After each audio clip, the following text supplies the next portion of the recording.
myself in it.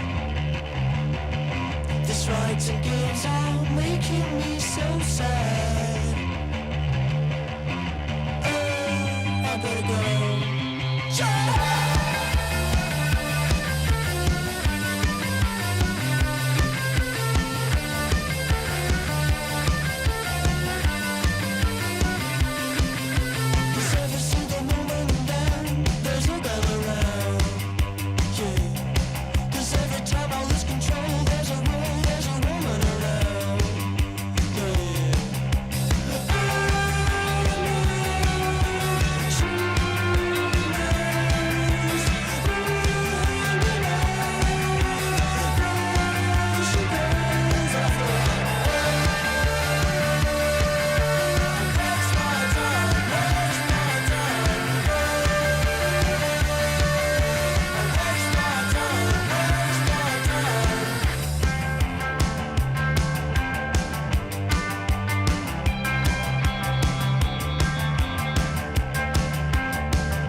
So next one, DRS.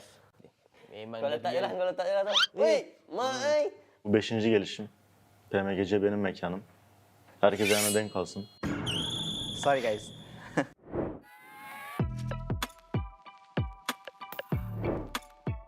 Hello, nama saya Keluk daripada tim Selcom DG Alliance. Hello, saya Jimmy daripada Selcom DG Alliance. Halo, aku Nerpeko. Halo, aku Mercy. Hello guys, this is Killerworthy from DS Gaming. This is Sleepy from DRS Gaming. Merhabalar, ben Regulum Karyabura takımından Saylas. Ben de Loxy. Hepiniz hoş geldiniz. Bugün Grup Yeşil'in sıralama tahminini yapacağız. Hepinize iyi seyirler. Yang pertama adalah kita sendiri, anarki di Lil. Kita mau taruh diri kita di mana nih? Tengah-tengah. Tengah-tengah. Berarti kita kedua. Iyalah. Anarki'yi şöyle 9'a 10'a koyalım. Ver. Niye ona koydun? Yani eskiden çok iyi oynuyorlardı. Şu an çok iyi değiller yani eski kadrosu değil. O yüzden ona koydum. So Voin Donkey ni saya merasakan biasanya first day and last day dia baru akan perform. Mungkin saya letakkan 12. 12. Sebelahan lah. Sebelahan. Indo. Kenapa kau taruh video di sebelahan? Biar ini aja sesama Indo kiri kanan. Sama Indo kiri kanan. Iya. Oh, Team Secret. Team Secret. So first time juga? First time tak ada. Aku rasa Okay, lah. engkau letak Aku random je. Team Secret dos mana Nah. good team. Okay, Selcom DJ Lions team kita orang. So saya predict mesti ada dalam top 3. Saya predict Kau pilih tengah-tengah. realistik. Tengah-tengah. Ya. Sabar, kita taruh dia di 4 karena dia suka banget finish di 4 di Oh, PPLCH. Oh, oke, kita taruh di 4 ya. Iya, taruh di 4 ya. Yang kita taruh di 4. Number no team. They're good team. Next team dek. Boyfriend. Bukan. Bukan boyfriend. Eh, Nama BF. je BF tapi brute force. Nama. Nama Aku rasa okay, 6. brute force. Brute Force bizim bölgenin takımı. Çok garip oynuyorlar ya. Bence İlk 5'e yaz ya. ilk 5'ten çıkarlar. Oh ya, merak dulu. Good team. Ben bizi 3. sıraya koymak istiyorum. Evet yani biz birinci çıkacağız. Oğlum büyük konuşma işte ya. RCB. Ada ni. Ada bekas Silas. Bekas PMGC punya champion. Saya predict top 5 lah. RCB. Wala. This winner sama dos. Mati ne raha. Dari mati ne raha. Let's put them in here. So, Ramre team oynadı. Ramre team. 77 var. Bunlar da çok garip oynuyorlar ya. Bunlar ilk 3'e de gidebilir, girmeyebilir. Ama bunları da 7'ye koysana. 77 juga nih, dia yang ngambil skill kita ya. Kamu dibawa aja ah. So next one STE. Dia orang ngeri juga. Team lama tapi player baru. So bagi saya mungkin team ni underdog lah. 8. ST. Ini letak. Damakan ya. Apa ini sama tim? Nomor 3. Orang mati dah dos. Ayun na. 4MV. The regional champions for ni Sekejap. The strongest right now Çok kardeşimiz iyi oynuyor. Birinci sıradan çıkarlar. I'm reason को best team हो, so म चाहिँ 1 में राखेको हामीलाई 5 मा राखौँ दोस्त. Be humble. We are humble. Yer kalmadı ya mecbur oraya koyalım yani. Aynen. Üstü koymak Her yok. takım iyi aslında burada da yani. DRS bagus sih dia outernya. Di sini kuat. sih menurut gua nih, Tengah-tengah berdua lah lah. ya, tengah-tengah. Rebutan lah mereka berdua. Sama kita, ada juga sebenarnya yang rebutan sama kita Lil, yang Siapa kita tuh? waspadai. Ini dia, sang kuda. Oh. Sang kuda ini bahaya ini. Tim Liquid, Tim Liquid. Onlar da iyi.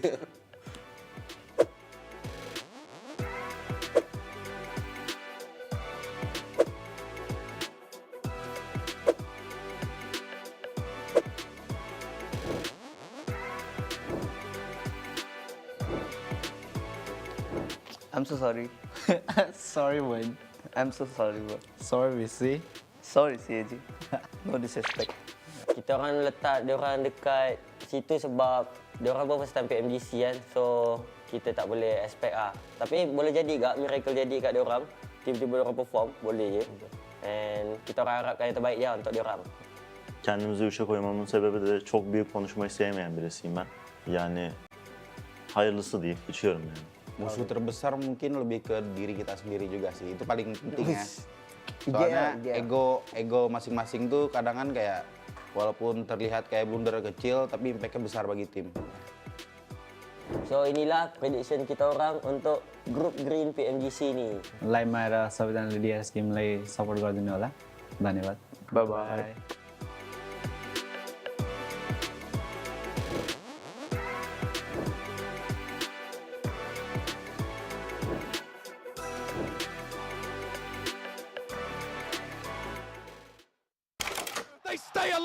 All four of them go, and it is not going to stop here.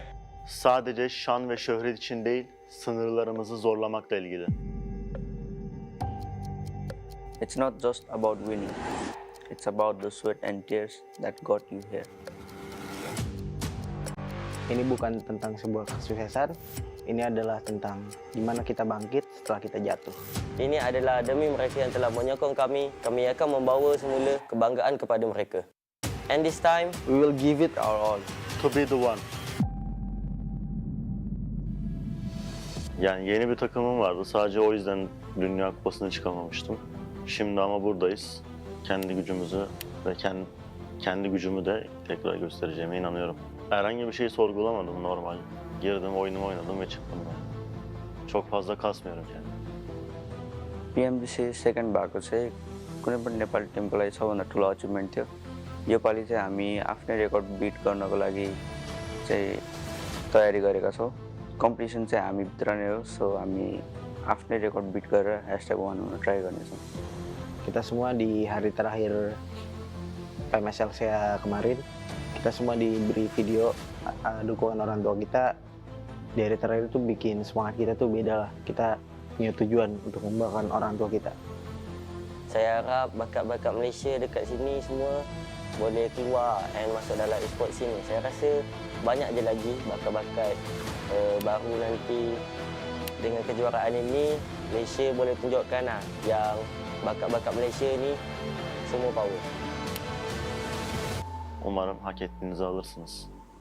Tek bir hedef, tek bir odak noktası, o da ünvanla ayrılmak. Biz buraya kazanmaya ve izimizi bırakmaya geldik. सबै टिमहरू जित्नको लागि खेलिरहेको होला, तर डिआरएफले पनि under estimate चाहिँ नगर। हामी चाहिँ गेमको लागि रेडी छौँ, सेकेन्ड प्लेसले हामीलाई पुगेको छैन। Untuk semua masalah yang kita hadapi, kita akan lebih kuat dari sebelum. Perhatikan kita di sini bukan cuma ngisi slot. Semua power tak dianut, tapi untuk for MV tu hati-hati ya. Sebab rotation kita pun sama, jangan pandang rendah dekat kita orang. Here we go, get it up!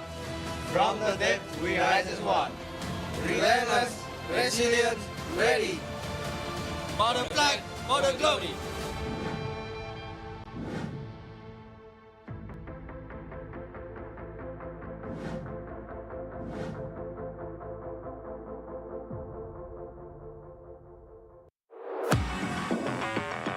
Only the fierce can survive in the 2024 PUBG MOBILE Global Championship League stage. There are 16 elite squads in Group Green that will face off, but only 3 will advance to the Grand Finals. Those in 4 to 11 must claw their way through the survival stage, joining 16 other teams from Group Yellow and Red, while the bottom 5 will face elimination. The stakes are high, making every match critical and every play unforgettable. This is a battle where anyone can be the one. At the helm of Regnum Karya Bra Esports, Silas, a 5-year PUBG Mobile veteran and proud 2022 PMGC champion title holder, leads them with the same fire that once took him to the global stage peak. With his unwavering passion and deep love for the game, he rallies his team, pushing them forward to victory. For RCB, it's not just about winning, it's about reclaiming glory together. Do they have what it takes to return to the top?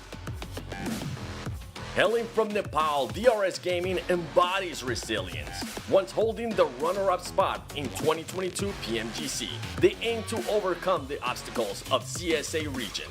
Now they are here to be the one. Driven by a spirit that refuses to back down and a team full of selfless individuals who support each other, will they finally have their moment of glory?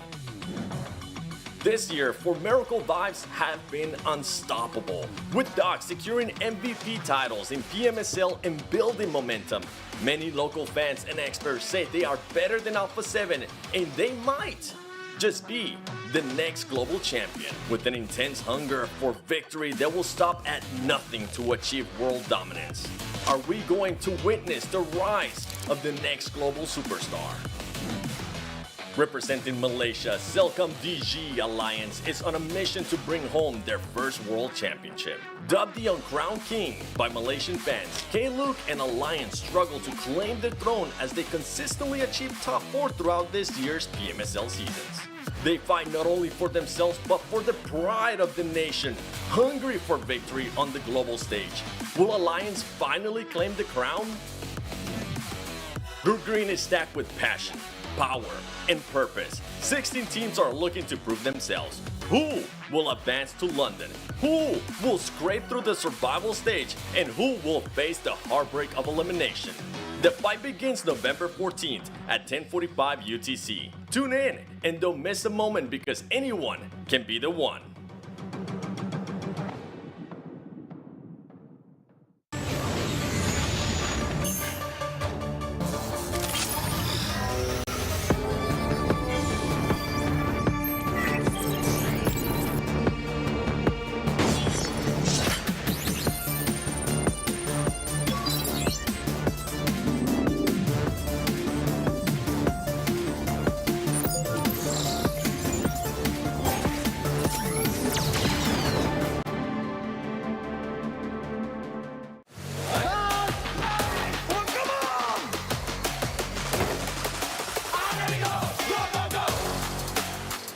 Welcome back, PUBG Mobile fans. The 2024 PUBG Mobile Global Championship League stage continue with Group Green, where top teams battle fiercely to secure a spot in the PMGC Grand Finals in London.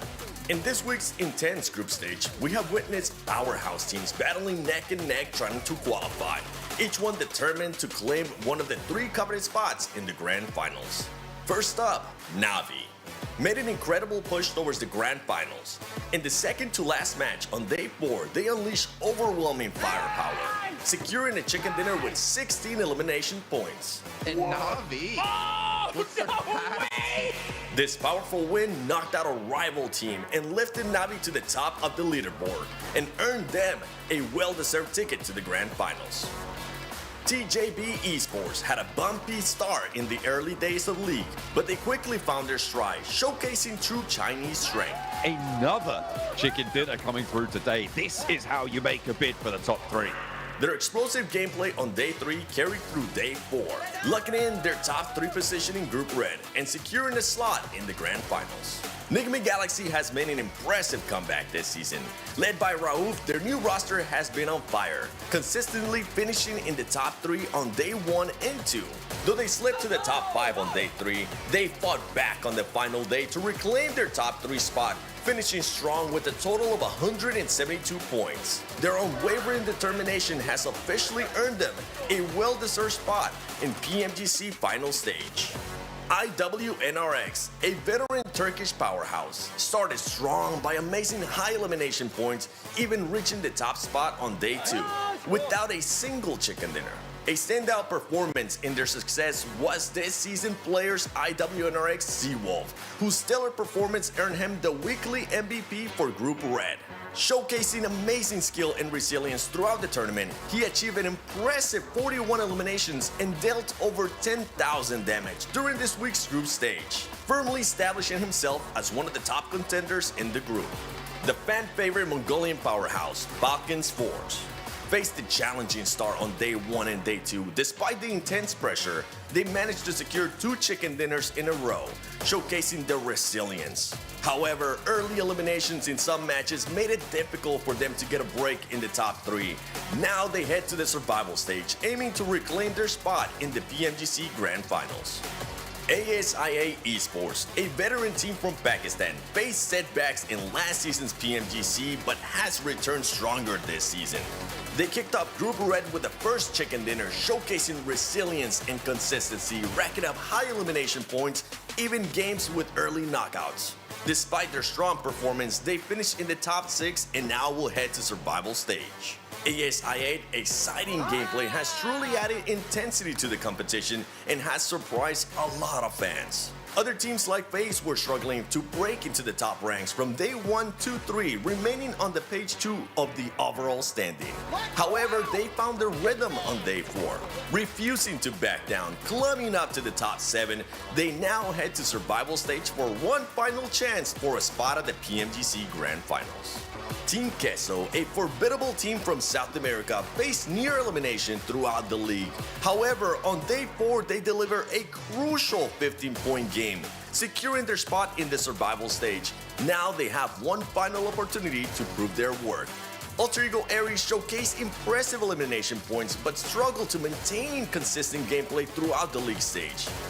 Once again, challenges from past seasons preventing them from securing a spot in PMGC Finals. Our goal is win, but it will be hard, but we will try. 我们也是进决赛的吧，也不要怕我们吧，有点就能撞吧。This group was really tough for us. It's been hard 4 days. We've been fighting every match. PUBG Mobile fans, that's a wrap for Group Red. Stay tuned as these teams continue to showcase their determination and skill in the fight for a spot in the Grand Finals in London. Let's see who rises to the top. Join us for the upcoming matches in Group Green. You won't want to miss out.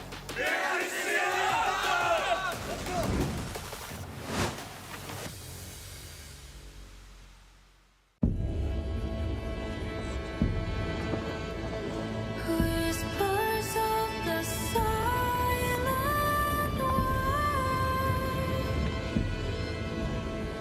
softest dreams in twilight sky.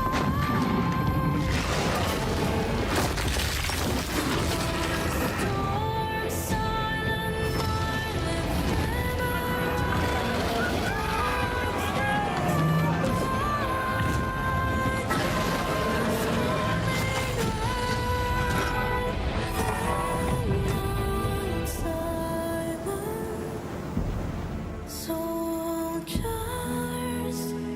in their fight.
Metro Royale Chapter 23 coming soon. We've added new content in this update, as well as improved the controls. Let's check them out. In terms of gameplay, there is a new enemy in Misty Port and Arctic Base, the Saber-toothed Tiger. It appears in different parts of the map. If you come across it, try defeating it to get lots of supplies. At the same time, we've also added winter crates. They spawn randomly in Misty Port and Arctic Base. Open them to get lots of supplies. Remember, keep an eye out for them. Help! As for game experience improvements, we've added a teammate equipment return feature. In the unfortunate event that your teammate doesn't make it back with you, they will leave their equipment behind. But not to worry, for you are around. Pick up their equipment, which is marked by the teammate icon, and evacuate successfully with it to automatically return it to your teammate, reducing their losses. In this update, we have also made improvements to the lockbox. When you place items into the lockbox, you can decide on how many items to store. This should help you manage high-value items in your backpack.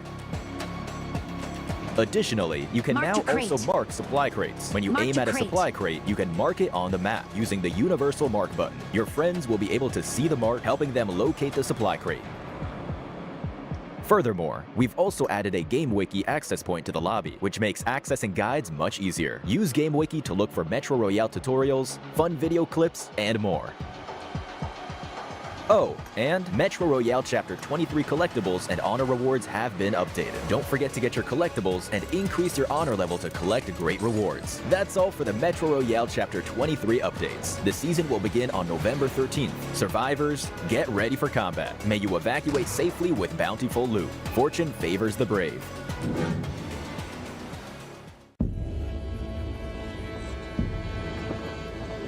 Whispers of the silent wind, soft as dreams in twilight sky. Storm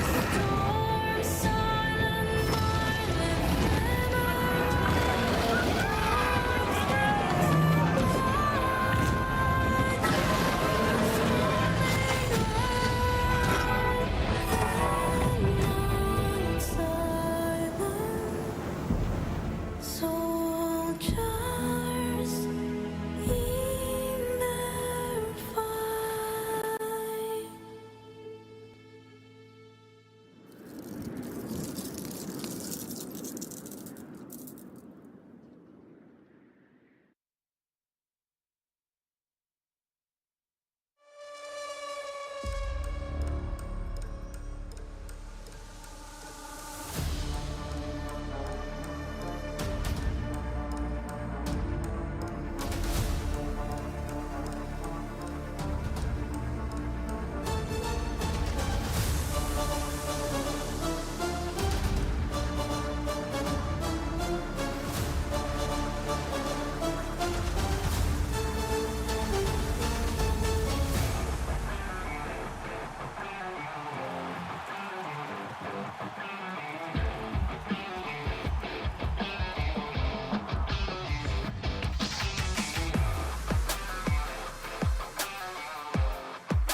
Influence Rage has solidified themselves in first place, creating a 23-point gap to fourth place. Welcome back to the 2024 PUBG Mobile Global Championship League Stage Group Green, the final day.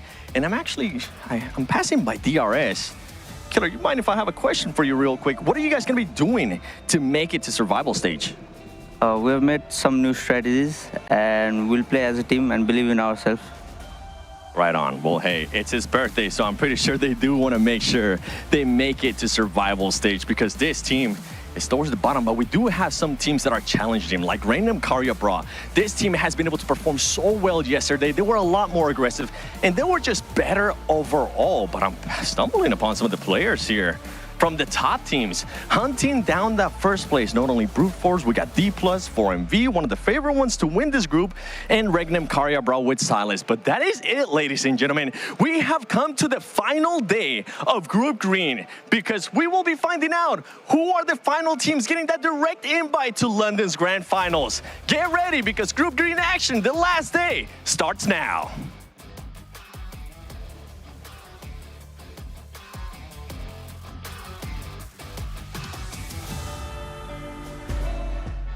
Thank you so much, Seven. Yes, we are back here with the final day of Group Green to determine which three teams get through directly to the Grand Finals, which teams have to go to survival stage, and which teams, unfortunately, do have to go home. Hotjuke, speaking of going home, you're at home.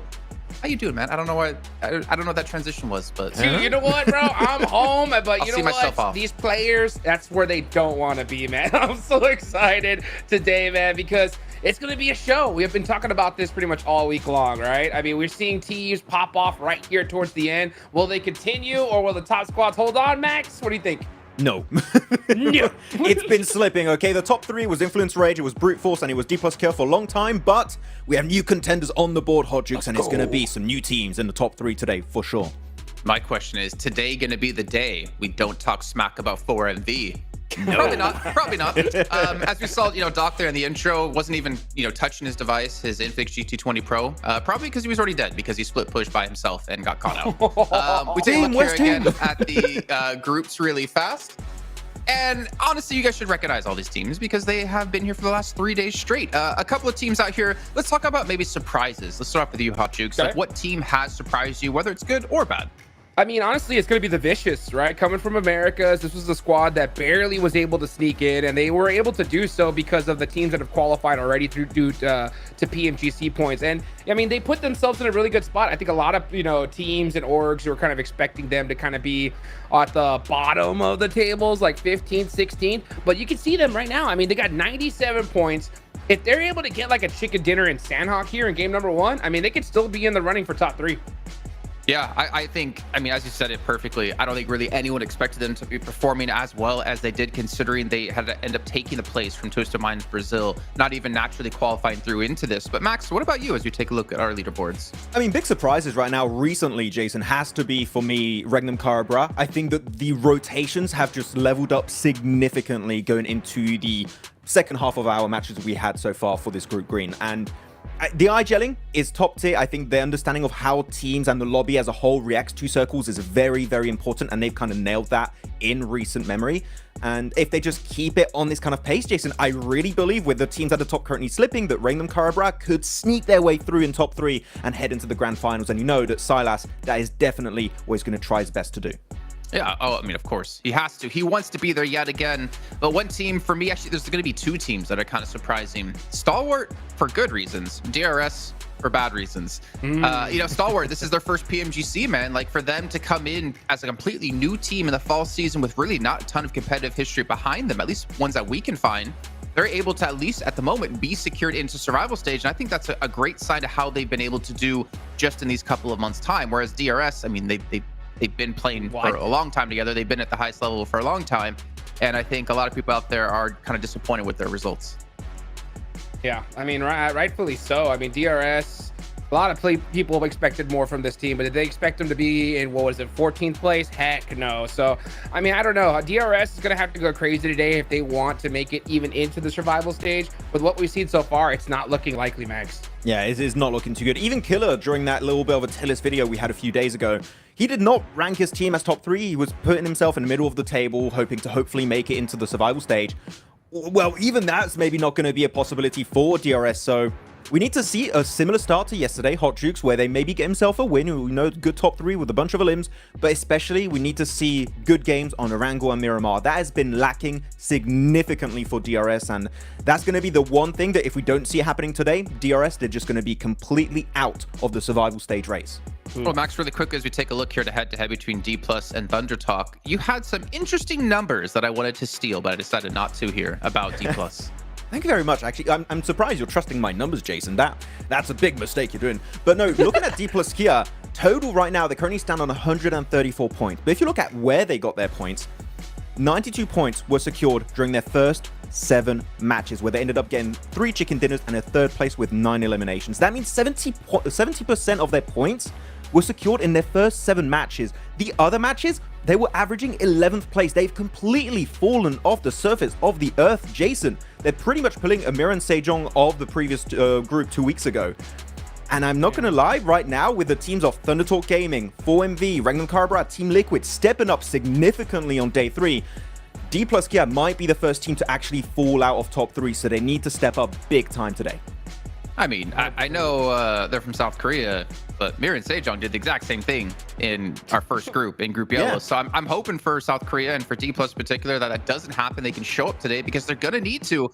I do have Sandhawk as going to be our first match, of course, followed up by 3 Erangels and our double Miramars. But that would be honestly such a shame, Jukes, to see that happen now multiple times for South Korea, that they just kind of fall off in the last day and they lose that spot in Grand Finals. Ugh, hurts to see. I mean, you said 70% of the points in the first 2 days. I think it was like 70% in just Sandhawk alone, right? I mean, they got the 2 chicken dinners there, and then all of a sudden they weren't able to do it in day 3, and then just woo! So my eyes are going to be on Sandhawk here, because if they're able to start off with that chicken dinner once again, then they're going to be set up pretty good. Pretty good indeed. It's also pretty good, Hot Jukes. What is it? Just gonna pull out my Infinix GT20 Pro. As I can see, I got a nice little welcome back package in Pogi Mogi. Actually, I'm not gonna fully open up everything because it's trying to make me go play the new game mode, which we'll touch on in a little bit of time. 120 FPS, 144 Hz AMOLED screen. What is that? Jason. Oh my gosh, Look at it is Jason. It's a great wallpaper to have, man. It's a great picture. Hey, do the pose. Do the pose, Jason. Do the pose. Do the pose. I'm not some monkey, okay? You're not Frieza. You can't tell me to dance, little monkey. But what I can do is make Max do the rest of these callouts. Enjoy, Max. Go follow also PUBG Mobile Esports over on social media. You got YouTube, you got Instagram, you got Facebook, you got the TikTok, as Jason likes to call it. It's a good time over there. And especially, you got to go and scan the QR code. You can go follow it. It's very easy. That's what I do because I'm very lazy. There you go. I don't know. You're not done, Max. There's 2 more. What else? And you can also right now get your tickets to head on over to London and have a good time with us right now, and especially bully Jason alongside me because he's being very mean to me right now. But yeah, go check out to get your tickets because you know what? With all the teams that qualified, it is going to be a good old time over in the good old UK with John Allen and Blank. There's one more. Don't worry. And the dragon! The dragon! We can beat it together. Join me in the fray, ladies and gentlemen, in PUBG Mobile Esports Update 3.5. Let's get an MG3 and mow down these dragons, these bloody dragons, and get some good loot. Oh, yes.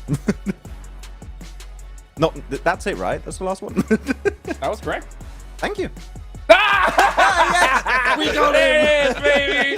Let's go. I had to come back just for that because you were able to pull off the calls. Our teams to focus today, though. Let's start off with you, Hot Jukes. You've got Rignum Karyabra, you got the Vicious, and of course, you got the Ponies for Team Liquid. Why'd you choose these 3 teams? Yeah, I mean, I picked them because looking at the leaderboards, right, there is that gap between the teams that are really in that running for top 3 and between these 3 teams in particular. I think these 3 squads can still make it, but they're gonna have to go off in the first few matches here. I got a chance to talk to Knight from Team Liquid, and he said, man, we're the best team in Miramar. We know that. We're confident in that map. The best team in the last map of Miramar. Exactly. The last game. Yeah. He said, we gotta fix our Aaron Gale. So these guys did their homework hardcore. He said, we're gonna make some adjustments so we don't get stuck in bad spots that we've done in previous days. So if they are able to fix that, I mean, I think they could definitely be in that running to hopefully make it straight to the big show. And Max, I think you and I both went with teams for kind of on that cusp of top 3. Really quickly before I have you talk about your teams, I think the reason I chose those teams in particular was something we've been saying this entire time in Group Green, that if you realistically want to qualify for the Grand Finals, being top 3 in this group is the easiest way. Playing Survival and Last Chance, it's not going to be easy whatsoever.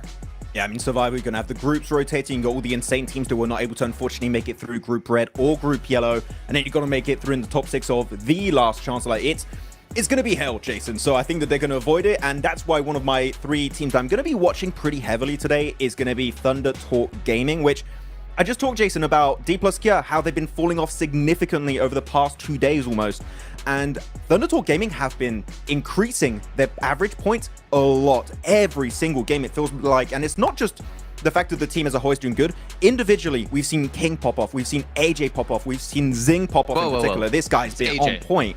It's AJ. Oh, it's AJ? Not AJ. Not Sorry, AJ. got it. Thank you for correcting me. But every player on the team, Jason, is doing phenomenally well. And you can even look at their average elims. Look at that. Day 1, 3.2. Day 3, 6 average elims is crazy in this type of lobby, Hot Jukes. And if they maintain that and D plus Kia also keep their trajectory of going downhill in day 4, I'm telling you, Thunder Talk Gaming, they're going to be in top 3. Dude, wiping a squad and a half every single game is insane. Yeah, like so clockwork. I mean, yeah, literally like clockwork. And I mean, they're just replicating what their brothers did, right? TJB, another PEL squad in Group Red that just towards the end absolutely went nuts. And it happened to be starting on day 3, right? So if they're able to continue that trend here, they should be able to make it there. They're right there on that cusp. There's really no excuses at this point. So what I'm hearing is day 3 is the real day 1 for these teams coming in from PEL. Group Green is the real Group Red. Might as well. I mean, I don't know. We can go with it. Dude, deja vu in the groups, deja vu when it comes to circles. What's going on here? That's the thing, right? Are we gonna have a deja vu again today? Are we gonna get a Northwest Island finish on One more time, baby. Come on, D+, right? You gotta D+ do it. Let's are going to go. send a cease and desist to DRS for stealing their rotation. That's happening. They got a letter in the post right now going over to Nepal. They're going to be in trouble. Excuse me, sir. We're gonna copy strike you. That's Ain't our happening. rotation. Well, I mean, as we're talking about, Hot Tricks, you said if you're one of the teams you had as a team to focus, if you want to break or have a chance to get top 3, you have to start off strong. The only problem is it's Sandhawk, and I feel like that's so difficult to be consistent on, though I think we've seen the likes of like D+ and I kind of prove us wrong when it comes to that. But it's so difficult, I feel like, on Sandhawk to have that strong start to your day. Yeah, for sure. And talking to Knight from Team Liquid, he was talking about fixing Erangel. He didn't even mention Sandhawk, so at that point he's just like, we're gonna see what happens there. But if we're able to fix it in the big 3 matches, we're gonna be good to go. But all I know is that, man, if we get that north western circle one more time, like it could be like a big adjustment for teams going into the finals, because I think people are gonna actually really start gunning for those drop spots. I actually want to highlight a team as we go into Sandhawk here, Hot Jukes, that you might be happy about, is that the Vicious had 2 really good Sandhawks. Like, That's really. true. They got second place on the first day with 7 elims. The second day, they got second place with 6 eliminations. I think the third day wasn't quite too great on that map. No, it was indeed not too good.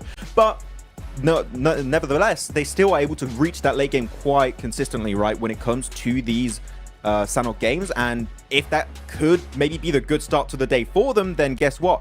They're going to be able to maybe jump over the Liquid above them, maybe even above Regnum Karabra, and maybe catch up to 4MV, which currently they are a team that you do have a little bit of a separation between 5th and 6th, so that could be a big catch-up game for the Vicious if they can start off strong with this Sandhawk match. Sneaky. But correct me if I'm wrong, but when I look at a team like the Vicious, they haven't had those like pop-off games necessarily. It's just kind of been consistent under the radar play. We're not seeing like massive amount of eliminations.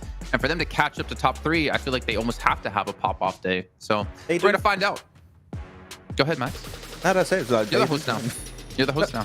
Okay, well, with that said, we're going to go into our last Sandhawk of Group Green, ladies and gentlemen. Get ready. It's Sandhawk o'clock, and we're going to send it to John Allen and Blanky Blank. Come with us now on a magical journey to Hartin. The plane's going to start to head over there. We'll see if the circle does too for match number 19. It's the last lap around the jungle. It's time to get stuck in. Are we about to do a journey through time and space right now? Ooh, I think we might do.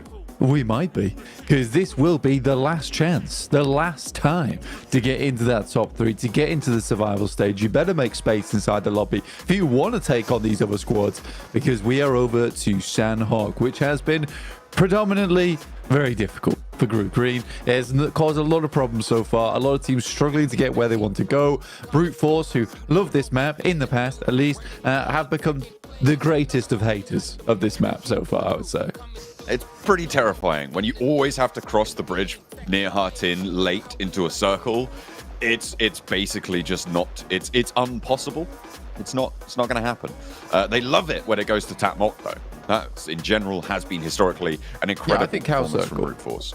You think Cow Circle? You think Cow and Tap Mock? I'd be on board. I'm calling Cow Circle right now, big time. Okay. And then what's going to happen is Brute Force is just going to annihilate everyone. Then they're going to go on this crazy spree today. And then by match 6, they're going to be, damn it. It's not going to Hartin. Let's go. Down southwest, though. Maybe a little bit of trouble over the Pioneer crossings. Maybe. I mean, it's a much more kind circle. I think teams are pretty okay with this type of position on the map. It's not bad at all. I mean, crossing the Pioneer River, it's not bad. It's really not bad.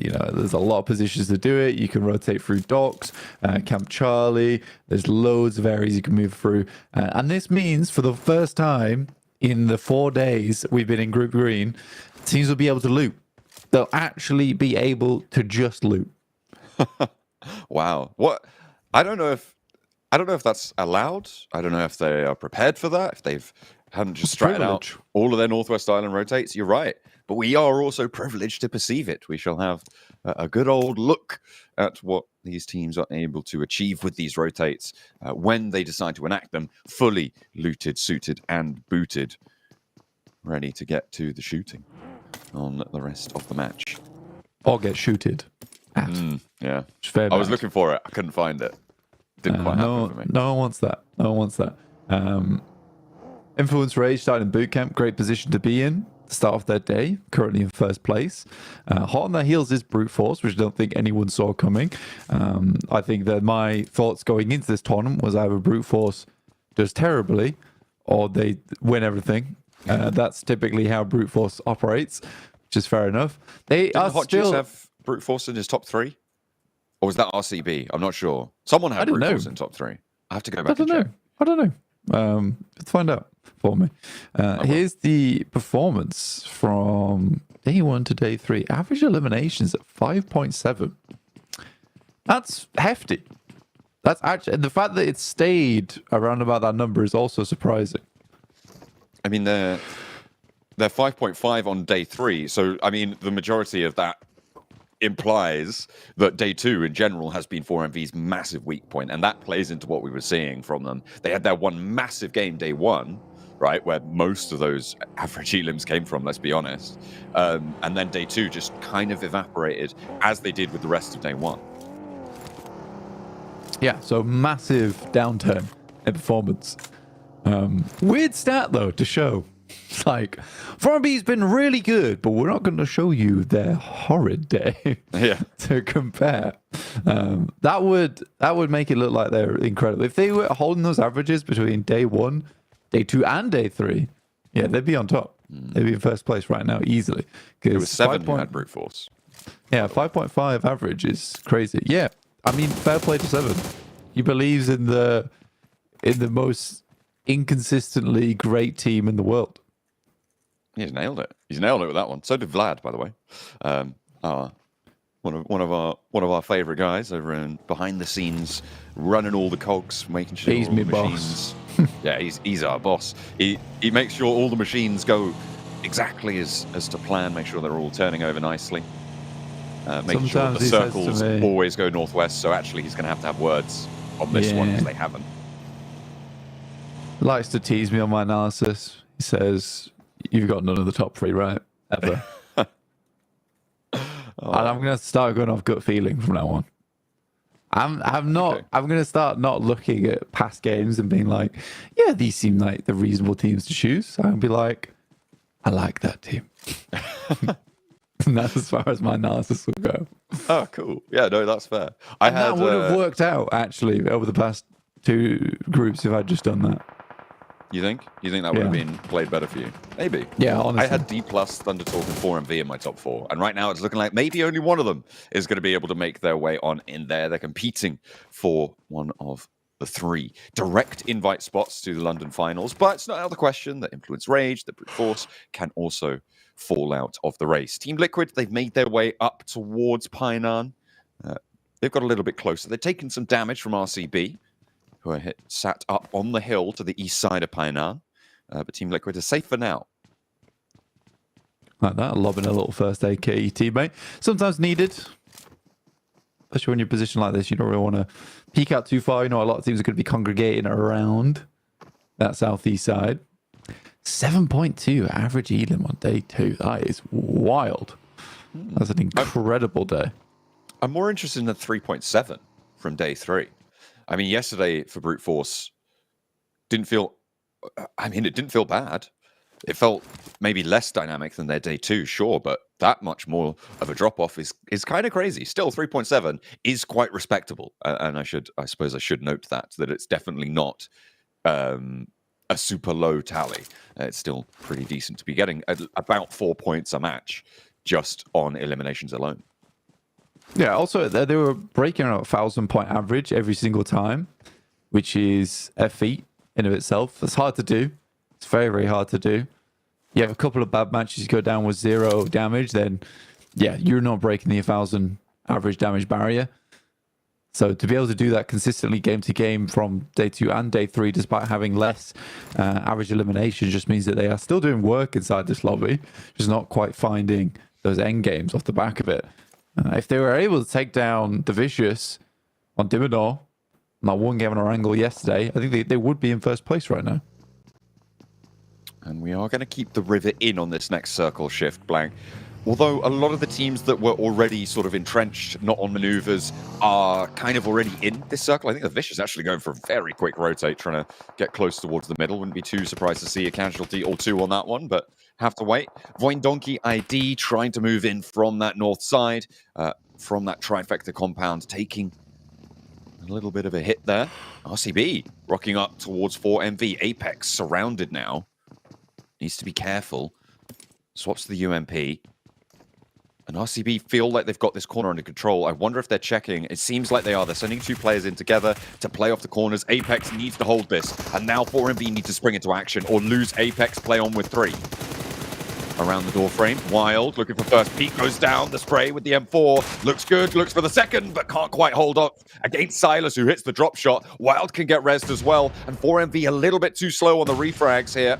Not going to be able to find too much value. The nade's not going down the stairs, the fire is on the top floor, not going to do too much, keeping them in the buildings as 4MV continue to put pressure on. Apex just sat there like, where team? Please, help. Does get the initial knockoff. There was a lot of time for the rest of the teams to regroup on this. Unfortunately, there has been some reses coming through, and 4MV has to back it off. Not a great start for them. Though for RCB, they have been tried and tested over in Painan multiple times, going against Virtus Pro, who harried them in this position multiple times in the past. The big thing RCB, that's happened they understand this. fight. Sorry. The big thing during this fight is that Team Secret used this opportunity to get across the river, and now they're in the south side of Painan, Blank.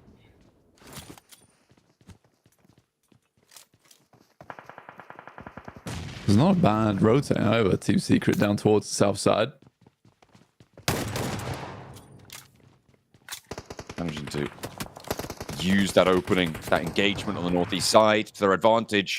And that's kind of what Team Secret's been doing repeatedly. But now they're into the fight against 4MV. 2 players alive. Refus trying to make it work. Team Liquid also moved up to the hillside, looking to take third-party shots. That's always the danger with a Painan roll-up, especially on a circle like this. Is everybody is going to focus on you. As soon as you make noise, it's all guns blazing. Tizio actually lost a player on the way in, but obviously have now picked themselves up at least 1 knock and a flush. 4MV, not a great start for them. Down to 2 players, 125 points, and a team that's trying to break into that top 3. Not an ideal way to start your last day here. Painan's getting very occupied at the moment with 3 teams all in this location already. Team Liquid over towards that south side. They actually hold a lot of the high ground to play around with, so this is a good spot for Team Liquid going forward. D plus Kia, they've been moving around from Cave, they've crossed near Camp Charlie, and now they're all the way over on the west side near Tambang and Nakam. They're going to have to push in. They've got quite a lot of open ground ahead of them, so relatively safe. We'll see if D plus Kia can survive for a little bit longer, make those late games. As we hop over to RRQ, northeast side, and they are going to have to move. This is a big, big shift, but I feel like it's actually fairly kind. And I always say this when there's a river crossing involved, Blank. When it just hard shifts to one side of the river, it means that teams can make a firm decision, right? It's not a coin toss. It becomes much more strategically dependent. It's on the skill of the IGL to navigate those crossings effectively, and you have a lot more agency as a team. Yeah, having that determination, just be like, look, he's headed over there. We need to get a move on. We don't need to stick around here any longer. For D+, though, taking shots over towards Team Liquid, who are currently in a fight there with the Thunder Talks. And D+ Kia will pick up 2 eliminations off the back of that and now have good oversight over towards the Thunder Talks themselves. AJ actually might be able to be taken over here as a singular player, although D+ probably don't want to arrive on that compound. It's the weaker side of the road. AJ possibly looking to cross back to the rest of his team. But a great start for D+. I think that they would have much rather been inside this compound, but it was a good thing that they were here to third party on top of it. Now they have oversight. They're sort of the wardens of this position now, with Thunder Talks being fairly weakened by that singular knock. They have a decent spot as well, like you say, oversight over a lot of the surrounding area, the opportunity to rotate up towards the north if they want to go for a wide sweep on the next circle. So I think for D+ Kia, it could be a lot worse, and it's not too bad right now. Still over on the east side, though, RRQ, they've been in this compound, locked in by Stalwart for a while. 3 players alive for Stalwart, 3 for RRQ. And you've still got Influence Rage as well over towards the northwest side. We're going to have to figure out their crossing fairly soon and likely to come into contact with it. Getting the spot over onto Kritzer. And that is going to be a nice little cut down. And Stalwart down to 2 now. Both these teams, RRQ as well as Stalwart, they're in awkward spots, right? And I think that for RRQ, it's very much a decision of, Yeah, well, it's not likely we're getting much further into the circle, so let's just try and take out another team in the process, get some elimination points off the back of this. Maybe they could have gone for the bridge crossing, potentially headed over towards that northwest side. But again, we are having this a lot in Group Green. It's just two teams basically holding each other out, going for mutually assured destruction in the blue zones often. Influence Rage, on the other hand, very happy with how this all turned out. They know there's fighting going off over towards that east side. They get a really easy crossing towards Confluence Compound and can start to move down towards the south off the back of that. Similarly, Brute Force, wow, they don't lose a single player at the start of the game. Isn't that crazy? Yeah, it's going pretty well so far. They went down towards boot camp and then went for the wraparound, but this crossing's getting a little bit dicey as RCB do take Wild on a knock, but they managed to find that refrag, and with 4MV, only the two players alive, it's going to make them a little bit more secure on it. Unfortunately, Reefus has done a little bit more damage. 4MV down, but RCB have to go for 2 reses. The zone will push them across now. Very good shot from KYMYZ. Hate the name, love the player. But yeah, very, very good shots dropping down there. Actually being able to get the S12K on that drop-off. Fantastic work. RQ moving over towards Team Secret. Actually getting themselves an initial knock as well is very nice, considering Team Secret has been somewhat broken down in terms of team during this match, losing players here and there. That drops them down to 2. Sniper EU does get in. We'll find 1. Molotov is burning. Surprise, he lived off the back of that. He's going back in. Okay. All right. He wants a little bit more. Snape going to stay up for the time being, getting that healing done, and RRQ are across. Team Secret, not so lucky, pushed aside, but right on the edge of the circle. They still have a little bit more to do on the maneuvering front. Stalwart, they managed to get through, and the fact that they're still on 3 players here, getting Critter back up, really big, but not connecting that spray on towards Magnum, may be a significant blow. That means 77 can re-establish their positions and hold out Stalwart towards this bridge, but that's the knock they were looking for, and that should open up things a little bit more for them. Funnily enough, it was Stalwart and RRQ that have both been able to find some pickoffs as they head into the circle. I think both these teams, well, at least I thought both these teams were not going to have a good time getting into this one, but they've just been given openings here and there. CAG Osaka, as well as Voin Donkey. Similar locations on the map, down towards the middle of the circle for CAG, and for Donkey, they're up towards that north side. Both teams, 84 points. The tiebreaker goes over towards Count Voin Donkey, but CAG Osaka looking to overtake them here. These two teams are so neck and neck when it comes to getting into a survival stage or going home. D+ have pushed down the hill. They're going into the Thundertalk compound on the south side, but they need to get rid of AJ, and he's not going to go down without a fight. Around the corner, he sprays a second, and D+ are down. The nades from across the road to assist, and a massive hold against D+ here by Thundertalk. Such an important fight blank, not only for that position on the circle, but for the tables as well. D+ Kia get 2 points on this match, but Thundertalk are breathing down their neck. Did not like that at all from D+. I think you're going to go for that crash. You had to go for it a circle ago. By the time you get to this one, you know there should be teams off towards your northwest side, and Brute Force actually get a couple of shots over towards them, taking down their backstop, which made their lives so much harder. As soon as Thundertalks were in that recovery stage up against Team Liquid, I think you had to make that choice of let's just go for the crash. And this is the problem with D+ recently. They've been very, very timid on their plays, and they are timid again here versus the Thundertalks, who absolutely will just get a better game off the back of going for that crash, when honestly D+ had a better chance at it. Nice shots from Shifu there. We'll find 1. Doesn't have any nades to work with, and no meds either, and 2 nades already been primed from Stalwart. Wait a minute. No. Oh, 77 down. Shifu eliminated there. 13th place on the tables, 10th on this match. Only the 1 point this game. It's not enough to see them safe. They'll have another crack at it in the next 5, but they are going to run out faster than they'd like. Voin Donkey ID moving up the top of the hill, leaving their compound, flexing all the way out blank. They really want to clear their back to allow them a little bit more opportunity to move in. They had a compound that sat to the east side of Brute Force right now. They've given that up almost entirely to go for this flying out sweep style. This is a great play from Voin Donkey. Honestly, I really respect it. I also respect the play coming through from CAG Osaka. They immediately overtook their position on that north side. However, what I think Count Voin Donkey is going to try and do is just sweep.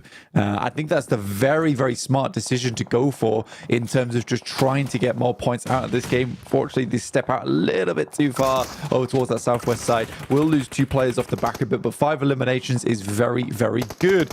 Here is Cellcom Digi Alliance up against RRQ. 2 knocks. Pluck's still alive.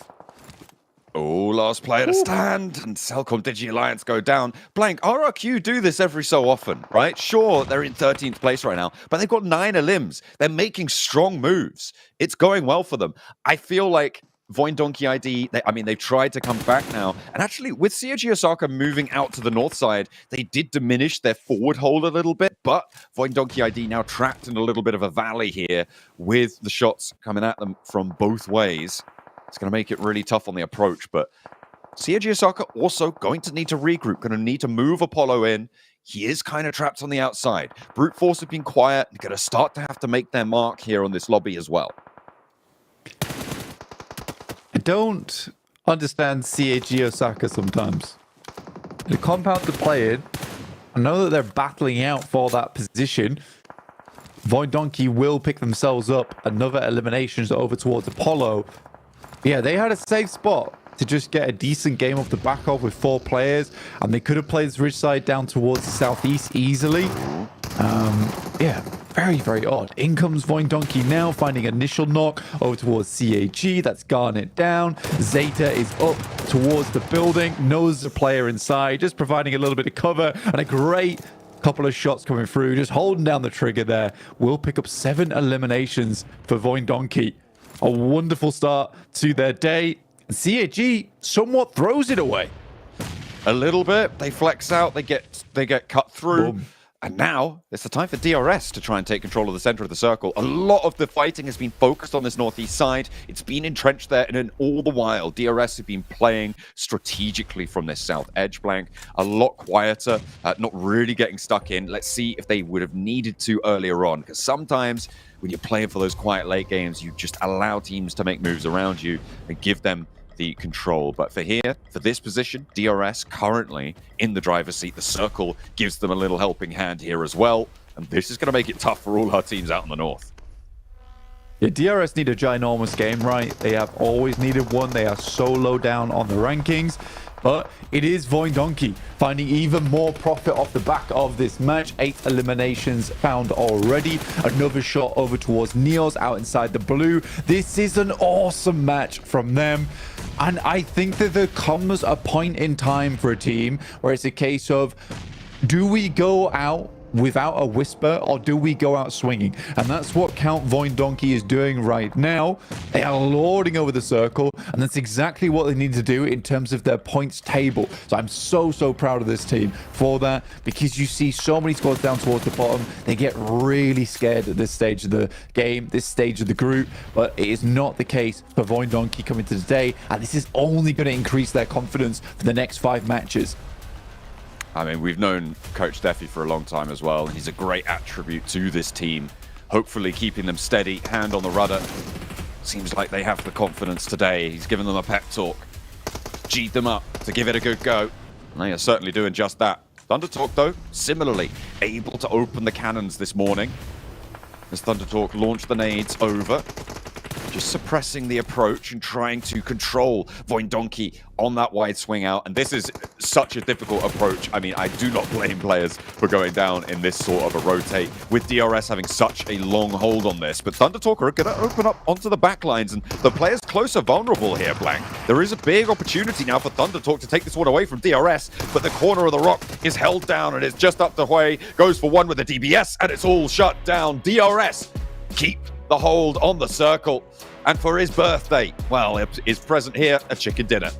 Yeah, started off very nicely done. They didn't get a massive game out of that, but the 10 points from the chicken dinner will be really quite good for them. They played it very calmly towards that end game, rotating back down towards the circle multiple times. It did look a little bit frightening towards the end, let's be honest, but they still make it work. getting on around the edge of that rock, holding down the teams pushing in from that north side. The hills descent was not going to happen. Voindonkey gave it a good go, but in the end, DRS held their nerve.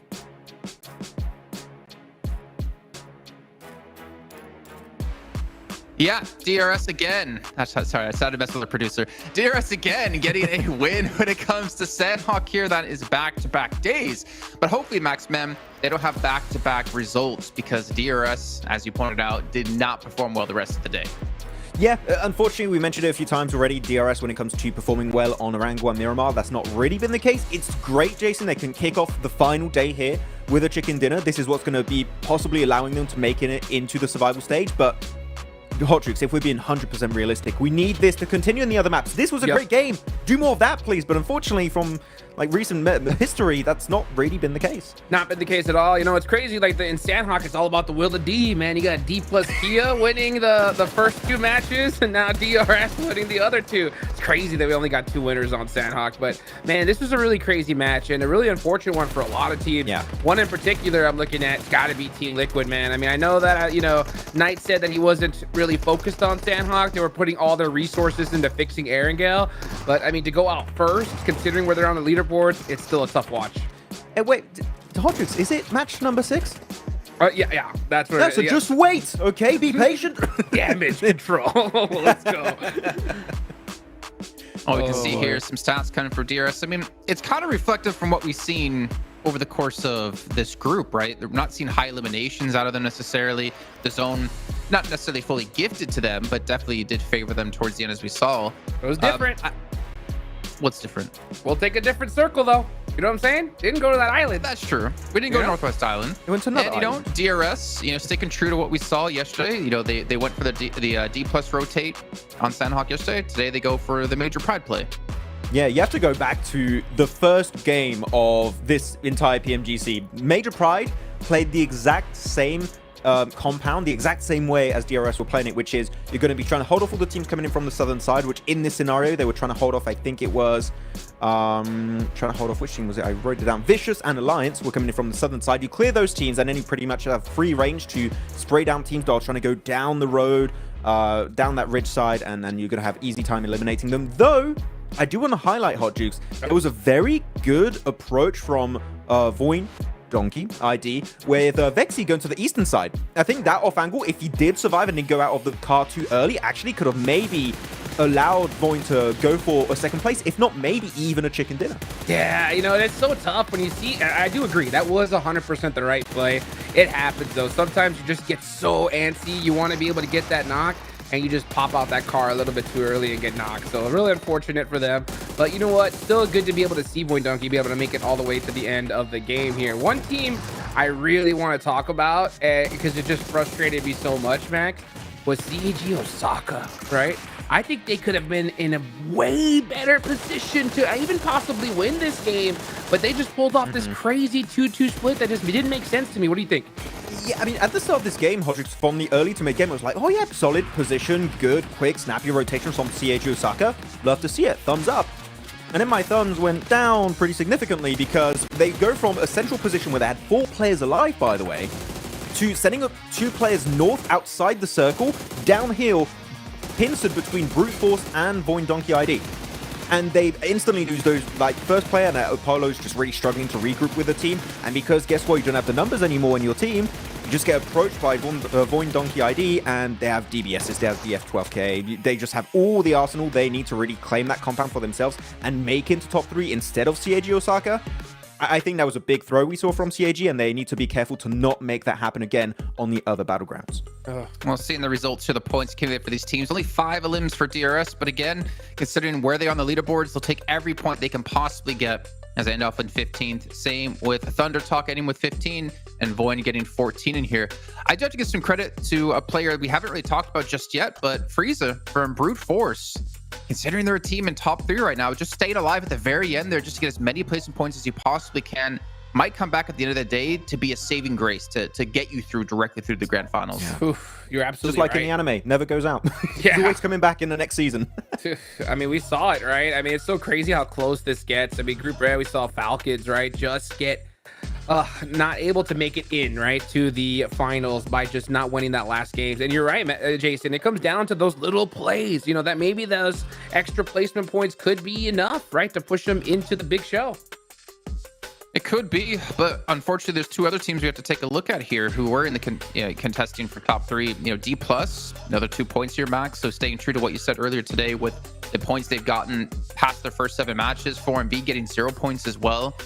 I'm getting a little bit worried for these teams, but I mean, I say that, I have to remember, it's just Sandhawk, Jason. It's just Sandhawk, guys. There's always opportunity when we get to Erangels for things to change. And I'm kind of curious because we did see, I feel like, no, I can't even say that with like confidence, that Doc did start to play with this team a little bit more. Though we did see that on one of our matches yesterday. I can't remember, was it a Miramar or was it an Erangel when we had 4MB and Stalwart like was denying 4MB a high ground position? I think it was the Erangel. Miramar, right? Was it? Was it? I can't remember. It doesn't matter. I remember the scenario. Yeah.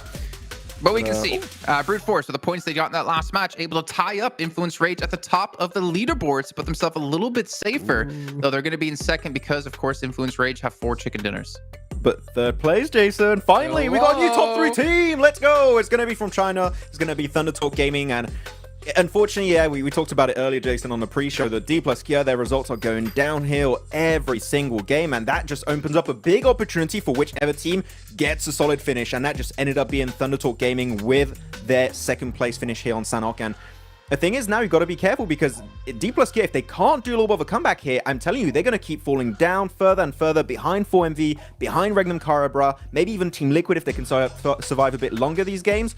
D+ Kia need to start like getting to the late game because right now we haven't seen anything since their 7th match.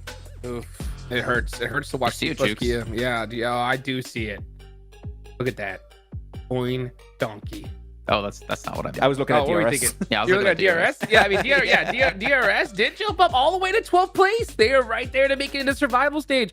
I mean, it's Sandhawk so strong for them, and it's so crazy to see that jump for them. But I mean, Erangel, they gotta be able to replicate some of that magic. One thing I'm really proud of DRS though is their ability to adjust strategies, right? You can tell that this squad really wants it bad. They're doing their homework. They're looking at what the best teams have had success on, and they're willing to replicate it. And that's something I really, really like to see.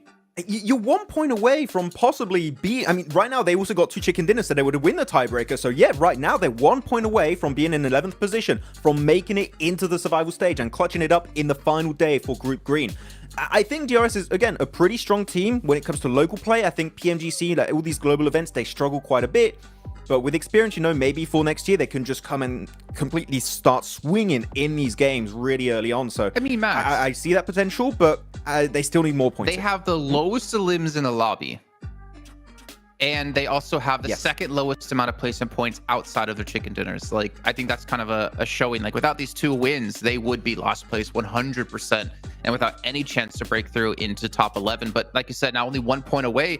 It's very possible that they could trade out with Alliance. I mean, even Void Donkey, potentially even Stalwart. Like, there's still a lot of teams in reach. If you look at last place with Team Secret, who are at 78 points, it's a 12-point difference. That's it. Between 16, between going home and make it to survival stage. Like, it's insanely close here at the bottom of the leaderboards.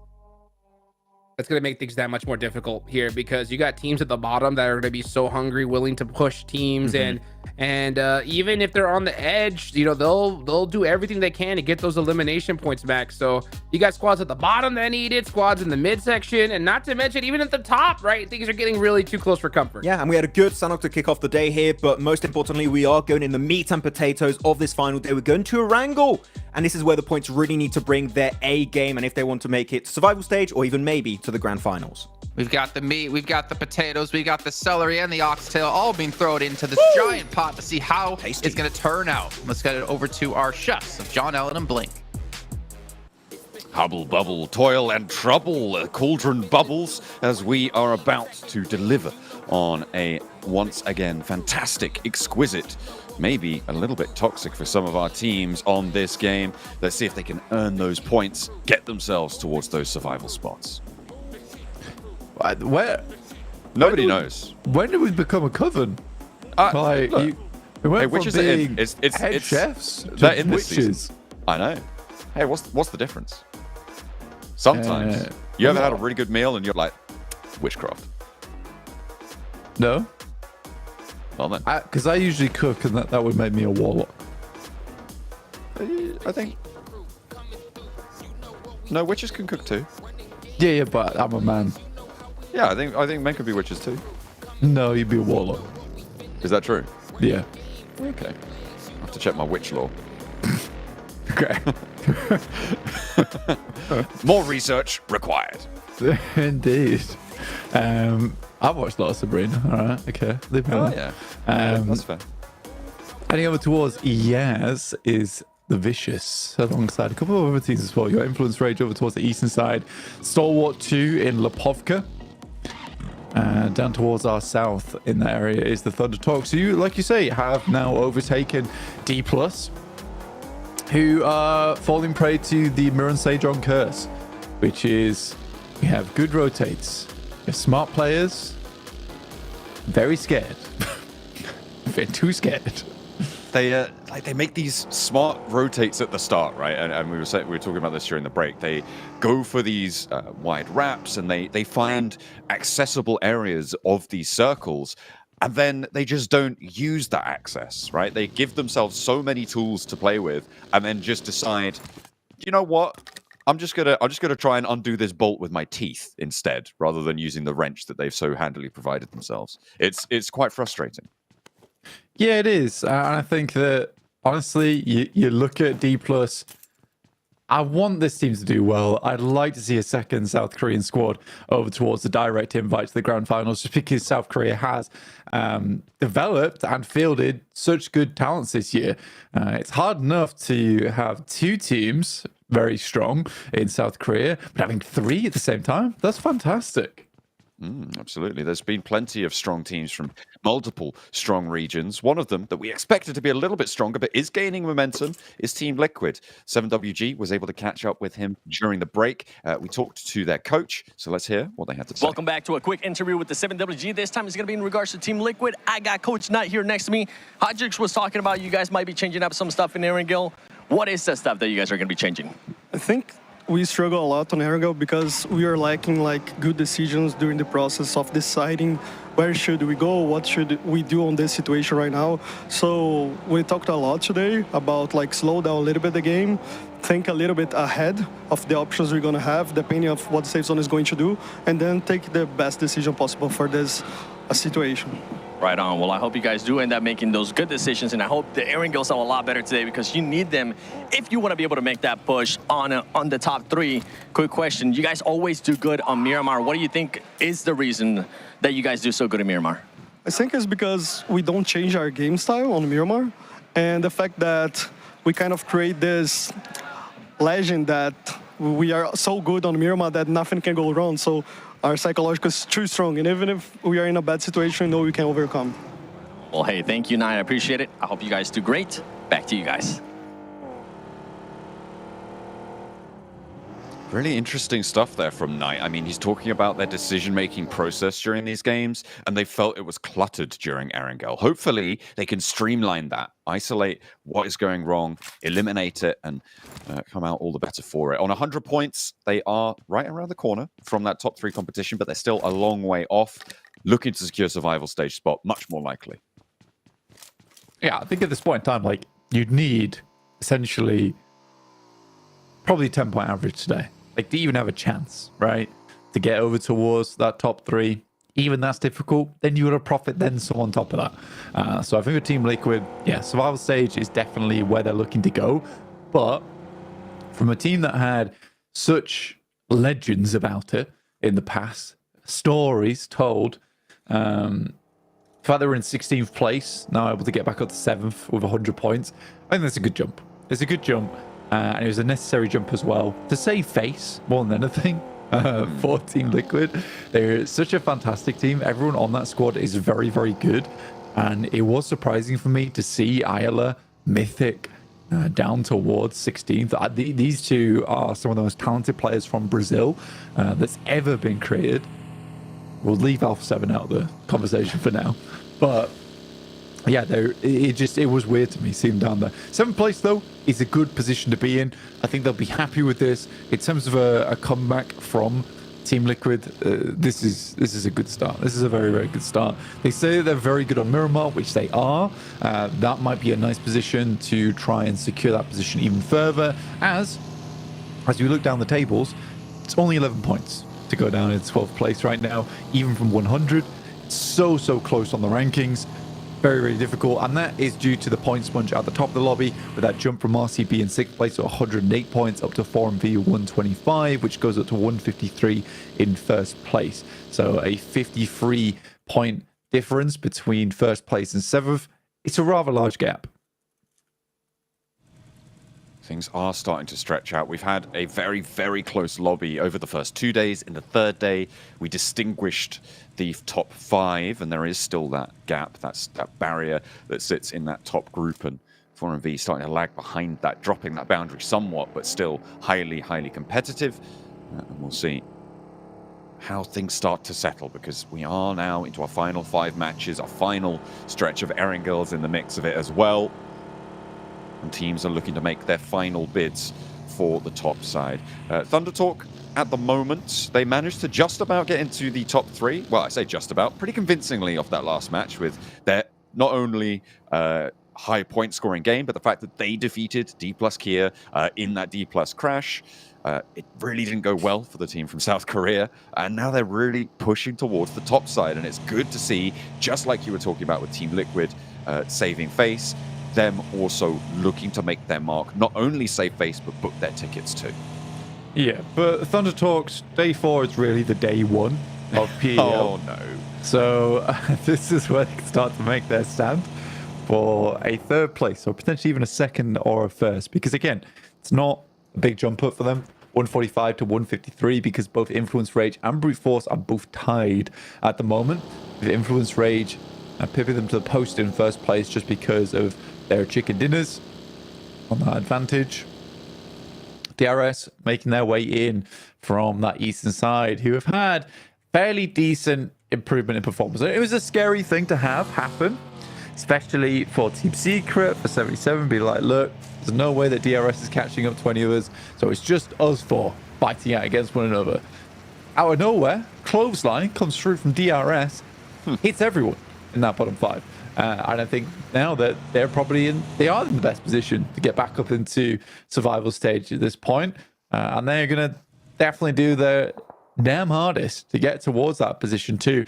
After you've given yourself a lifeline in game 1 as well, so much easier to work with, right? You know, you give yourself a lifeline in match 5, there's so much pressure on you in that last match. I think it would be impossible for most teams to make that happen without a little bit of luck going your way. So yeah, great for it to happen here on Sandhawk. Circle heads down towards the south side in Primorsk with a lot of water still involved. 4MV make that crossing early on. I think that they're going to struggle, in my personal opinion. I mean, they don't have a team behind them to worry about this time, so maybe a little bit easier than it was before. COG Osaka are much closer to the middle now, and getting across may be slightly safer for them. Thunder Talk pushing in straight to the middle. This is team sending right on into the beachside front property to see if they can get those sea views claimed, but it's easier said than done, and COG Osaka were there first. Thunder Talk trying to make their way on in. And this crash right now going pretty well. Was that a nade? Did you think it was a smoke? Got it? Okay, it bobbled on the outside. The nades no idea what that been was. Really bad. I'm not gonna lie. AJ. 2 down for CAG already. I think Thunder Talk has got this fight in the bag, and CAG is falling further into obscurity down towards the bottom of the tables here. King able to get the flush onto Garnet.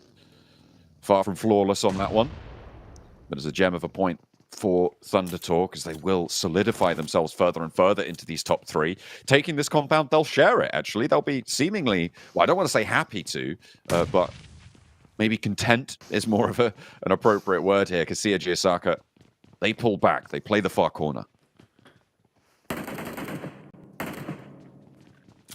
CAG Osaka do move out, but yeah, for Naoto, it kind of was like, throwing nades, like, really doing anything. I don't like that sound. That's horrible. Yeah, well, that's how it felt. Like the way he tossed that nade at the floor of the building. It's like, where was that going? Who was it aimed at in the first place? It's like into a singular room that I'm pretty sure they'd already covered off. So for CAG Osaka, I mean, coming back to what Hot Jukes was talking about that last game, and we even touched upon it, there was just that moment where you give up a compound that's inside the circle to attempt to bully Void Donkey, who was always like, guys, we're gone. We're already clearing the lobby right now, okay? Yeah, weird one. CAG Osaka may have lost the plot after game one. They're getting gapped right now by the rest of the lobby. And they need to try and pick up the pace if they want to get a survival stage spot for Japan. The Vicious, they've managed to get their way on through right down the east side of Quarry and into a pretty important compound as well, Blank, getting the west side of it, that warehouse side, sorry, the east side of it, getting that warehouse under control. Next circle just about to come on through, and we're going down to Primorsk. I mean, heading far away again. We do have a lot of water still in this one, you know, over towards the southeast side. Still a ton of circle cut out off the back of this. 4MV get themselves over towards the eastern side of the circle. Their job right now is pretty much to just deal with all those teams off towards that eastern side. I think getting a little bit further into this one will be difficult, and they are going to go for it. I don't like the beachhead play. I think it's incredibly dangerous to go for. Thundertalk's already taking shots. Dear me, it's a lot going on. Yeah, RCB moving in from that west side, wrapping around the edge of Quarry, trying to crash on in towards Void Donkey ID. They have managed to get one down. They've sent Wild a little bit too far towards danger there, and Vexy will launch the nade on forwards, tries to follow it up with a second towards Silas. See if they're able to find more knocks here. That's not going to quite tag on. Razor moving into position. He might have more effect here in this position, and the nade cooking over the top. Silas is there, and he's ready for the fight. The barrel not quite going to hit its mark there. And Razor can reform, fall back a little bit, get some healing done. Vexy needs to keep his teammate safe, but Silas has nades and backup from a teammate. Point Donkey. I'd like to see them get more points in this game. Razor immediately jumps out of the way as soon as he gets that first aid kit. Very fantastic timing. Stun grenade over the top. Do a little bit of damage, but 2 players for RCB, not looking terribly good for them. In the meantime, it is 4MV taking a fight with Cellcom Digi Alliance. That's over towards southeast edge. 1 player down. Similarly, Cellcom have taken 2 knocks. At the moment, 4MV seemingly in charge of that fight. Thundertalk looking to try and finally remove CAG Osaka from this compound. They've been sharing it now for the last circle. They want to change that. Ching moving close, King on the outside with AJ. They're up into the wall. They're a little bit reluctant to hop straight on in, but it looks like they're going to go for it now. The breach now in action. Apollo on the outside trying to catch some stragglers if he can. Shut it down from the off angle. Matten on the top floor. Doc, in the meantime, moving on in as Apex goes down. Cellcom Digi Alliance. This is a completely different fight as we're hopping on over to Ferry Pier. Doc and Apex both fall, and it's just Olio left to stand for Cellcom Digi Alliance. They will fall, and now the rest need to come. But there is that player up on the top floor. Apex in danger. Back over to Thundertalk. Secret are here. Secret in. And I mean, this is a quick rotate from them. Again, I think that 4MV tried to go for a crossing down this side because they heard that Thundertalk's taking the fight. They double back, hearing Cellcom Digi Alliance trying to get in towards their backline. Good cleanup from them, and that will sit them in 12th place with DRS making it into 11th off the back of their chicken dinner. Fantastic stuff to them, but they are heavily weakened over on this western side. Don't see them going too much further. But a 3-way fight at the moment between Thundertalk, CAG, as well as Team Secret. And the circle send us up on top of it. This has to end pretty quickly. Pretty sharpish. I think more teams are going to get stuck in on this one, and I think it might be Team Liquid first. Look at that on the west side. They're making their approach, potentially going for a crash, and chiming in. This compound is so important. It positions up to the north that are helped by this circle and this one compound. Team Secret, they make their way in. Team Liquid falls short. I think they know that there's too much going on in there right now. There is no room for them. They'll have to play towards that roadside, towards the beach, and hope that they can get a slice of it later on. 4MV as well, similarly on the southeast side. Losing 1, but moving up on that beach still. 4MV Southeast side right now. 4 eliminations. They did lose that player, John, like you were saying. I think that they still have a chance in this game. I don't know how long this position is going to keep them in, but we'll wait and see. Team Secret able to get ahead of them there. Again, for 4&V, it sort of was like they cut in the line a little bit off that Western Bridge crossing. Team Secret, Stalwart, as well as CAG Osaka. They cut in between. They didn't cut to the front of the line. They made quite a few people angry by just going maybe 2 steps ahead of everyone else. That's caused problems for a lot of squads because it was an unexpected factor, I would say, for them. I think you played as many circles as you should know that 4&V is coming in, but usually they wait a lot longer. This is a bit of a change for them. I'm surprised that Giante has been able to get in towards that western side of the map, but I don't know how long he's going to last there. RCB taking plenty of casualties now, just down to Silas on that center side of the circle, and likely that he's going to get pressure put on by the teams from Quarry once they conclude it. RRQ, ooh, managed to find the shot over towards Fabian. I thought D plus Kia may have been in the driver's seat of that one, but perhaps not. 77 looking to hold off Influence Rage, but that's a lot of damage pouring on out of the shack, and Limbo Boom holding his nerve. Diego can't quite find it, and there's the off angle to come through. Influence Rage falling at the doorstep. Zadira with the nades to the outside as Lil Boy tries to find something, anything. The rest of his team getting picked on up. He steps in through the kitchen and he gets cooked in turn. Goodness me. That's Influence Rage down then, and another chance for Brute Force to pick up even more points off the back of this one. And RRQ to continue whatever they're doing today. Seems to be working out. Limbo Boom. Times ahead for him. Very low HP. Nades go around the backside. Limbo Boom going between these buildings here. Only thing keeping alive, but a lovely Molotov. Cut off that crossing. And another run to Zadira. 77 days are numbered here. Oh, a nice response finally from Magnum, but it's too little too late. Brute Force have managed to conclude that fight, but Voin Donkey ID have heard this. They're flexing out. They did this on Sandhawk. Now are they going to go for the crash here on towards Brute Force when they're low? Do they know how much damage has been done? I think they've left it a little bit too long now, so going for it may be a little bit too risky, and I think Potato knows that. Razor just holding the perimeter, making sure that they isolate their hilltop on that north side.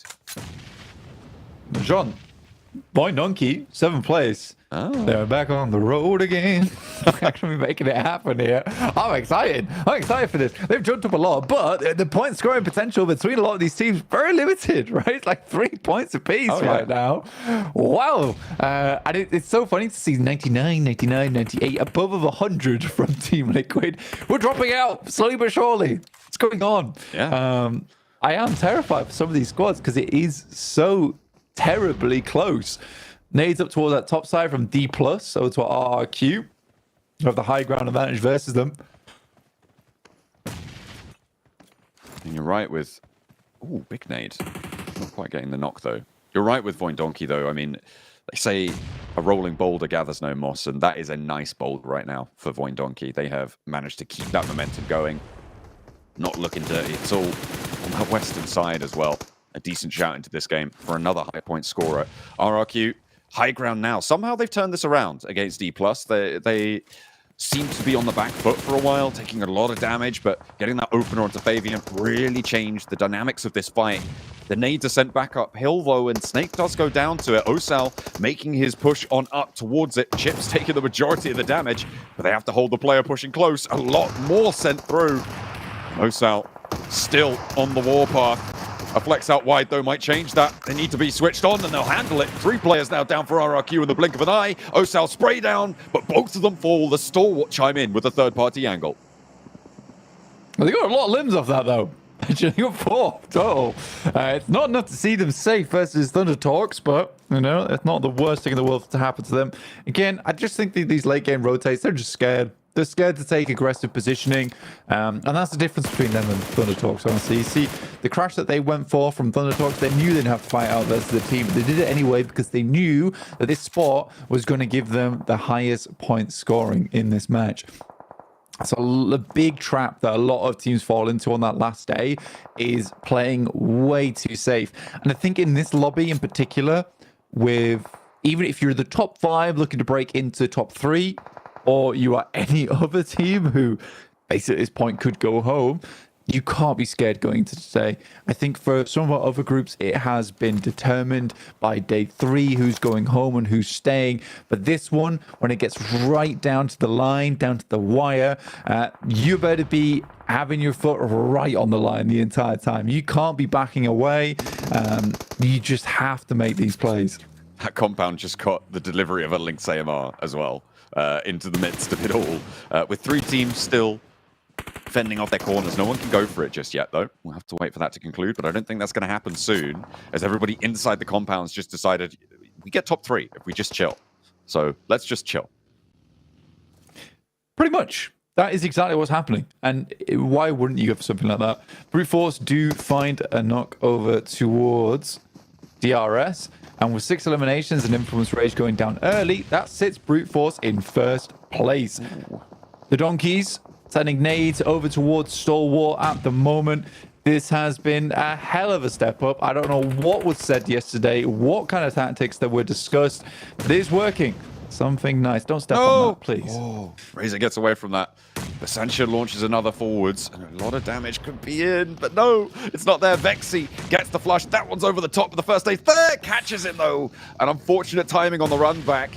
And launches another one straight underneath him. That was a really nice capitalization from Sanchez. Reads that fullback nicely. Another nade on in. Tags Potato and Voin Donkey ID are getting shredded by these nades. A lot of investment from Stalwart to make this one happen. In terms of their utility, they are taking it out of themselves. So maybe from this north side, they'll have a tough time, but perhaps this is their early point scoring opportunity. Maybe not so easy, though, as Vexy's there, ready to take that fight. Doesn't have any more first aids, has one thrown over to him by Potato.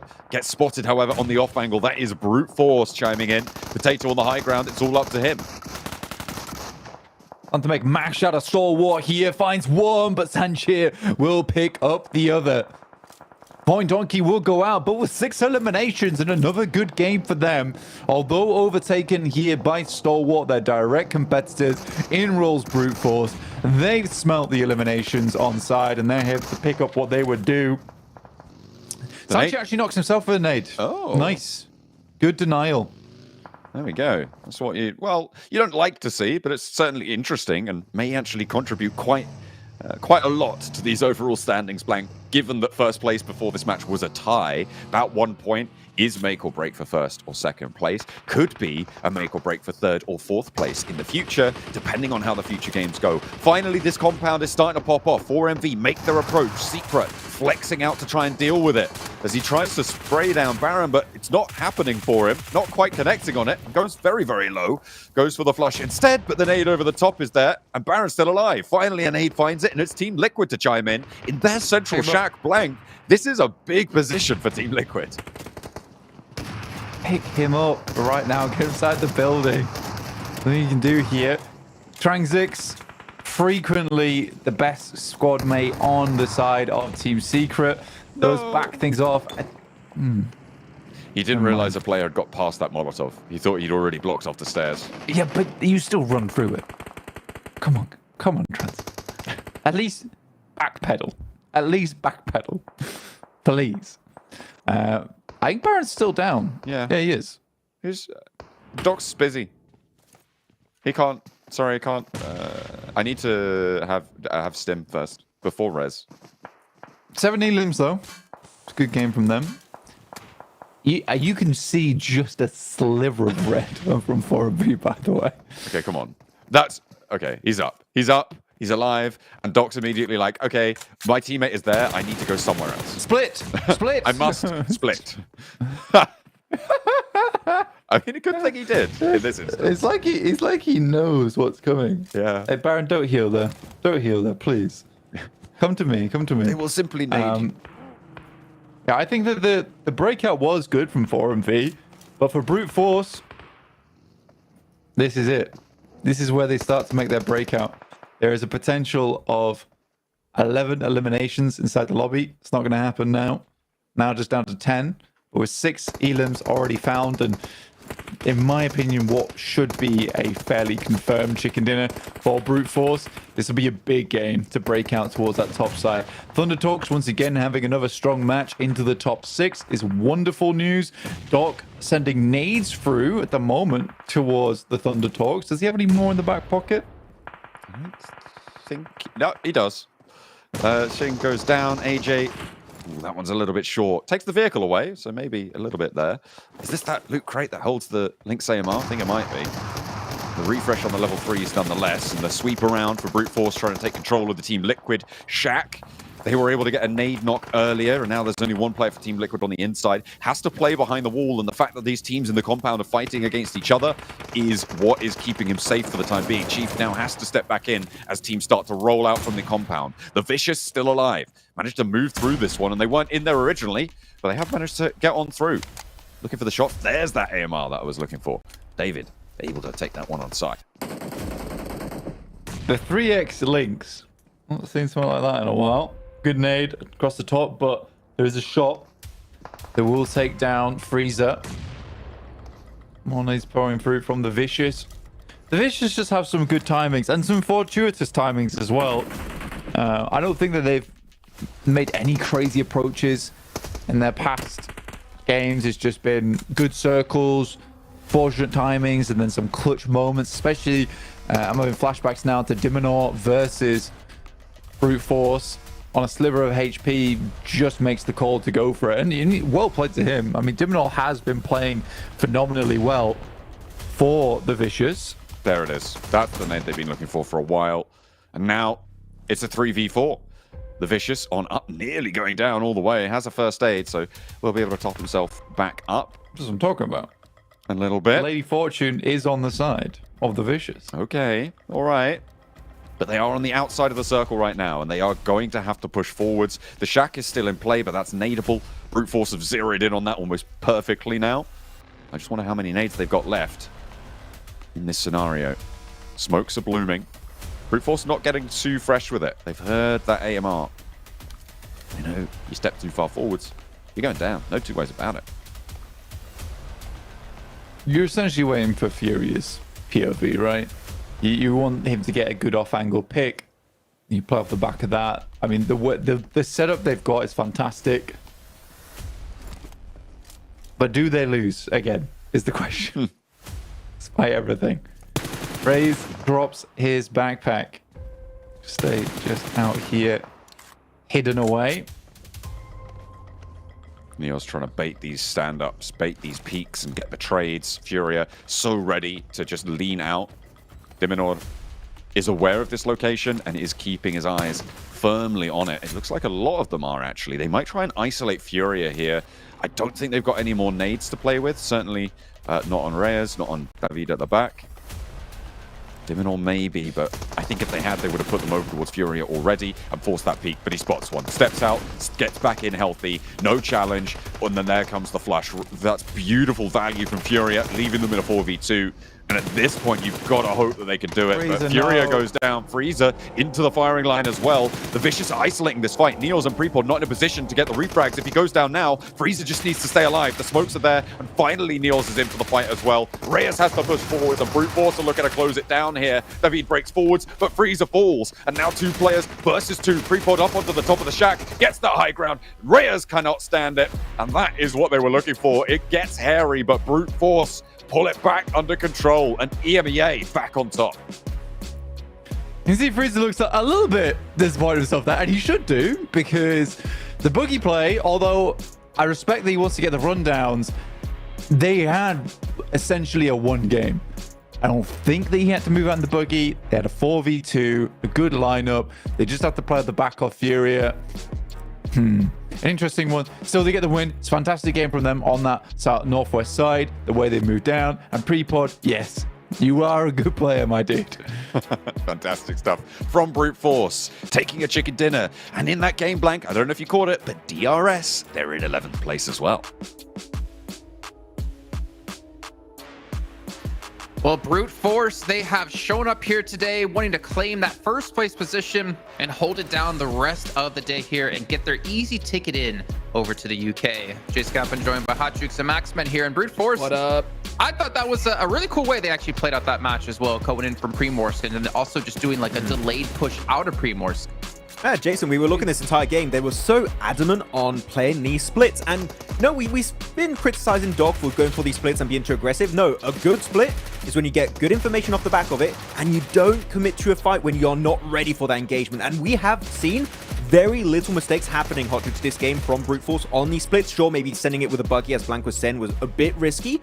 But their Western splits to control and just obliterate everyone on the West was so well executed that it easily gave them access to an opportunity to win this match. Absolute clinic, this game. Dude, look at the conversion rate from Neos there. 7 eliminations, 600 damage.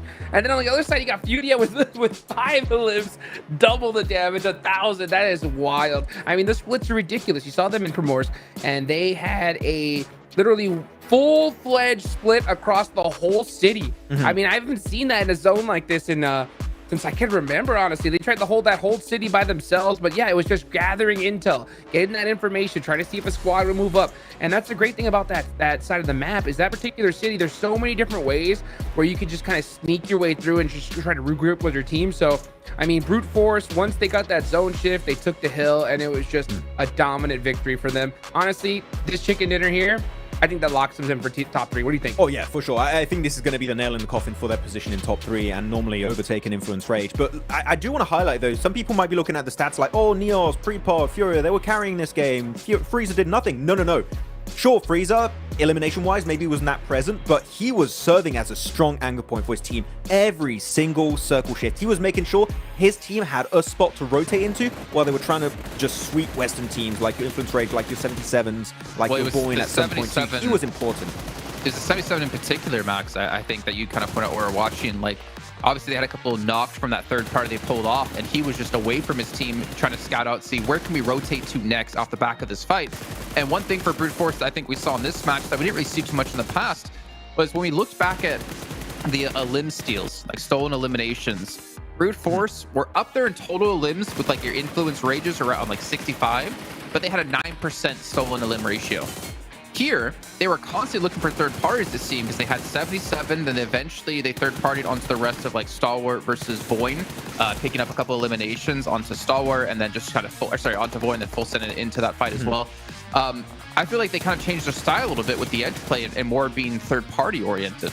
They were looking to overtake Influence Rage, Jason, for so long. They're like, if we can't beat them, join them. Just do the steal eliminations every single game. No, their third parties were on point. They third partied the initial fight, then I think it was DRS versus 77. Then you had Boyne fighting Oracle on the northern side, another third party. Like, it was an absolute third party fiesta, this game for Brute Force. And again, it's down to the scouting because of those splits that were happening, Hot Juice, that it made it possible in the first place. So Brute Force, again, a team going in this group that was like top 3 doesn't seem too achievable. Their playstyle is so damn consistent, man. And these splits at the end, again, were so good that at top 3, hell yeah, super deserving right now. Let's go. Yeah, I mean, 23 points. I mean, that has definitely got to be it for them, right? They should easily be able to make it into the finals. And I love their playstyle when it comes to that teamwork, man. You know, they usually, when they do a 3-1 split, they do it at the right time perfectly, right? They're able to cover each other's angles and be able to just overwhelm these squads one by one. And since they're on top, man, it's going to be just so much easier after this, right? Because they have all the confidence in the world. They have such a big point gap here that they can afford to still make a few mistakes. You don't want to get a little bit too sloppy, too overconfident for sure. But I mean, if they continue to play like this, I mean, yeah, they're definitely going to be on top of this group for sure. When you see Brute Force on the front page, you don't see Influence Rage there. That's 21 points that they were able to get more than the team who was ranked first place going into this game. But as we saw, there was just the tiebreaker of Chicken Dinner. So this should be a 21-point lead now for Brute Force over Influence Rage, not to mention all the other teams down below them here. But again, if you look at that leaderboard, like D+, unfortunately not having another good game. Who else here towards the bottom? We had DRS again, not having a great game. Alliance, you know, Kagasaka. These are teams who are on the brink of being sent home. RRQ in there with only 2 points. You have to kind of wonder, like, are these bottom teams ever going to have that standout game? And to be perfectly honest with you two, you only need one game today to stand out like that to make top 11 with how this is kind of playing out. So true. I mean, you really only need that one big game, and it's kind of crazy because the urgency is going to definitely have to be here now. Let's take a look at the overalls, and you can see, oh boy, things are starting to get spicy here. And I'm looking at the bottom of it because these are the teams that I want to see, you know, actually try to make a fight for that top 3. And we were kind of talking about this in the background, Max, man, when it comes to like Team Liquid. This is a big gap now. I mean, a solid one. It's almost 50 points, right? 48 total. Yeah, I think I don't think just playing center and hoping for the best is good enough. Like the only way you're gonna cross a gap like that is with eliminations. So you gotta hunt down squads, right? I mean, when they were in the shed, I understood why they were not going for eliminations because it's just not quite possible at that point. But maybe instead of going for the center position and trying to play passive, you can maybe adopt a more edge sweeping playstyle. Ooh. That for sure. But the moment they were in the shed, it was rough. But here you go, DRS did. Is that the first time they pushed out of bottom 5? It feels like it. I think so. Yeah. Damn. I mean, that's a good change, but we need to still see some more. DRS, you got 1 point in this game. It was lucky because you were just 1 point behind, but it's not going to cut it. We need more than 1 point, DRS, and you might make it to the survival stage. If Secret get a chicken dinner, just off, it was 0 eliminations, they're going to pass DRS, and they're in last place. That's crazy. That's kind of, again, how close it is. And yeah, DRS, you might be top 11 right now, but you're not safe whatsoever. There's even a couple teams above you that I would say are not safe. And we're obviously going to have to see how things play out here. I do kind of want to bring it back to something we saw between, it's technically, I guess, 3 teams. It was Kagasaka, Thunder Talk, and then Team Secret eventually, as we were towards Fairy Pier in one of these compounds. I was just curious what your thoughts and how they kind of played things out here, because we were kind of hoping that they would somewhat share the compound instead of actually looking for the fights, realizing that this is a really good place to play from as the zone progresses.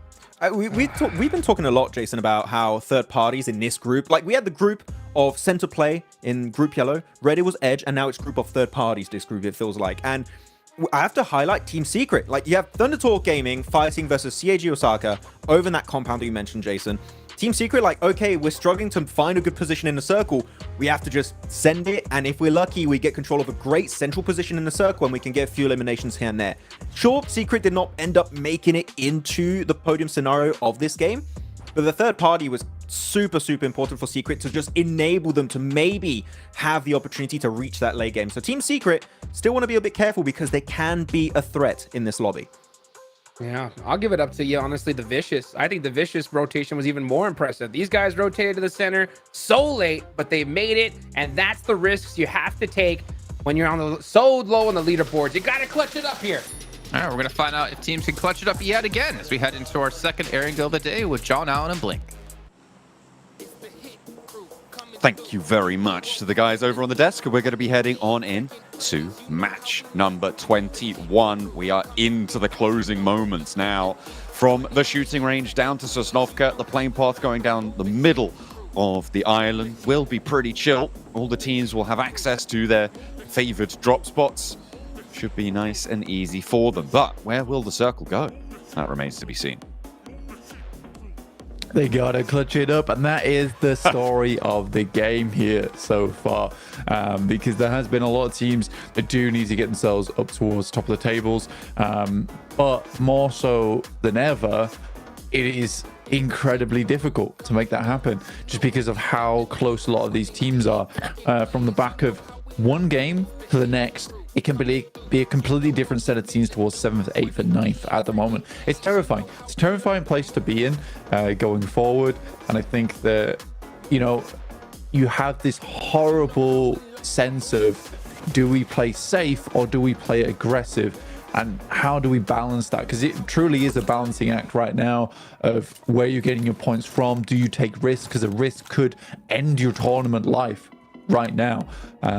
This is why I respect Void Donkey so much for what they're doing at the moment, because it is a very tough thing to go for in these closing moments of being like, we might not have had the best tournament, we might have looked like the weakest coming into day one, however now we've got to show our not so sharp fangs.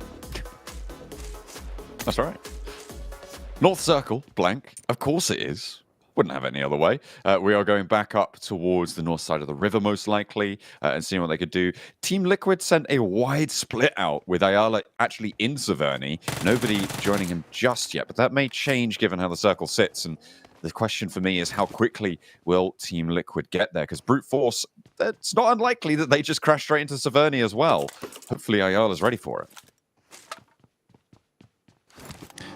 Yeah, and I think that you're right. And Brute Force have done this multiple times in the past over at EMEA, where they have gone for a Severny drop. Though 9 times out of 10 they have lost on a severity drop. I will like to remind people of that. So we'll see what happens. But versus just one player, entirely doable. Entirely doable. And this is an aggressive split from Team Liquid, which I think could come back to bite them, like you're saying, John, as Prepod's already making his way on over. Might send to the eastern side of Severny, which would be the smartest choice, which is what he's going for here right now, stopping in the shop. Isla's in trouble.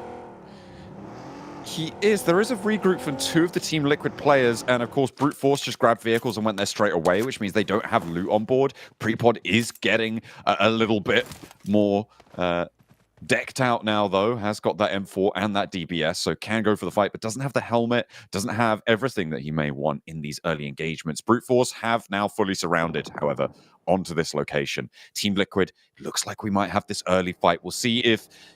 I wouldn't quite call it a hot drop, but a chosen engagement here on the first rotate set for both Team Liquid and Brute Force. Ayala had a vehicle, could have rotated out back to the west to try and play that angle. Brute Force, they started dropping around those South George vehicles, and they have rotated into this one too. So this is an optional fight that both teams have looked to go for. These things like a side mission right now. Yeah, pretty much. That's what I'm seeing. I mean, for Severny, it's a great starting point for this particular circle indeed. Again, like to remind everyone, Brute Force has lost nearly every single one of their hot drops and fights in Severny. I don't know if they've been doing some research, some planning. I think good choice.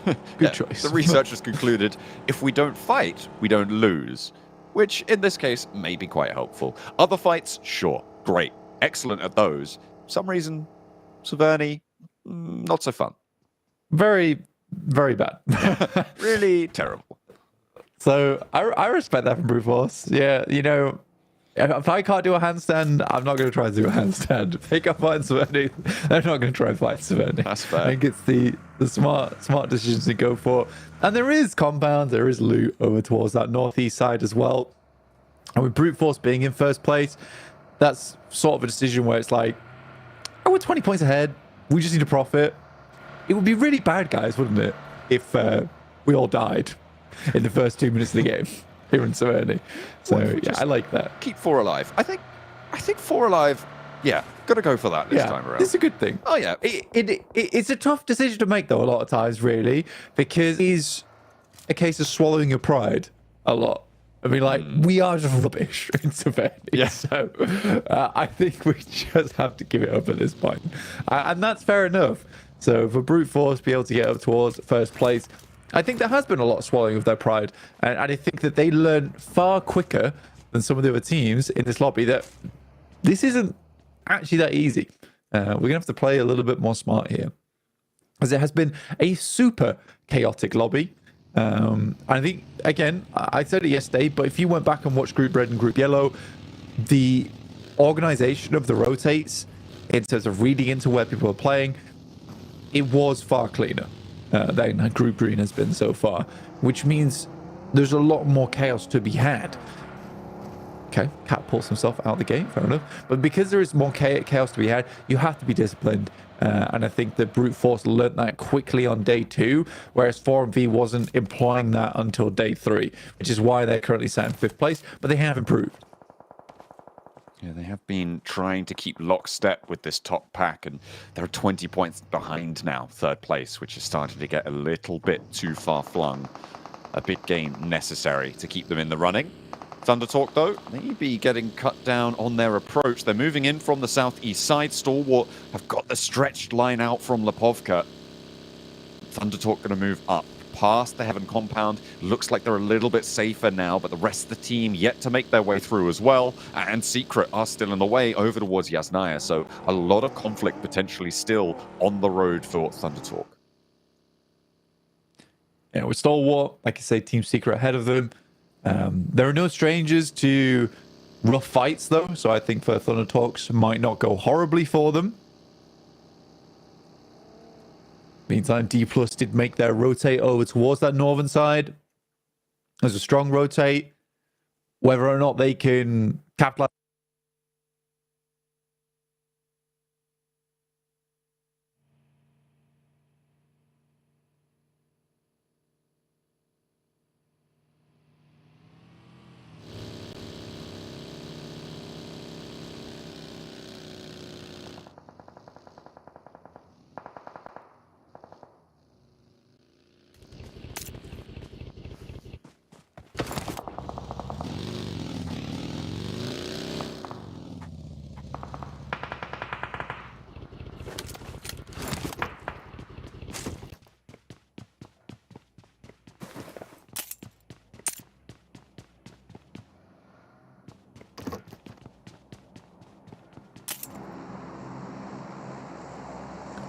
We're back. Slight technical difficulties, but we're back again. We're back in. And we're back just in time for the 3-2-1 circle shift. Hey, there we go. It's all the way over towards that northwest side. Team Liquid, happy with this one. Brute Force obviously don't get Severny, but they're fairly cemented over towards that eastern edge. Thunder Talks might be a problem for them as they are rotating in fast and they're not quite regrouped just yet. You're hoping that the cross angle here from Brute Force might seem a little bit happier. This is dangerous though for Brute Force. I don't think rotating in right now is the best decision. I think you need to be more concerned over towards that northeast. Another such utterances. RRQ scouting out from the south side, trying to figure out where in the middle of this circle is going to play well. There's that ridge out to the west of Severny. There's going to be a pretty pivotal location, I imagine. Currently, I think that's 77 who have the closest position to it. Influence Rage, actually, should be sat lining that one. So we'll be interested to see if they can leverage this game and chase down Brute Force, because they're all on that northern side as Brute Force slot in above Severny now. Maybe fair enough to them. I think they scouted this out earlier, right? They didn't see anyone playing towards this location, so they can happily get themselves back in. That's not Freezer. Huh, yeah, you're right. That's a different guy entirely. That has happened a few times, to be fair. But I would like to remind everyone that's not Freezer. Yeah. Freezer's Pre-pod's down. Different guy. Oh, they just can't play Severny. It's really unfortunate. And for Prepod, it's going to be a while before he gets rezzed. I'm expecting maybe 20 to 30 seconds, which means that they don't have the influence over Severny that they might like. The good thing is that Team Liquid and 77, they're playing on the borders. They're not pushing through this one. And I don't think that they very likely ever would until the next circle shift, and it would have to shift on towards Severny, right? That's when you would start to think about going for it. But for 77, what's the point of going across that road when you know you're going to be so open to Team Liquid? They have incredible sightlines down that road crossing and straight into a fight that you don't know if you can win, right, against Brute Force. And maybe Brute Force are lackluster in their Severny fights, but in general, you still don't want to be fighting them in this scenario. So I think for now, we'll see peace in Severny on the northern side. It's a similar situation to what we saw from that last game where you had Thunder Talk, CAG, and 4MV all in the same location, just because they knew that likely if they just chilled out there, they were going to get a top 5 easily, which they did come towards the end of the game. So for Brute Force, 77, as well as Team Liquid, they're all just happy to sit this one out, essentially, for the remainder of the game, or at least until the circle shifts away from Severny. I don't think it's going to do that anytime soon, at least, unless it is an absolute hard shift over towards the west. But we'll wait and see. Hasn't happened yet. Yes, it has. It is a hard shift up towards the west. That is... Oh, dear me. Oh, dear. We are going over to the shooting range hills, and that is going to be messy. DRS on the east side pushing in through and past Stalwart, hopefully, as they find Critter, get that spray out. Sleepy seals the deal on it. And they will have to march quite a way past Severny. Try and move around either side. Severny is still in this circle blank, so they can chill out for a little while longer. But in go Thundertalk, trying to move on through. They're going straight for the bunker as well on the north side of the shooting range. But Voin Donkey Idea already here. 2 of them are down. RCB has that third-party angle, and Thundertalk may have just bitten off way too much. There's no way they could chew it. They go down in 3rd place. D+ Kia, 4MV. They've got an opening. Go on, you donkeys. This is what I want to see. This is perfect stuff. Incredible spray downs over as well as Thunder Talks. Again, aggressive in nature are the Thunder Talks in terms of taking position. But the donkeys, they're feeling themselves. They're in 7th place. Just 4 more points away from hitting 6th. What an incredible comeback it has been from Voin Donkey. Final throws of the tournament as well. Either Defi was very encouraging last night, or really had a lot of things to say, quite loudly, directed at them. Well, whatever he's done, it's working. More of that, please. 77 now. Actually, Brute Force initiating this fight. They flexed out towards 77. there's that crossfire as well coming on through. Neos spots Zadira, gets that immediate flush as well. Prepod is down, but Neos is more preoccupied with 77 on this angle. Frieza and Furia moving out this way. I mean, they know that at some point they're going to have to go for this fight. The question is always timing on the scenario, but a big nade over through the rooftop for Shifu finds Frieza. They thought they had it, but perhaps the clock was just a little bit too fast here for Brute Force. And they pulled the trigger too soon. In go the shots. Furia has to step out. See you later. He's out of there. Not so long, though, because Magnum puts him under arrest. That's a terrifying thing to come into. Just Limbo Boom going through the building, spraying the S12K. Reasonable approach as well. Neos sending the smokes over, but I think it's too little too late for Brute Force here. That player's likely not getting across. I mean, he's completely open on the roadside right now. Fortunately, Team Liquid have left the south of Severny. I feel like Fury has been spotted. I'm not too sure from where or how he's making this, but no. Okay, Shifu puts him out of his misery. I was feeling it a little bit there. I was getting excited. I thought we might see him back, but no. Brute Force down to 2. They took a fight in Severny and lost. Who'd have guessed? RCB on the edge of that shooting range. Team Liquid as well, moving out of the south side of Severny. And D plus Kia for MV. The two teams looking to push their way up, take Thundertalk out of the top 3. It's an amusing fight, actually, for Brute Force. And a sad set of circles, really, going into stage 4. With it shifting over towards the western side, then edging back down towards the south. And these teams could have easily played Severny a lot more safe, considering it comes back over towards them. But Team Liquid, they take their opportunity to head down towards that south side. They have a strong spot to play in. RRQ taking shots back and forth between them and RCB, but Razor, once again, rattling off shots over towards RCB.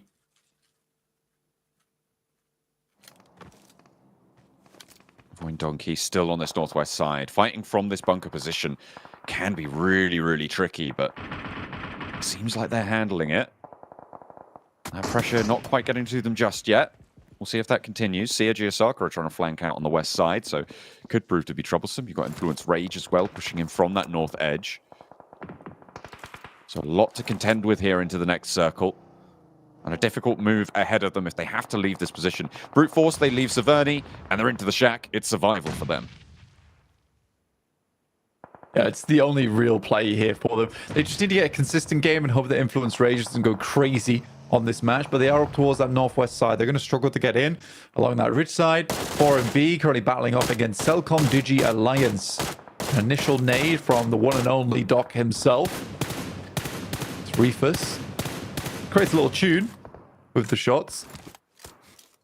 Apex suddenly trying to get stuff done. Brute Force still going though, taking shots over towards Team Secret. That's Jaiki down. Secret will explode the vehicle over towards DRS, who are on a 2-2 split. Reefus looking for that spray, but not still able to connect it. On the south side, 4MV just holding the top of this hillside, and I mean, it will give them a lot of strength. Cellcom Digi Alliance trying to move on that east side. CJ Osaka out on the west. DRS, they are suffering right now a little bit on the east side, but they managed to transition down towards the south. They still have Sleepy all the way up by Severny. So they have got a wide 2-2 split with Gianti down in the blue zone pushing. Not going to be res, so DRS on 3. DRS down to 2 players on that south side with Killer, an example. Sleepy attempting to make his way in. Right now not doing too bad at all, fighting a nade over towards Transix. So the solo from DRS on that north side still staying alive. Even taking shots over towards the players who are rotating in towards the shack. And he knows it's smoked off now. Not likely the line of sight's going to be open to him. Transix does get stolen away by Team Liquid. Down towards this southern edge, as we said before. Influence Rage playing this game out nice and slow on that north side. Ooh, that's a nice nade. Just goes slightly short, though. They're still doing damage, and I imagine they got 1 or 2 more left to play with as well. D plus Kia on the east side. They're in that compound. They're in the buildings. Have to transition away, though, most likely in the next circle. And it will be now, because the shift goes out to the west. 4MV still in a really important position.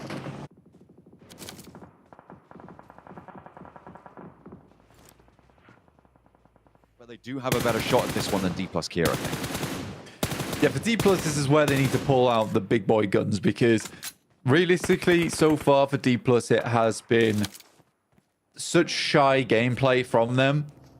The rotates have been fine. They've been nice. We discussed this beforehand. However, it's that mid-game where they're struggling a lot. And it's a similar problem we saw from Mir and Sejong, where from mid to late game, they are good to get towards that position. Capitalizing on that position, though, is a completely different story. With Nolbu having to back things off, get the first aid kit through. See what D+ can get done here, because it has been a real fall from grace for them.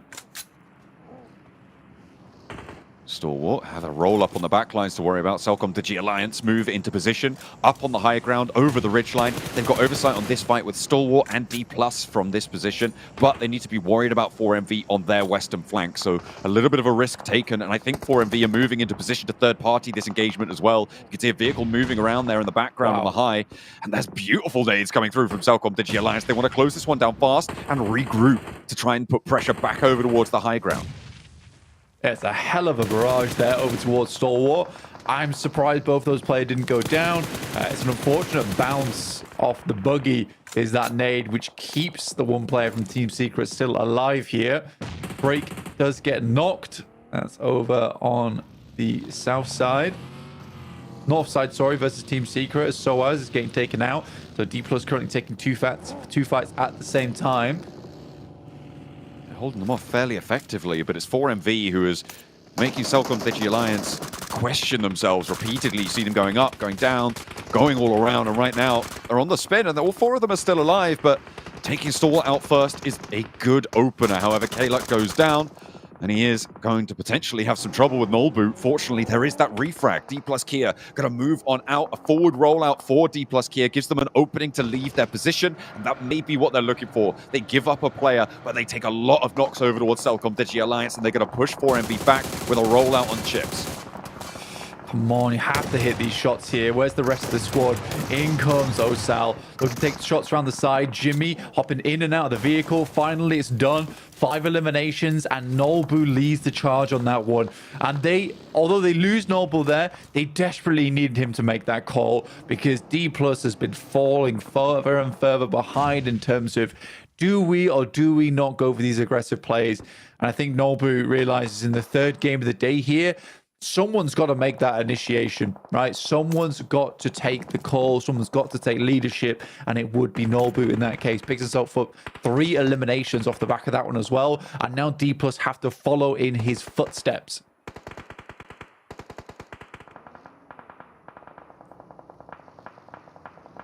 Brute Force at the top spot, looking to try and stop Influence Rage and challenge for it on that northern edge. We'll see if they can keep that top spot under contest. D+ Kia gonna have that northern side area, but it is Influence Rage to go down first. Brute Force taking that one down, or well, rather outlasting that one on the northern side. And they will just have to try and keep it up for the next game, because yeah, Influence Rage is full end. So a 4MP rank. You know, for Thunder Talks, them going out early, great opportunity now for D+ as they head over towards Team Liquid. This would be an awesome position to take control of. A lot of players low. There's still one on the high ground. Is there a knock there coming through? Yes, Fabian's finding Cardozin. That's a fantastic pickup for D+. Now they can control Team Liquid, who are down below. This was a good game for Team Liquid as well, up to 7 eliminations, 77 on 7 eliminations themselves. But it is Voin Donkey still going. On the far side near the shooting range, the nades launched on forwards, the parabolas permeating the shell. The Seiji Osaka have tried to establish. It's not going to go well for them. And Voin Donkey, they're up to 7 elims blank. This is a team revitalized, and you love to see it. Coming into today, 1 game, you could chalk that up to luck. 2 games, you could chalk that up to, I don't know, double luck, but 3 games in a row, this is something special. A really strong performance coming through from Indonesia. And they will be happy with this one so far at the start of the day. Let's hope that they can carry this momentum forwards. D+ Kia, though, they've still got Team Liquid to handle. They've only got 2 players on the outside. The hop out wide, Ayala picked up, but it's going pear-shaped here. Fabian, the only one to stand for them. And D plus Kia gonna lose players. He's not in position. The nade over the top doesn't quite clap where he's looking for it. And Fabian has to worry. I think he's just gonna have to play on as a solo. Team Liquid may be able to get the resist, but they're down. Oh, disaster strikes as Team Liquid resurge from underneath. Nice job from Team Liquid. They do lose another player, but 4MV picking up a good amount of eliminations, 2 on top of it, but securing their spot on this eastern side is very big news for them. Goodness me. I mean, for Voin Donkey, though, that's the team that I'm most curious about right now, of 8 eliminations so far. So that's what they needed to reach RCB's scoreline from that last game. And they've already done it, but RCB were able to get 2 eliminations so far, so still a little bit ahead, but what a comeback from the Voin Donkeys. Fantastic, formidable displays so far today. Over to 77 now, they will turn their attention. The smoke's going to give them a little bit of cover from that south side, and against RCB, against the last player from Brute Force as well. This is good news. And 4MV continue to put pressure on this east side. I think 4MV right now in the position to do the most damage to the tables. But the top 5 keeping lockstep with one another has got to be intimidating. How much further can 4MV go to keep themselves in that race?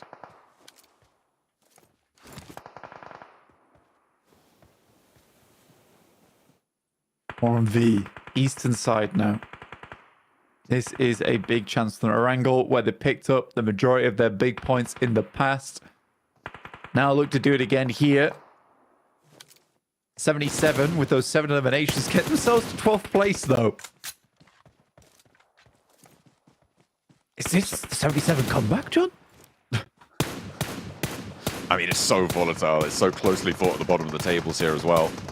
It's going to make things tough. 4MV finally looking to slow down the Donkeys. Not going fully down just yet, but starting to bleed. The heal comes through from Potato. The flush to one of their players, though. They will only have 3 left.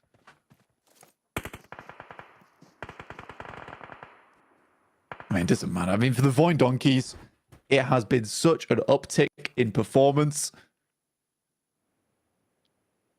The counts rising from the coffers. Pre-pod. He's just biding his time. I mean, 4MV will take shots at him as soon as he stands up, but has Loxy? Loxy hasn't seen it. There's no way he's seen it. There's the heal. This buggy might just roll over him. Oh, by mistake, no! Just misses. Nearly clips him, and Loxy, no way! No way! And this is a free point for Prepod. The question, and he turns around immediately. That's discipline. That's just waiting for the teammate behind him. He doesn't know if he's made it to the tree, if he's drawn short, or if he's up to the ridgeline, but now his position is known. Gets an extra point for Brute Force, finishes in 5th. That's probably as valuable as that position was going to get for them. So a nice timing on that one. Yeah, I mean, it's decent stuff there. Nade goes through over towards KYMYZ. Getting good at it now.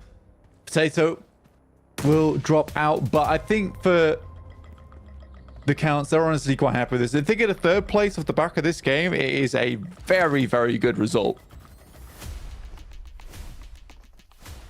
4MV looking to try and close this one out, put themselves back towards those top 3 spots. 2-2 split right now around this circle. 77 have the middle, but playing on with 2. Voin Donkey ID. Fighting from the outskirts. The high ground for 4MV, really, really difficult for them to handle. Will get pushed off, though, by the blue zone fairly soon. So they're just waiting, biding their time before 4MV have to move as well. Reefus backing it up a little bit. Excited to see how this one will conclude, because it really does have a big impact on the point standings, especially for the Voin Donkeys, who come in today charging, looking incredibly strong. So pleased with them as well. And I mean, I love a team on the last day who is down their luck and just says, look, let's just go for it. Let's just take this as far as we can go.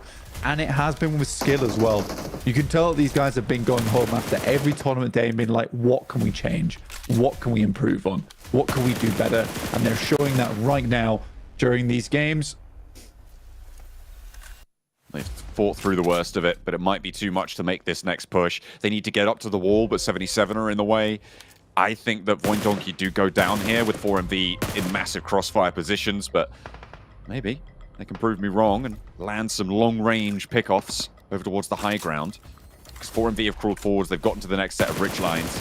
It's going to allow them a little bit more power here to oversee this entire approach. 77, that extra force that's just stopping them from getting any further in this game.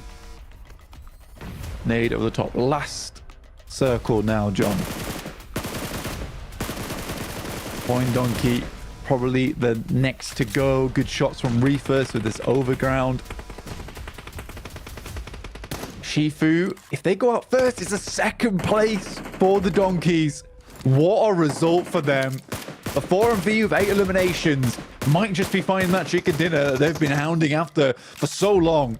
They're looking for more as well. The nade over the top. 4MV looking to put themselves back into the top 3. And with the roll over the top, the DBS shutdown, that is what they will find. A great game for 4MV. Fantastic display from Voindonkey ID. And 2 teams to finish it out. Both of them will be happy with the result in match 21. 4MV been so close multiple times, but there it is. And it's a much better play from them. Very disciplined over towards the eastern side.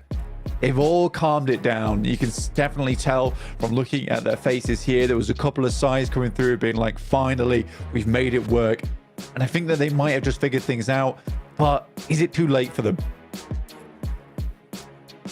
Is there enough time? Do they have the gas left in the tank? They are in the conversation, but we have to wait for the conclusion. To do that, we are going back over to the desk. Yeah, discipline's a good word for it. I know, Max, you're kind of not happy with the win out of 4MV, but not necessarily about them winning, but more about other teams giving these high ground positions away to 4MV to take for free. Yeah, I was hyping myself up, Jason, like, oh, there's going to be this massive fight in the southern side of the map. There's going to be all the teams fighting for the high ground control. And it didn't happen, like, at all. Like, CAG just like, oh, no, we're just going to play south of shooting range. We're just going to play in the dip and then just try and survive. Like, oh, we'll try and get a few placement points. And then on the east, Alliance try and fight a third party on DRS and Stalwart, which I don't dislike, but then they just completely give up on the whole idea of playing high ground and 4MV. Well, you're giving us the best position in this circle, Hot Jukes, for free. So guess what? We're just going to pop off. That's right. They said, nah, I'd win, dude. And they did. Beautiful done. I mean, like Doc, especially 3 eliminations, 700 damage, leading the charge when it comes to damage-wise. But Reefus getting that extra elimination on board. I mean, this is a win that they so desperately needed. Let's be real, guys, right? Like, there's starting to be a little bit of a gap, right, between that 3rd and 4th place position. So 4MV, I mean, with this chicken dinner, they had to have cleared it easily, right, Jason? I think that match was the sign, as Blink did say, about their discipline, and I think the realization that we can't keep playing like we were if we want to make top 3 and get straight through the grand finals. I think it's really important to see them be able to, wrangle in Doc there, as you were saying, Max. It looks like they got an EpiPen because it wasn't allergic to his own team. I think it's a good sign for them, and I think it's a sign of maturity as well, and the realization that, like, we need to qualify now. Like, we need to stop messing around. We need to actually take fights that are sensible, play together, not engage in anything we possibly see around the battlefield. And I kind of like it. It wasn't as impressive as like the 32-point chicken dinner we had on day 1, but I think it's a mature chicken dinner out of them. Oh, definitely. I think they were looking back, Hot Jukes, on the previous game of Brute Force and like, well, that's how you split. Oh, that's really good, actually. We'll do some of that. And it works out. But no, there's definitely a lot more respect coming out from 4MV. They are not taking these big off angles and engaging fight. Wait, Mythic with a revolver? Dude, what? revolver through the I didn't even smoke. catch that. Was so sick. Oh, okay. Well, what was I saying? That was cool. Who cares? Okay. Right? That was badass. That was awesome, dude. I mean, Team Liquid did make some noise in this match, but again, not the game that they really desperately need if they want to make it into the finals. When it comes to 4MV, though, remember when I said, guys, I was like, I gave them 5 matches to play Reckless, right? That ended yesterday. I'm glad to see that they finally, oh, by the way, before I even get to that was ridiculous from Breefod. That buggy was so dang close, he could smell the tires, Max. I don't know how I would feel during that moment, but I would be sweating bullets at that point. But yeah, Trigger discipline. It worked out. He got himself the extra elimination. Sure, he doesn't get really too many placement points off the back of that, but those are the kind of moments where if you wait long enough, you might have the perfect lineup where you can spray, transfer, and get two. But unfortunately, one did get in the buggy and rolled away. But man, I would have taken that shot 30 seconds ago. Like, Max, he was so respectful. Wow.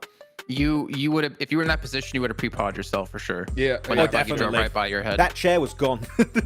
21 points for 4MV here. Void Donkey as well, getting themselves 14 and 77. You know, we've been talking about them for such a long time. Max saying like you expect them to get a chicken dinner. 12 points in this last match. It's not enough to quite breach into top 11, but it's the start. It's definitely a good start. I'm especially happy, Jason, with the elimination front of things. They understood super early. Oh, we had to circle so many times in this PMGC. We're just going to hold the western edge of Severny. Whoever goes in Severny and tries to leave it later on, we're just going to completely obliterate them. They got so many early eliminations off the back of that play alone, Jason, that again shows to me that 77 have a great understanding of this lobby, how they react to circles, and they know how especially to abuse it in their favor to get easy eliminations here and there. So the late game was rough because they're in that dip next to shooting range. Leaving that spot is nigh impossible, especially when 4MV have such an insane split all around them. But it was definitely a good attempt this game to try and get in top 3 and a few eliminations here and there. But just taking a look at the rest of the match rankings here. I mean, we do see what Team Liquid, like you mentioned, get 11 points. D+ finally getting 9 points as well for themselves. They've been extremely quiet outside those 7 matches, as Max pointed out at the top of the show. And even Regnum Kari getting themselves 6 points. Yeah, and the big loser on that match was going to be Thunder Talk, right? They ended up with their 0 points right after coming off a solid game. So things are getting interesting, guys. One thing that, you know, I always bring up, because it is very, very important, I think, is, you know, how these teams cannot depend on the last match of the day, right? I mean, there's going to be teams that know they're not going to make it usually, right? But in this stage, it's going to be even worse because teams at the bottom of the leaderboards can still push their way up. 4MV are back in the mix right there. Look how many squads are in running for top 3. I mean, it's pretty much second all the way down to 5th place.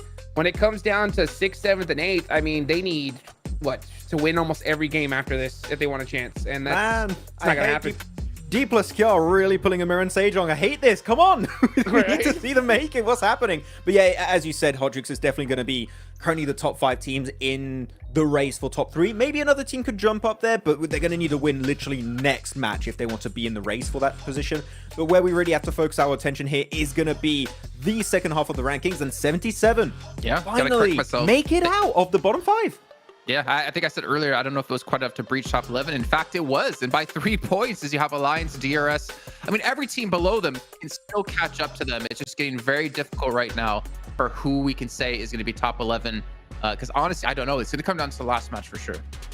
Yeah, it's going to be brutal. Like we always say it, Jason, it's going to be down to the last game for the top 3 possibly, and also for the bottom 5, and see who's going to make into survival stage. So again, I'm happy to be here on the desk because I would not want to be these players. It must be rough to go in these games and you're like, it's all down to this match. Like a whole year's worth of work to try and get to PMGC down the drain. That must feel bad, man. Dude, it's almost like that meme, dude. You see DRS, right? They just finally make it in. It's like, yes, yes. And in the last game, back down. No. Hopefully they can make it to that top 11. Well, we'll find out what's going to happen in the last half of the day here after a short break.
just like that, a blink of an eye, we have gone through 3 matches of the last day of Group Green. I'm joined by none other than Apex from 4MB. You guys were just able to finally make that push towards the top 3. What are you guys going to be doing or changing anything to make sure that you maintain that top 3? Бид бол өнөөдрийн байдлаар тоглох арга хэмжээг бол ерөөсөө өөрчлөхгүй. Зүгээр бидэд аль болох аюулгүйг л харж тоглоно доо. Аль болох сейв тоглоно л гэсэн. Манайгийн хувьд бол ер нь багийнхандаа үргэлж итгэдэг болохоор ер нь өөрсдөндөө нэлээд итгэлтэй байна. For today, we're not gonna change anything. We'll just like make sure we are safe enough and making the right decision in the right situation. And also, we believe ourselves. So like we are like pretty confident with for today. Okay, awesome. Well, thank you so much. Best of luck to you guys, because that team, as I mentioned, they are currently in 3rd place. Now we're going to be mixing it up here. It's not just going to be one team. It's the final day, so let's have some fun with it, because I do want to talk to a team that is trying to make it to that survival stage, and it's none other than RRQ Nerfeco. Kind of along the lines, right? Set, but a little bit different. What are you guys going to be changing, if anything, or what are you guys going to be doing to make sure you actually make it to the survival stage? Oke, jadi apa yang bakal diubah oleh RRQ sendiri untuk memastikan yang kalian itu bakal lolos ke babak survival stage? Yang pasti yang pertama udah pasti itu strategi lah. Kita udah coba hari pertama, hari kedua strategi main agak face rotate dan center agak susah, dan di hari ketiga kemarin kita udah mulai dapet tempo. Dan di hari terakhir ini kita mau maksimalin tempo yang udah kita punya itu. Okay, so basically yes. First of all, we of course we're gonna change our strategy. And yes, if we take a recap back when we play on the first 2 days, we are struggled by playing fast and center on a center circle. And on the 3rd day, we try to adapt and we try to change this tactic, and it worked for us. We gain the momentum from there. And yes, from today we just gonna bring the momentum, followed by instruction from our coaches, and of course we try to ensure our survival stage. Awesome. Well, hey, it wouldn't hurt to have another Indonesian team in survival stage. We saw what Void Donkey has been able to do so far with the changes they made. Let's see what RRQ and 4MB are going to be able to do in the last 3 matches of Group Green.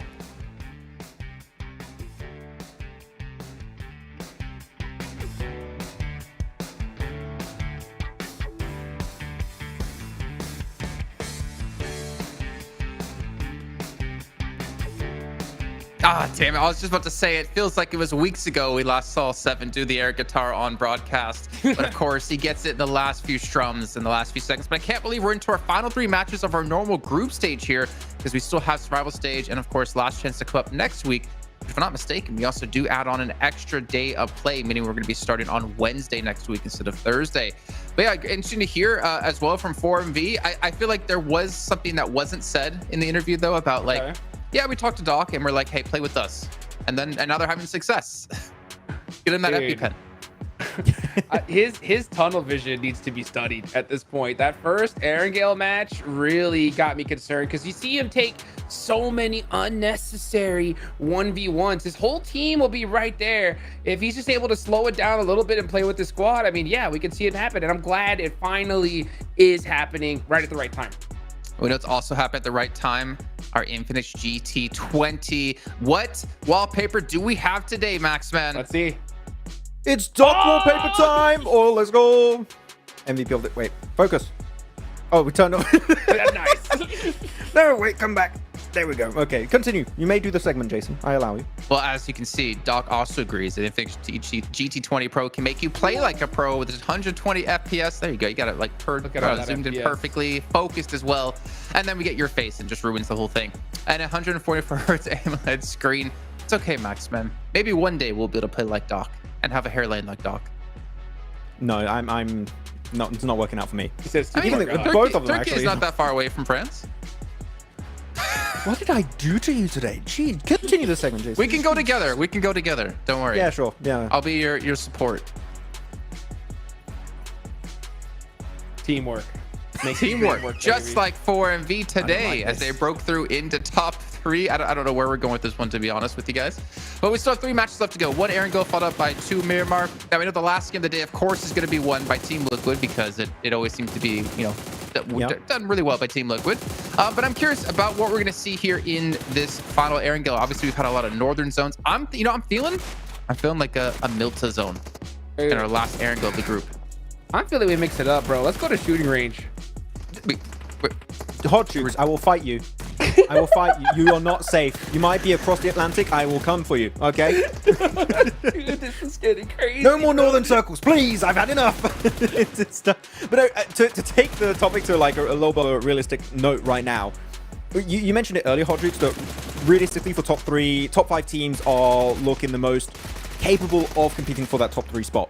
I'm still looking at teams below. I'm looking at your Voin Donkey ID. I'm looking at your RCB. I'm looking at your Team Liquid. I'm looking also maybe to some extent to the Vicious and Stalwart. If they want to have a chance, and I really mean a slight chance to make it into top 3, they need to get chicken dinner right now. There is no ifs or buts about it. We need to see a win from one of those teams if they want to have just a single opportunity to go to the Grand Finals. Otherwise, if they lose now, they just got to make sure to secure their spot for the survival stage, Hot Jukes. Yeah, it's getting really, really crazy here. So again, I talked to Knight, right? Look at that damage though. Holy goodness, bro. That is ridiculous. 10k damage from Doc. I would be shocked to not see this guy in the finals. I mean, with a performance like this, he's going to be just set up for success. And if he plays with this team, he'll have even more damage, right? But I will say this, talking to Knight, I gave him a question, okay? I said, like, let's say you're 10 points away from top 3, right? It's the last game. Would you guys have the grapes to hot drop or try to camp the 3rd place team's rotation, And he says the problem is that, we're good at Miramar in the last 2 maps and it's not worth hot dropping. But it's if we need to make sure that we're going to get it done, right? We'd rather drop near the team and gatekeep. My question is right now, dude, with how many points they are far away, it may be even worth considering doing it right now. What do you think, Max?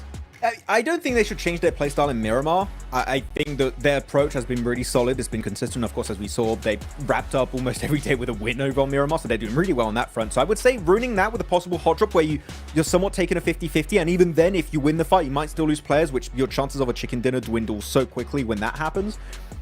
So I kind of agree, Hot Jukes. I need to see a little bit of a different playstyle from, again, the teams I mentioned Team Liquid, Vicious, etc. That they need to really step up big time here. A win is also maybe just not even going to cut it. You need to get a win with a bunch of eliminations. You need to play aggressive. And Team Liquid specifically, their passive middle playstyle that we've seen a few times on Erangel before is just not happening. Maybe Sweeping Edge would be the way to allow them to be in contention for top 3 spots. So I think that would be a good adaptation for Team Liquid. See, I don't know. I don't know if you can make plays like this work in the last matches to like breach top 3, just based off the fact that I feel like if you're brute force, you can just start playing a lot safer now. Just play for placements. You don't even need to make any these big elimination plays because you're already in the lead by, closing on 30 points. I think you're about 25 points ahead. Actually, probably a little bit less than that. Why do something out of the ordinary, or why be extra aggressive to potentially lose out in a fight that you could potentially be caught up by on these other teams? And especially if you're on like the brink right now, like your Influence Rage, your 4MB, your Thunder Talk, your D+, I feel like they're just going to play a very standard game and hope that others are going to be the ones to mess up, and they don't have to be the ones to make a big play happen to qualify. I get your point, but for the middling teams, I would say, and I think Hot Jukes, you might agree with this, it's the worst that could happen for those teams at least is you just go to survival stage. So I think just doing a big play, at least an attempt at a big play, is going to be the correct approach for the Erangel match. Yep, but we need to see desperation plays from 6 on down, and brute force, we haven't talked about it, but you saw that they know where everybody's dropping. If they wanted to, they can choose who makes it into the final stage. No hot so drop, though. Let's see. Yeah, let's see what they decide to do here. I heard hot drop. That means we're not going to have one. I said not going to have one. Don't worry. You're good. You're good. Thank you. And our final Erangel of Group Green. Let's throw it back over to John on a blank to take us in. And all 16 teams drop onto Pachinki. That's where we're going. Every single one of them. We're all going straight into the middle. I was thinking of Picardo, but then I was like, no, don't like Picardo hot drops. Pachinki it is. All 16 of them. I'd love it. Yeah, it would be helpful if Picardo was even on our angles. Yeah, exactly. That's why I also didn't go for it. That was like the secondary concern. Yeah, that just doesn't exist here. But Pachinki would have been a good one. I'd also enjoy a military base. Maybe even a Stauber fighting in the ruins. That would have been good fun. But yes, hot drops, maybe no. Maybe yes. But I'm leaning no. I'm also leaning no. I think that's generally what we've seen in the past. Yeah. Again, I think if we look at this lobby contextually of where people are sat in the leaderboards, hot dropping is a very bad idea right now. Because it's not a case of, oh, we can guard someone out from taking us over. It's a case of either we give someone a survival stage slot or we go home. That is the risk you're taking. Do you want to take that risk? Probably not. And this is the thing, right? It's like the reason that you would try and get someone out is because you don't want to face strong teams in the finals. This is PMGC. You're facing strong teams in the finals, no matter what. Like, sure, you've got experience against these specific teams and things like that, but the other teams can all be watching these and actually probably getting as much good info on what you're doing as the rest of them. So in general, I think is guarding out a specific team and not wanting a specific team in the finals, I feel like is kind of a weak reasoning to go for a hot drop. If you want to, I think at any point, it's kind of just, yeah. I'm a big no. I'm a big no right now on hot drops, and I think we're both in agreement on that. We are in agreement. We have struck an accord. We are an alliance. We might say. Yeah, I don't think it's the right idea. In the meantime, though, it's CAG as well as the Donkeys rotating in very close to one another. Though Potato and Co do send wide. Vexy right now doing a huge amount of work for the team. 25 staggering eliminations for the squad. And Razor and some crazy stuff. Yeah, 23 as well, 32% those eliminations, but they are just the pincers, the full crab. It comprises all 4 players, so they need to be giving credit to them because their step up over the course of today has been phenomenal. They've had 3 good games on the trot, and let's see if they can keep that going. As the hoofs pound on the soft earth of Erangel once more, they'll try and catch up to 5th place, which is a little bit in the distance, but it is achievable here.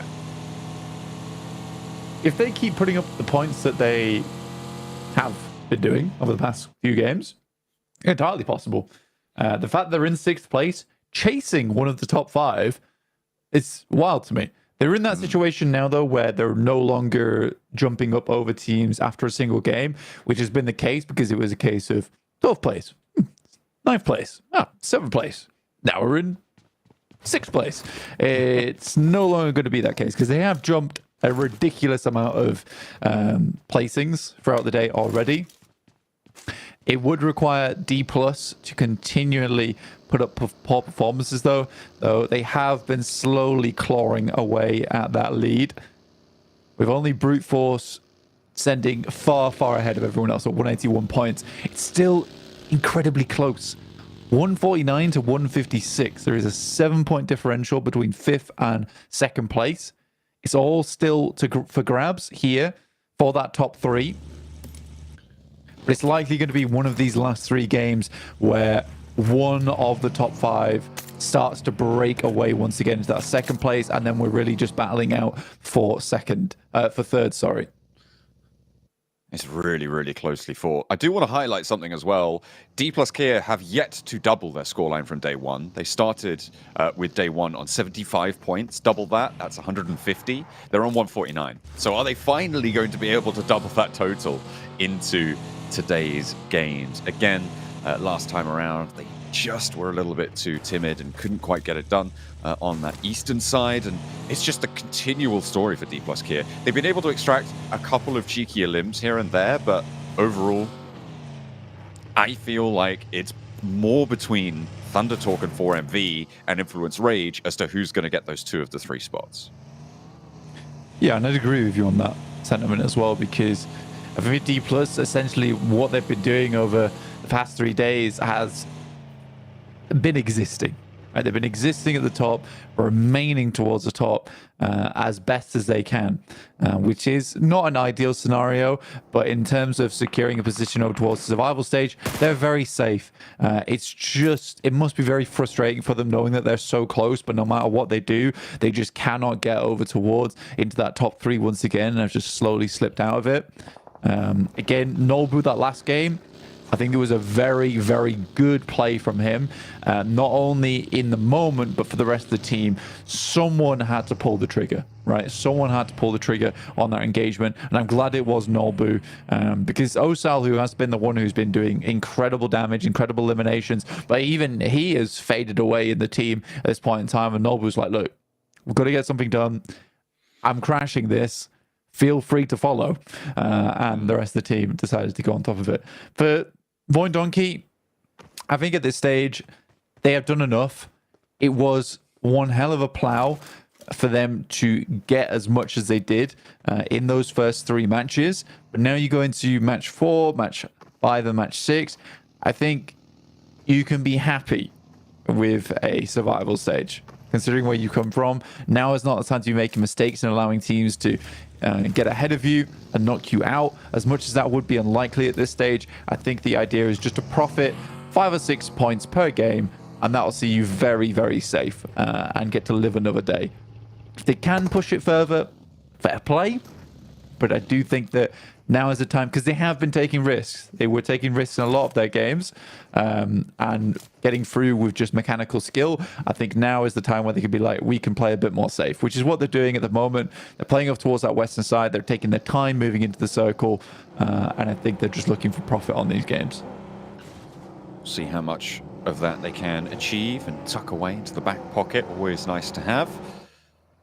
The teams beneath them will continue to scrabble around for that 11th place bubble. There is that small margin that starts to open itself as well. You've got 9th place and 10th place on 108 and 107, then a 10-point drop-off to 11th on 97, and then it goes 94 and 91. So it's really quite close, and it goes 86 at the bottom of the tables in 16th. So any of those bottom 6 could really change around at any given moment. 9th and 10th, a little bit more safe, but still not out of it. And then I mean, to be honest, it's still not entirely secure for Voin Donkey and RCB. I mean, that's what you're talking about with playing a little bit more safe, getting 4 points a match or something like that would see you safe. Team Liquid as well. It's not entirely safe for them, but it's highly unlikely that multiple teams can do enough to jump up on over them. So a lot more secure there. It's really those bottom 6 that I'm looking at as being incredibly volatile. Yeah, 77 just about breaking into the top 11.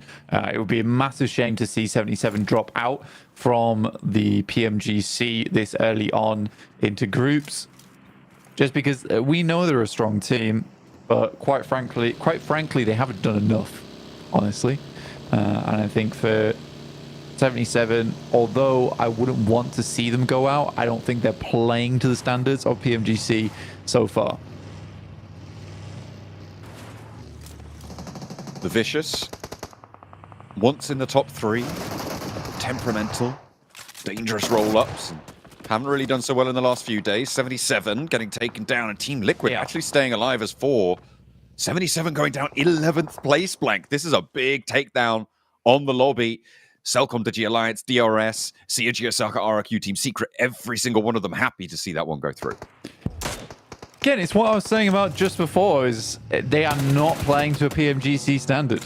And it felt like they did not hear me, and we're just like, we're going to continue doing exactly what we're playing like right now, which is aggressive, weird plays with little to no comeback from those situations. I mean, you crash into Team Liquid, you know there's going to be a team there, and even so, not even taking a single knock onto Team Liquid, it's a very bad scenario to be in.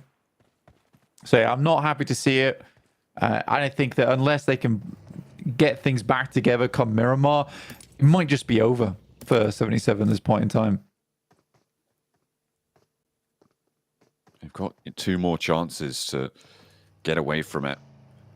And the question is, how well can the teams beneath them do as well? Because there's always that question mark on what's the performance going to be like Can a team like DRS get those extra points needed to put themselves over the top? They've had 2 chicken dinners so far for DRS, but both of them have been a little bit quieter than a lot of the other chicken dinners we've seen. And on the south side, they can survive for quite a bit longer here, but it's only into stage 2. A long way to go on these circle shrinks. Influence Rage, because they're rotating down on that north side. They've dropped off a little bit. Getting a lot of early deaths on these games.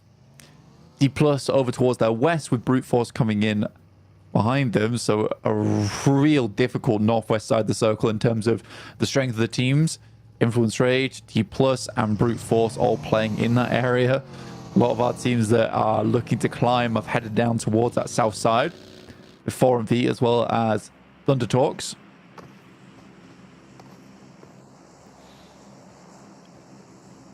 MV look at a push on up. Secret and Stalwart, both around that prison area. Circle very close to popping. In the middle of this circle, you've got RRQ, but they're now right on the edge of the next one. D+ Kia in the middle. What can they do with this? This is their game. They have made some good rotations in the past. They've got some circles where they're a little bit over towards the edge. But this is one of the circles where you can completely dominate from if you have Central at the start here. So they regroup, getting towards a good position. They control a lot of that northwest side where it's fielded area. Yeah, I want to see a big game at D+, because this could be something that secures them towards that top 3 easily. But if they have these unfortunate pickoffs where they go down, they take knocks, they can quite quickly fall in this match. But already finding a player onto Voin Donkey. Get a knock up towards Zeta. No smoke's been thrown out as Ozal will pick up the first elimination there for his squad. Wraps back as well, repositions, moves out to the high ground on the southeast of them.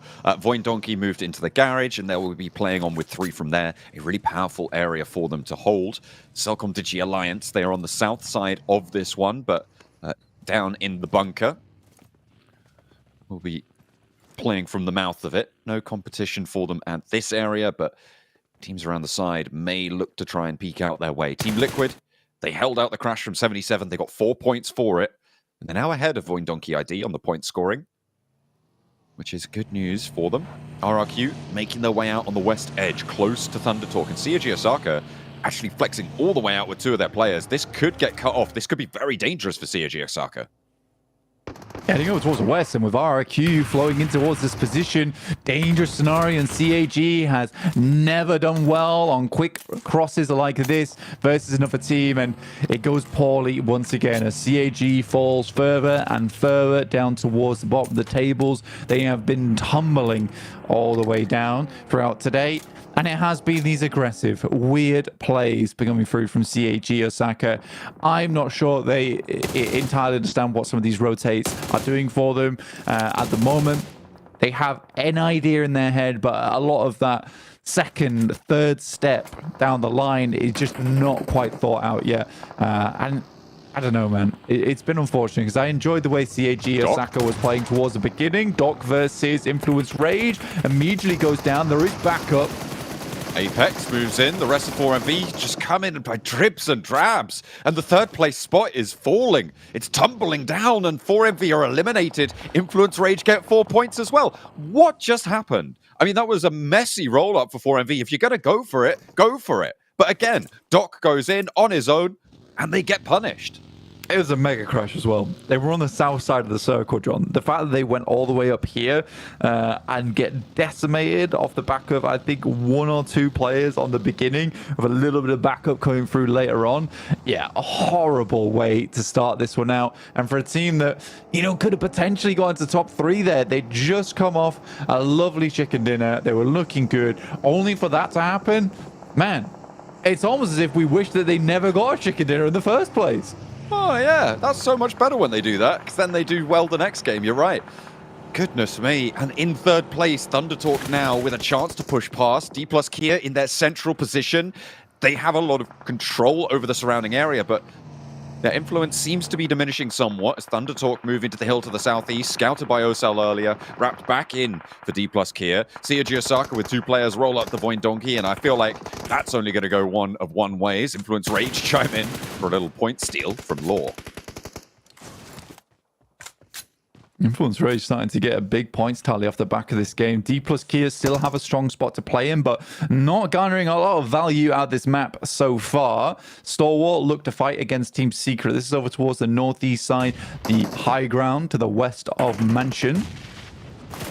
Nades have been sent down, but slightly lukewarm, but the high ground advantage is certainly in the favor of Team Secret. They've got Stalwart penned in on this ridge side now. No real way to move around to the south side for it for Stalwart. There's off angles that can start to look for those shots. Although they might find the rooftop for Team Secret as well. Third party's not coming through. RRQ could potentially roll up from the far northwest if they get past Influence Rage. But that still needs to be enacted. Break trying to move out wide for an off angle from distance, but Stall will go down. A double spray down coming through. Goodness me, and Secret, they're just going to roll straight on over the lip of this ridgeline, leaving 2 players standing here. They do take a knock in response that's coming through from Stalwart. Critter's there, but the DPS from Soaz, it's waning a little bit. Triangle does go down, and now it's just Jaiki on this angle. Break has to regroup forwards. In the meantime, RRQ decimates Brute Force on the western side. Very slow fight coming through from Team Secret versus Stalwart. They have held their ground. And now Nate's going over the top. That one's a decent one over towards Break. Goes slightly far. Critter will look to finish off one of the players from Team Secret, who's passing back a lot of information. Fearless still knocked, hasn't been quite rezzed up just yet, and a nice spray down from Critter. Break peeks out for far too long. Now just Jaiki last left alive for Team Secret as Stalwart attempts to take control of a really nice bit of high ground. Ooh, Jaiki with the one. Now needs to cut through the rest of them. Stalwart with 3 players bearing down upon him, and it is too much for him to handle. Stalwart able to get 4 elims from down the hill. There was a massive high ground advantage for Team Secret. That was their opportunity to launch themselves from the bottom of the tables, and they've thrown it away. Team Liquid up against Cellcom Digi Alliance, and you're right. For Team Secret, that was a big chance for them. All in all, well played. Stalwart, realistically, hard position to play from. Team Liquid up to 5 eliminations off the initial crazy rotate in coming through from 77. Now looking to put that points total up even more. Oh, it's Team Liquid going for a top 3. All right. Okay. They're a very far way away. And they are out of the circle as well. Pretty far from that 1-2. D plus Kia maintain that 2-2 split, but they're in that edge of the circle. They can control RRQ, DRS, RCB decently, but Fabian doesn't want to take the heat there. Folds back. In the meantime, Team Liquid are still pushing through on the Mansion. Olio not going to have that nade sent his way. It goes long, past the angle. Cellcom Digi Alliance around the walls. Gonna take shots from the off angle. That's RCB from the west side who have got sightlines onto this. A nade from Leon does spot the backline, but there's that pickup. It's Thunder Talk actually picking up that point, and Blank, that shifts the tables. Thunder Talk up into 3rd place. Back again. Incredibly messy fight right now for Team Liquid. Team Liquid unable to get into Mansion itself. Very much struggling here. Oh no! I'm sorry. What a big nade coming around the corner from Leon. Just takes down 3 of Liquid, all on his Todd. And now the last player on the inside, wondering where his teammates have gone. Cellcom Digi Alliance with 2. They've turned this fight topsy-turvy. And Team Liquid, their bid for the top 3, cut short here. Cellcom Digi Alliance, this is good news though. They're looking to defend their spot, the bubble on the 11th place, but they lose 1 more. And Cardoza now just has Leons to deal with. There's that third-party angle, and it's RCB through the door frame to find the lick at the back. Is that the Vicious? I think it might have been. Everybody knows this fight's happening. Yeah, the Vicious taking shots over this way. I think you'd be hard-pressed going for this. Cardozan, yeah, 100%. 6 elims, though, it's not bad. Now they need to show that prowess over on Miramar they were talking about earlier. The Vicious have been holding this out for a while. Now RCB head on in. Nades go down towards Dimonor, but already lovely shot over towards Bruno's in. Looking for more points to pick up here. RCB want to solidify themselves, at least into those survival stages. Nades over the top. Want that flush onto Brunozin. And that bounce going to take a little bit more damage away from it. Make it harder and harder. That one should do the job and gets the knock onto Reyes too. The long bouncing nade towards the backline doesn't quite catch Diminor. He might be able to res Reyes, but not that anymore because they just keep on rolling in. And Loxy now moves forwards. The crunch comes through potentially from Thunder Talk. They're moving south to try and get that counter flank here onto RCB's position. Maybe get a couple of shots through. Loxy though with the rundown. Xing finds the knock and it will be the flush going over their way though. Yeah, good stuff. In the meantime, it's DRS. Example, finding a shot over towards Favian and another over towards Osal. Oh, dear me. For D+, this is going to be a big game for them. They go for a split on the circle and a 2-2, and obviously it doesn't work out. D+ down to just 2 players on a game that should have been in the bag for them. RRQ's oppression from this northern side has been too much for them to handle. They tried to hold too much. And they went for it for too long. Now, from the back, it needs to be something miraculous from the duo from D+ Kia. They have managed to finally double their points tally blank. They're up to 150 from that day one, that is, over the next 3 days. But it is starting to wane here. They're 2 players. They've got to find something special. Luckily, the circle gives them a little bit of hope here. They will stay on the edge. Just try to hold too much space. I mean, they know that DRS is down towards the south side. This is a very obvious crossing for a lot of teams that where RRQ's come from. And I think that you could have potentially just held a much stronger spot towards that north side, given up position over in this compound to eliminate RRQ and get more points on the north edge. Yeah, it's a weird one coming through from D+. I don't think at stage 5, stage 6, you should be really holding a 2-2 split anymore. Did not help them at all. Now RRQ flying in over towards D+, and it is Nolbu as well as Chips who have a big task on their hands. They've got the firepower. Let's see if they can bring it to bear. Influence Rage look at a third party this crash, and that makes RRQ's job a lot harder. Means Fnatic can no longer escape and is locked into this fight. Needs to step into the lobby here. But Influence Rage divert. They're heading back out to the side. They're waiting for the opportune moment. Allow RRQ to fully bolster their presence here. Maybe contest for that ridgeline. There's a lot of fights going on, and this might be good for D+ Kia, but that nade in from Asar is going to find Chips. The knock is there. Nolbu needs the flush. But there's the nade that will seal the deal. D+ Kia out for another time blank, and now the top 3 can remain safe for the time being. But how much further can they go? Influence Rage with 6 elims looking to chase brute force. It's just odd, man. I don't understand why you'd break out from Alamo. Playing Alamo as 4 with an off angle, maybe on the ridge side to scout towards the north, would have been the ideal scenario there for them. It's a weird play. It's a really weird play, and it's not the... weird to say this, it's not the done way to play Alamo. I think that position has been such a strong spot throughout the years. Teams should understand how to play that position, and D+ goes for something way too aggressive, which didn't actually really help them in the long run. I think having an anchor on Alamo and then sending off towards the eastern side of vehicles is an easy prospect. Donkey, with 2 players still alive, still pushing the boundaries ever further in terms of point scoring. Only 1 elimination, but potential at more points in terms of placements. In comes Stalwart. Plenty of Molotovs, but incredible shots. In comes Stalwart, and down they go as well. Sanchez now trying to make that move, and Influence Rage moving around the sidelines, up to the rock. Sanchez there, and finally he's the one to be able to take down Voin Donkey, but the damage has been done, and now Influence Rage want to add more points to their tally. The nades blasting the vehicles out the way, searching for the scrabbling players of Stalwart. The nades over the back line there. Devilish and devious, and Stalwart will not be able to solve the problem. Influence Rage, 8 eliminations now, and Brute Force do have to start to worry. No, I mean, Influence Rage definitely catching up, and with huge strength in the lobby now, with an incredible amount of loot being able to be gathered here, which is going to really send their tally in terms of utility sky high. They'll have a very strong approach towards this endgame. And again, you look at RRQ, you see how safe they are in Alamo. Why didn't D+ stay in there? Doesn't make any sense to me whatsoever.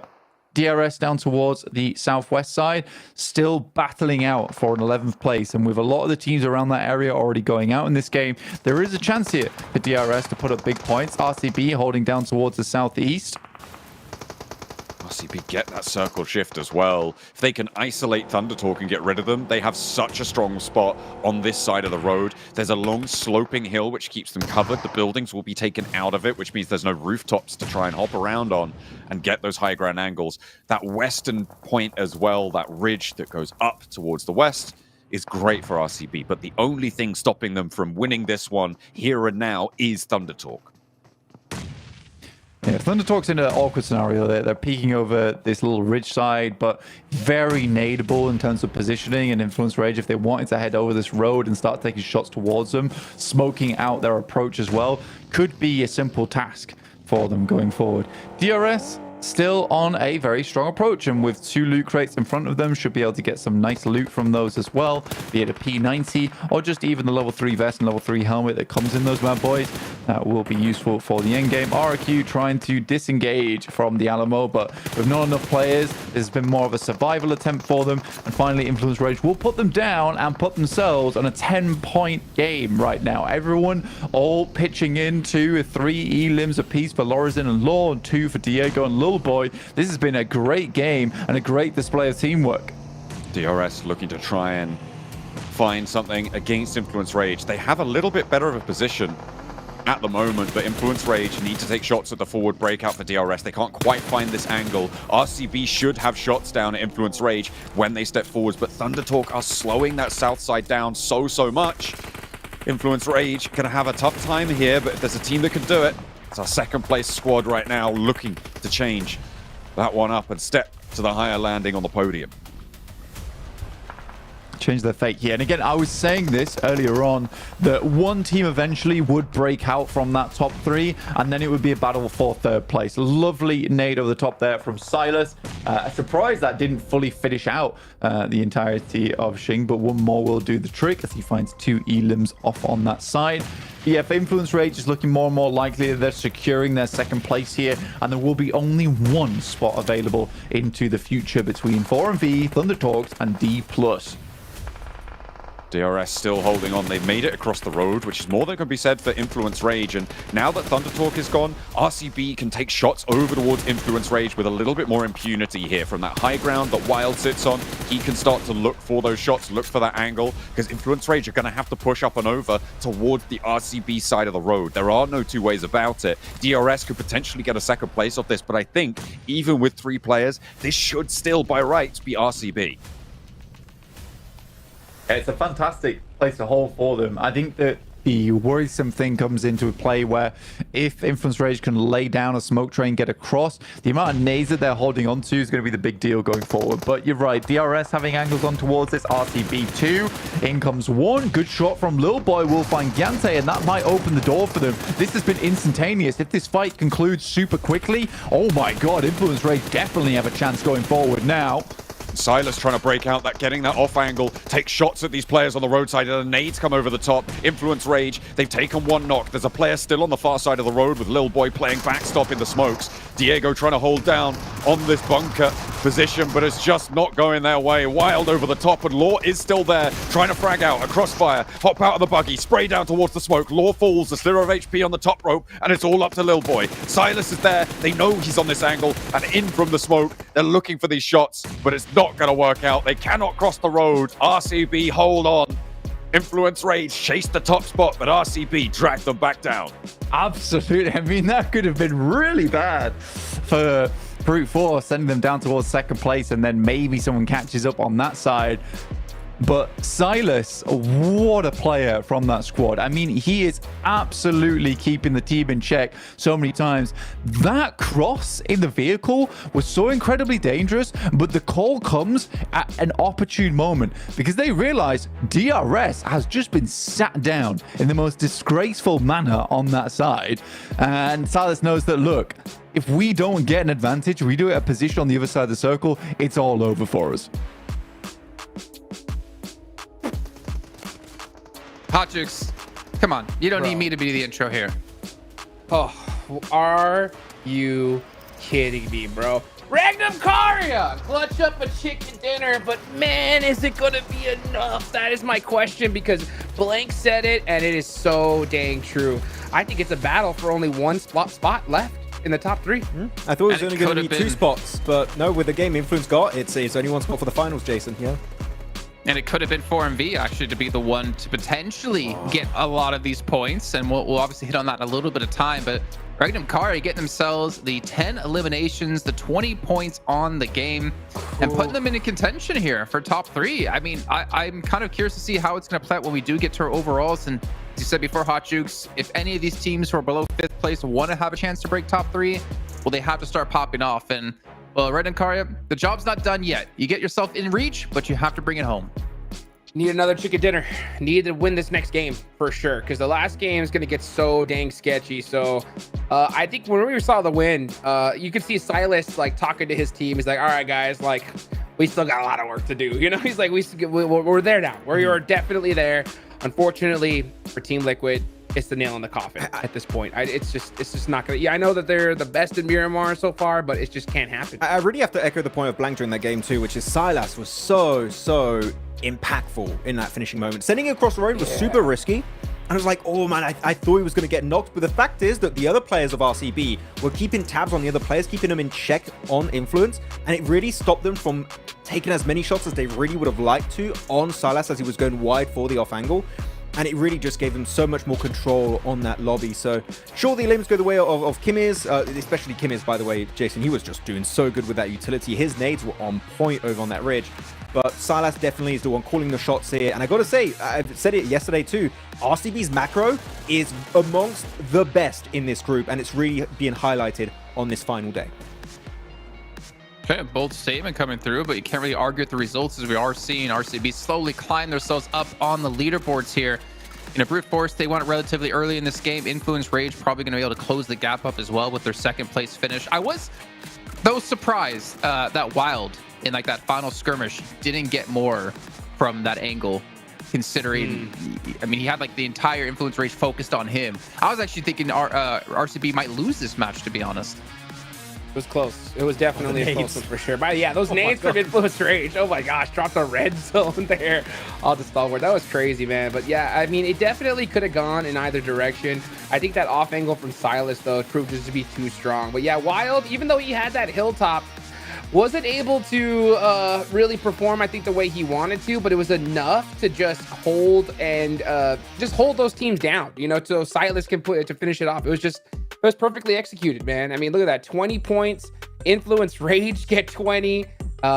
It's going to be a battle even for first place. This is fun. This group here is close pretty much all the way down the board. And we know with the teams competing currently for top 3, the fact that Regnum Karabra not only win this game with 10 eliminations, the fact they eliminate their direct competition in Thunder Talk that's competing for that, maybe that final slot for top 3 is so damn important. So maybe they knew, like, oh yeah, that's Thunder Talk. We need to completely eradicate that team off of the surface of Erangel, and it worked out great with those Silas nades. I think he got a double nade elimination at the end. So yeah, again, I think Regnum Karabra have a really good grasp on what to do, how to execute the game plan in these matches to secure spot in top 3, and so far it's going as planned. Yeah. All right, well, go ahead. We can finally bring this up now. And at home, I hope you are prepared. Maybe watch from the volume down just a little bit, because there's going to be some anger coming through. 4MV, 0 points. What? Oh boy, 4MV. 4MV, right? Let's go ahead and do a beautiful wide wrap, you know, up on the north side. And let's go and make the big push onto the team that we gotta take out. Influence Rage. Let's center, let's go. And then dead. Just gone instantly, Max. What the heck happened? The thing is, I don't even hate the rotate, but it's again down to timing, which I think is an aspect of the game that 4MV are struggling to really grasp properly this PMGC. Literally, sure, if you want to send it 1 by 1, I don't think it's great, but if that's what you want to do, hey, no, whatever, cool, whatever. But Doc instantly gets in fighting mode. He does not wait for his teammate, and that wounds them so much at the end. 5 seconds more, maybe could have got back up from his team, but here, as we see, this game unfortunately pushes them out of the top 3 as Thunder Talk reclaim a spot to make in the Grand Finals. Not sure if you could hear that. Even my dog Oliver is getting frustrated, throwing a couple barks our way. Yeah, I mean, brute force, Influence Rage.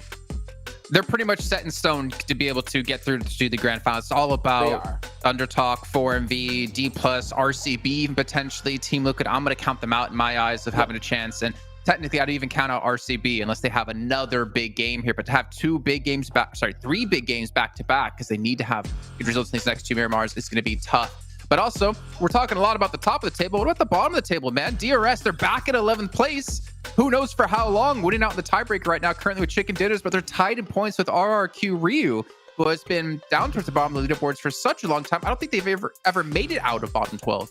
I don't think they have. They were in like 16th position at some point. But looking at these last 3 matches, no joke, it's been a different team in 11th every time, it feels like. And sometimes they're there just for, it feels like 5 minutes, Jason. They're just it's so close between all these squads. But again, Highlights is so competitive to just make in survival stage. So even making it to the grand finals is even more competitive at the top. But we're getting down to now just Miramar.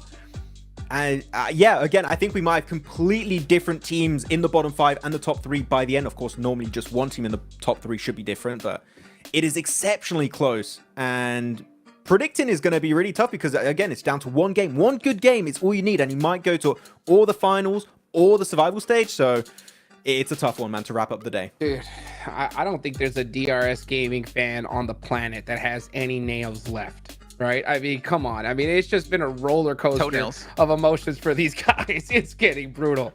Are you saying their toenails are gone as well? Oh, both of them, dude. Bite them all off at this point because this is nerve-wracking. They only got 2? Wait.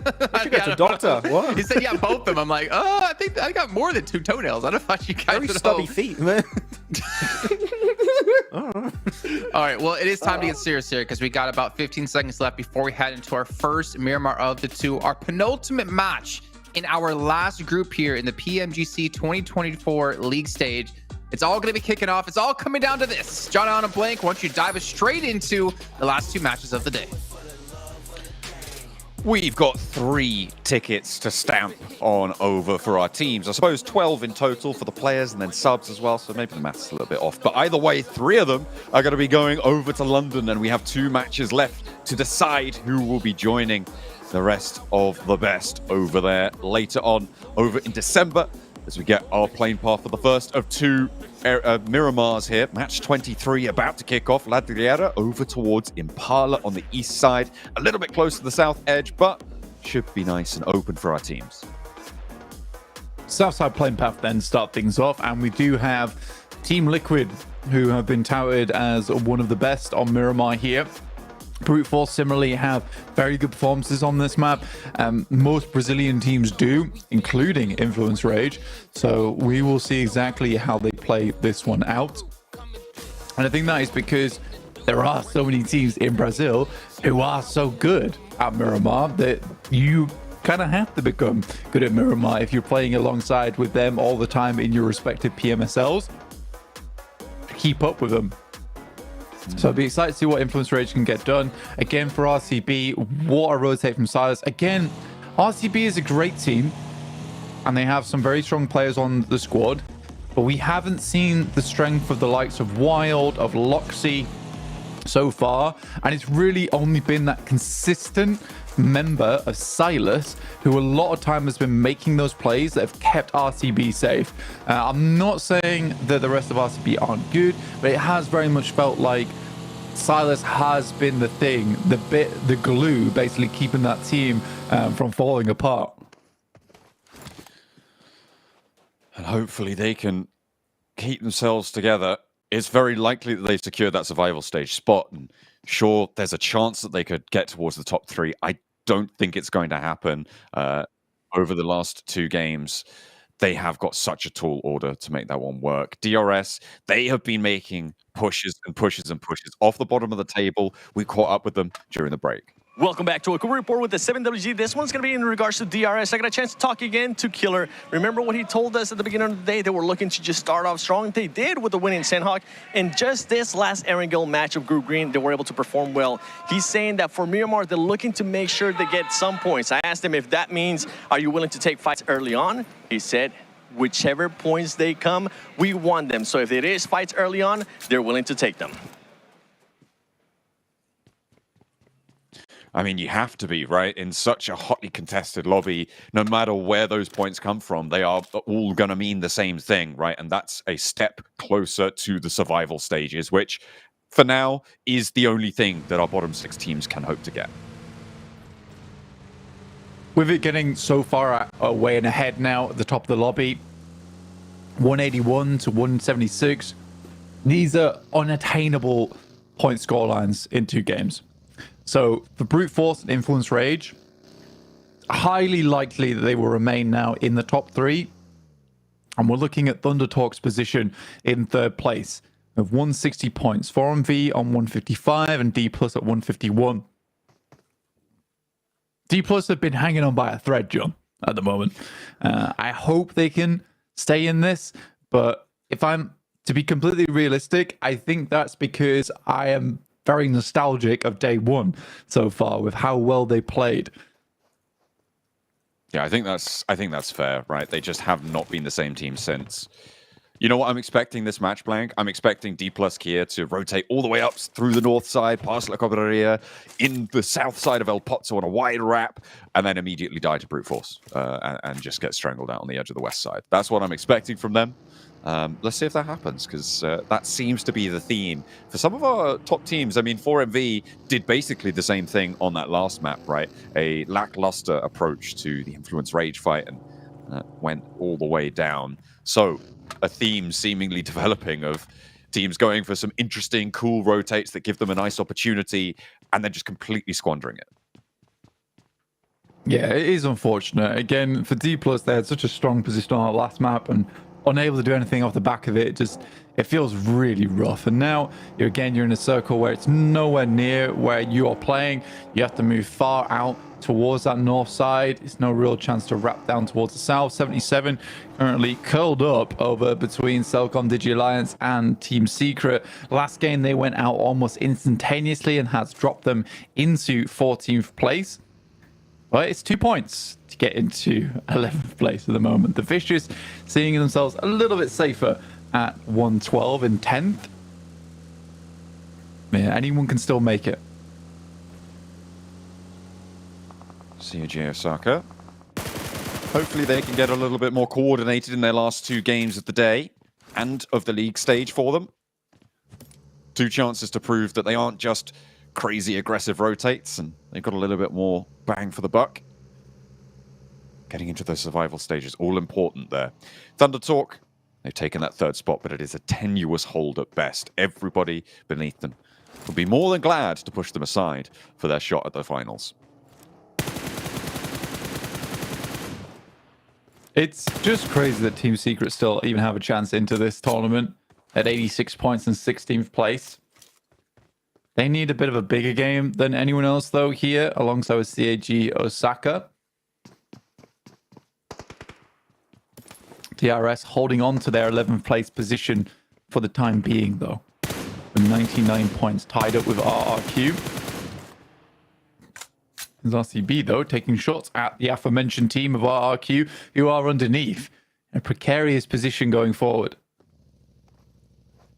RRQ not losing a player, but taking damage and trying to move around. RRQ continually over the last games today have been sending central, getting middle positions. They've had some pretty decent games as well, Blank. I mean, I can remember 2 times seeing them close to 10 eliminations so far today. And in general, that is what they're looking to repeat here on Miramar. If they can get one of those games now, it would be monumental for them in terms of their chances of surviving. If they can get ahead of a team like the Vicious, like Stalwart, it becomes all the more secure that they will be in for all those survival stages.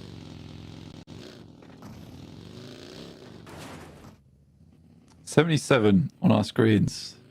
Went down pretty poorly last match, let's say, as Team Liquid. Completely crumbled in the face of the Brazilian squad. Now looking to make their way up towards Thunder Talks, but thinking better of it. Try and rotate around the side, find some kind of opening, some kind of gap that they can get through, because they're so close to the line here. I think a lot of people would be disappointed to see 77 go down.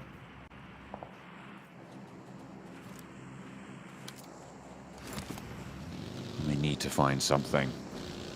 on the southeast side. 77, again, in that flux position at the bottom of the tables. It says 14 next to their name, but it might as well say 11 because all of those teams at the bottom have that chance. Team Liquid, they may have just done enough work to see themselves safe to those survival stages. Hopefully into the last chance qualifier as well on the other side of it, but there is some stiff competition that's going to be sending towards those survival stages, Blank. It's going to be, I think, one of the most dynamic survival stages we've ever seen here at PMGC, no matter who qualifies. Yeah, I mean, you'd hope that they just qualify off the back of survival stage, right? And they didn't have to go to the last chance. It'd be really rough, to say the least. Heading up to Hacienda del Patron now, though, and CAG the closest to it, alongside with Team Liquid. D plus southeast side have pretty much all of the northeast to play around with, though. There's hardly any teams here. Most teams actually opting to rotate through on that western side, so I didn't go for the El Pozo rotate. Influence Rage sneaking in on the north side, and this is a big opportunity for them to find that opening. For MV, they're on that southwest side. They got pushed aside at the end of the last one. Doc needs to be careful. Isn't split from the rest of his team, and this is Reserble, but finds a knock around, and the rest of 4MV need to be careful as Stalwart will be taking these shots back down towards the south. No one close enough for a third party just yet. Cellcom Digi Alliance could divert, but it's unlikely that they do so quick enough to have an impact here, and 4MV need to get this res onto Doc. It's now or never, and the nades are coming through. Stalwart looking to put the close on this fight, but Reefus has the off angle, finds the knock he was looking for, gets back, and has a first day to play around. Baron up close. Apex on the sidelines, taking a couple of pot shots himself. Is out in the open. Octagori does see him. Drops down to the deck, but is already pulling the pin on the nade. Needs to hit this one onto him. It's perfect. Critter low as well.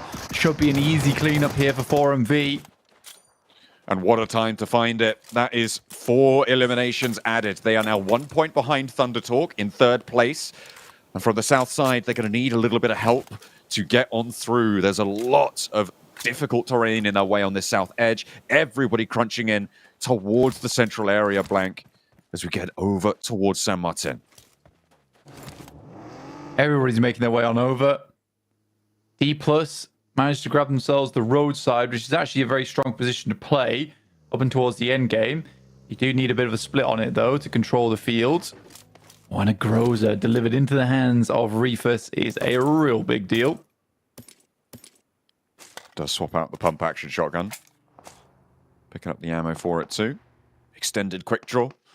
Nice little resupply there for 4MV. And they'll be happy to march onwards into this match. The last 2 games lie before them. And they've started off well.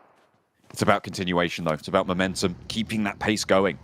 In the center side, as we hop over to RRQ, who have been here for a long time, Blank. They have been in the center for a while.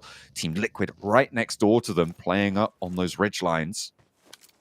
Make it a little bit hard for them to go for those wide peek outs that RRQ might want to enact to get some control over the northwest side. If RRQ, these last 2 games are so important to them because they're right on the line. They could make it in with just 1 point right now, technically. Circle heads up towards the northeast, which does benefit D+. But has that really changed much in the past? It'll be up to D+ to prove us wrong here. They deserve to be in the top 3, but 4MV already finding 4 points off the rip. Hard to deny that they're not trying to look for that top 3 right now and have a chance to do it.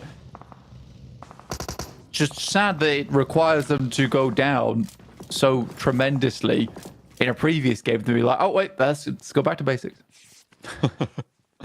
Let's remember our core principles, guys. Come on. Doc's like, but the core principle is I go get kills, yes? Eliminations time. Let's find them.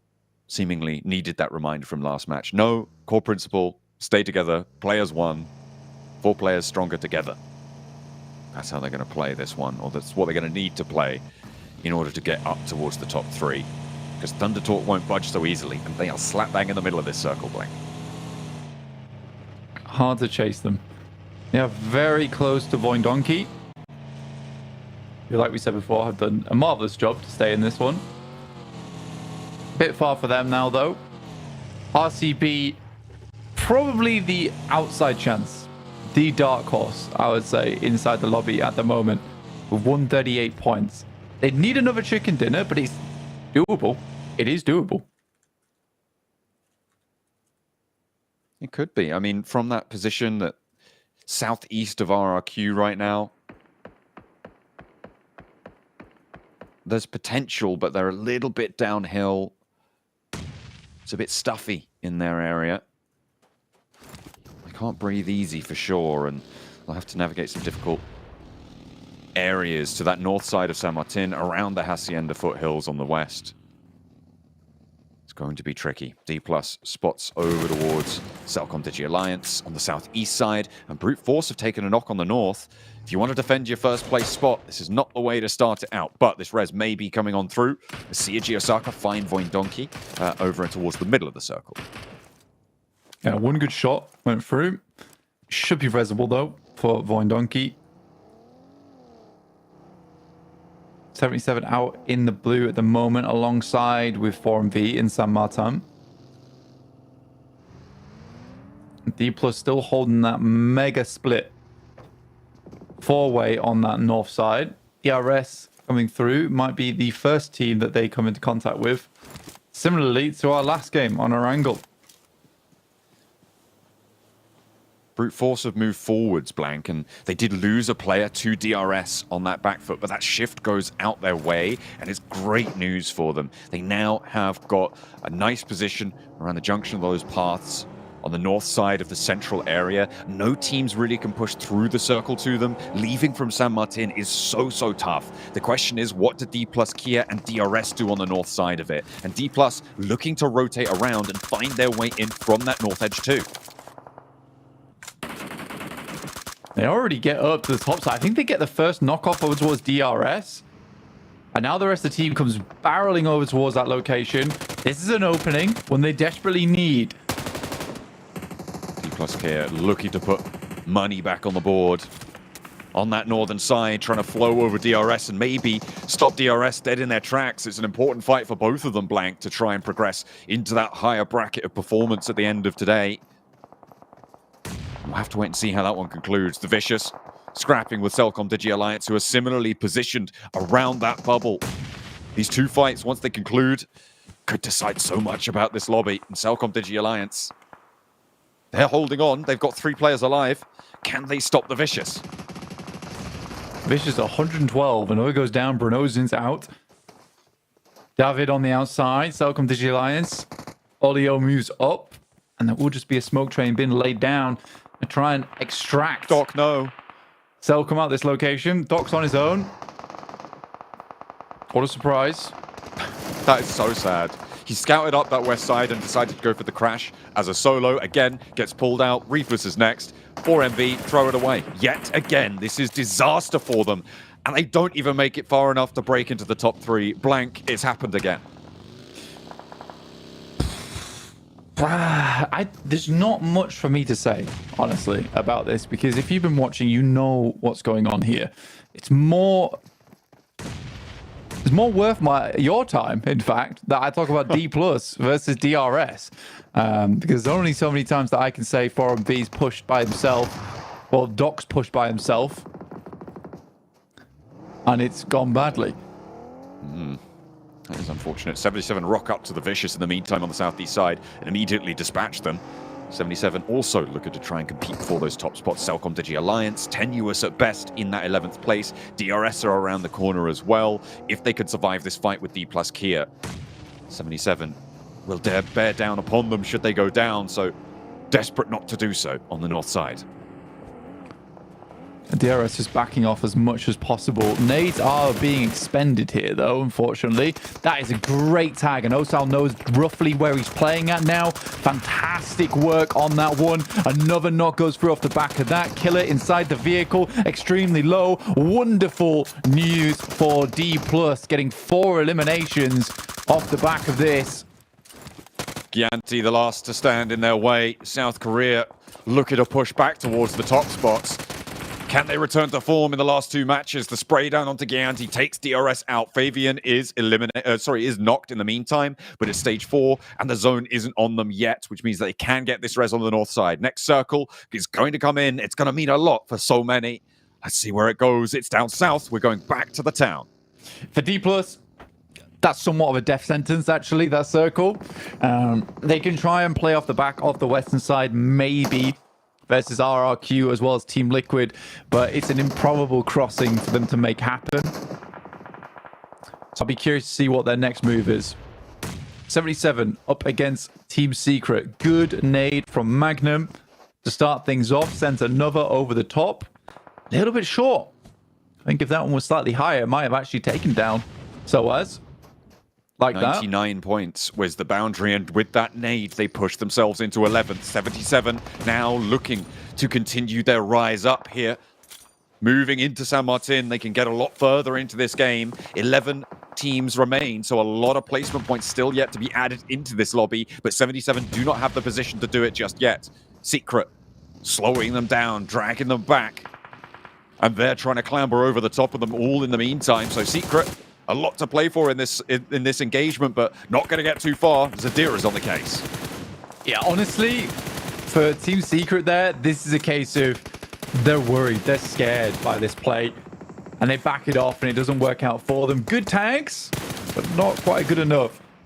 Fights start to break out over towards the south side. Now, D+, are they in range to hear those shots? Because if they are, this would be a perfect opportunity for them to move down over towards the south and maybe get a backstab on the Team Liquid whilst they're preoccupied with RRQ.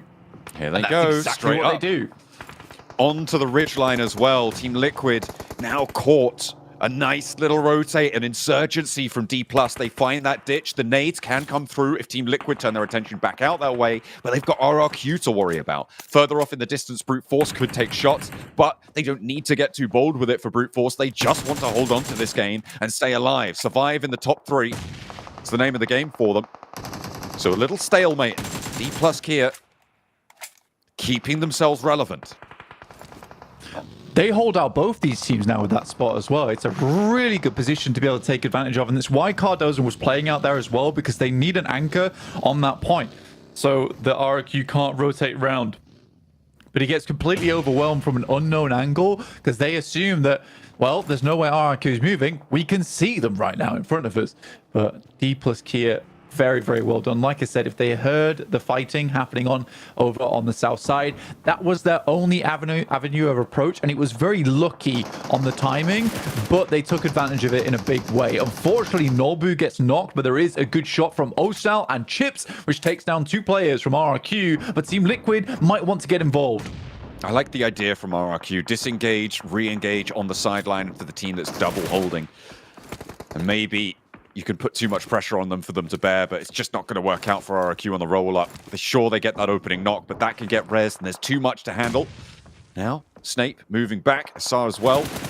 D+ Kia could turn their attention down that hill. Team Liquid as well. Looking to try and push past, but this has masterful rotation written all over it from D+ Kia, and now Team Liquid are going to have to move. Teams up on the north side, Influence Rage and Brute Force, competing for the top spot itself, will also have to leave their low ground positions. Yeah, pretty much now for D+, they make the right choice. They move away from RRQ because they know they need to buckle up going forward over towards this position. They need to hold out versus Team Liquid, who, like you say, have to move out into the open. There's plenty of more points available for D+ going forward. Up to 7 eliminations on the game at the moment. Really, really well done. And Norbu spots another on Ayala. Up in the distance. D+ Kia now 2 points behind Thundertalk in 3rd place. Primed and ready to jump up over 4MV, who are 159. They have a lot of opportunity to rack these points up, so we'll see how many more they can get out of this. In the meantime, 77, they've pushed into 11th place, blank, and they want to go further. Placement points haven't started to kick in yet, so going down now would be pretty disastrous for them. They've decided to rotate up towards the north. They had an opportunity to go towards Thundertalk, but they didn't go for it. Influence Rage, the crash on towards Brute Force, but both of the 2 teams going to be left in dribs and drabs, and only one player from Brute Force left to stand. It's Prepod all the way on the off angle. But with 3 more points in the game, it's likely they'll stay ahead of Influence Rage. Depending on how well Lil Boy can do into the coming circles. D+, they could rotate down towards a compound on their south, which is exactly what RRQ have done. But they're more preoccupied with getting rid of the 2 players from Team Liquid, and fair enough, they can put up elimination points. That's what's important to them going forward. Voin Donkey, though, finds a long-range shot over towards D+ Kia. Yeah, D+ Kia sent a player down into the valley to try and get a forward position, and it did get cut through, which is really unfortunate there. In the meantime, Influence Rage with their last player alive, Lil Boy on the inside, managed to handle Ayala, and Team Liquid, who tried to descend from under the watchful eyes of D+ Kia, get cut out, and that will be them eliminated. Influence Rage add another point to their tally. They've got 2 eliminations, but there goes the backstop. It's all up to Lil Boy, and 77 will be pushing in on this angle. Yeah, I don't think D+ actually did send a player downwards. I think they just got caught on a shot from the sidelines.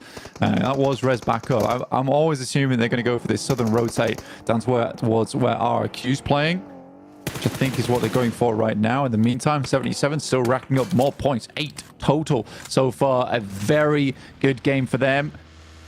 They can get even further into this match. It'll just see them safer and safer. I think a lot of people would be happy to see 77 get in towards survival stage. They're a great team, and I still don't think that they've shown their true potential here in PMGC. There have been a lot of mistakes. That can't be stressed enough. I know this team has been playing badly, but I don't think that this is a full representation of what this team can do.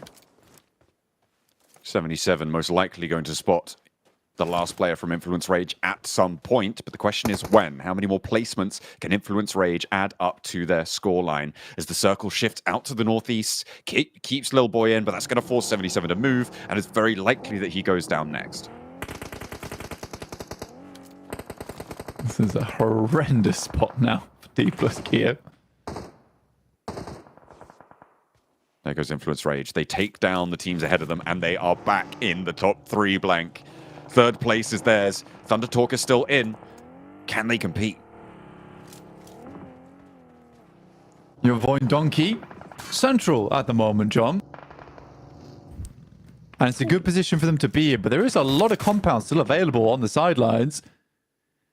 D+ Kia has to really pick their moment on this one, and they're gearing up to do it. 77 taking shots from the Thunder Talks. All the while, Voin Donkey's taking shots towards them. King moving forwards, trying to get closer, allow the rest of his team to regroup forwards. Voin Donkey suppressing RCB, trying to move through their buildings. Seiji Osaka as well, caught out on the outside. A sweep around towards the north for D+ Kia against 77. Let's see if they can move this one through. Move it aside. Fabian goes low, gets knocked. Spots Zadira, but can't quite get the spray out in time. And Zadira now stepping up with a pump action. Osal's there, man on the money. And looking to put them back in the top 3 and solidify it too, but it's getting more and more unlikely as he's the last player to stand. He's got a sliver of HP, moves forwards towards Magnum, and 77 are looking to stop him dead in his tracks. D+ out. Thunder Talk need to put a point on the board, and that's it, to be able to jump back up on over.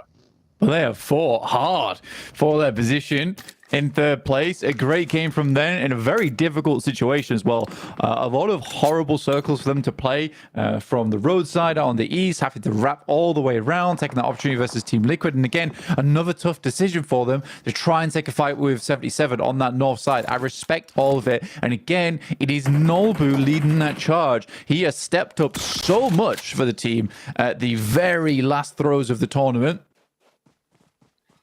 RRQ, look at a step up too. It's just Snape left on the inside of San Martin. He's going to try and get out of there too. RCB stand in the way, but Seiji Osaka may be able to help with that. If they can take down some of RCB, if Seiji Osaka lose 1 or 2 as well, it could be a little opening for RRQ to try and keep this ascension going. Loxy is brutal with these nades. RCB were looking for a big game here to give them another chance to jump up. 160 around that sort of area is the mark for 3rd place right now. But with Loxy trapped on the outside, they need to get rid of Garnet. The last to stand, and he's gone low. This is the Loxy that I've been waiting for. Unreasonable shots been sent back over towards CAG as he's crossing. He is so quick on the trigger, so accurate a lot of times. It's hard to even face him when he's out in the open. So very, very well done to Loxy. Needs to get further in. There's the first shot going through to Xing on the Thunder Talks. We'll take them down. This is stage 8, by the way, with six teams still in this. Waiting for CRG Osaka to leave. RCB on the inside looking for a top 3 finish here, and as many as eliminations as they can get their hands on.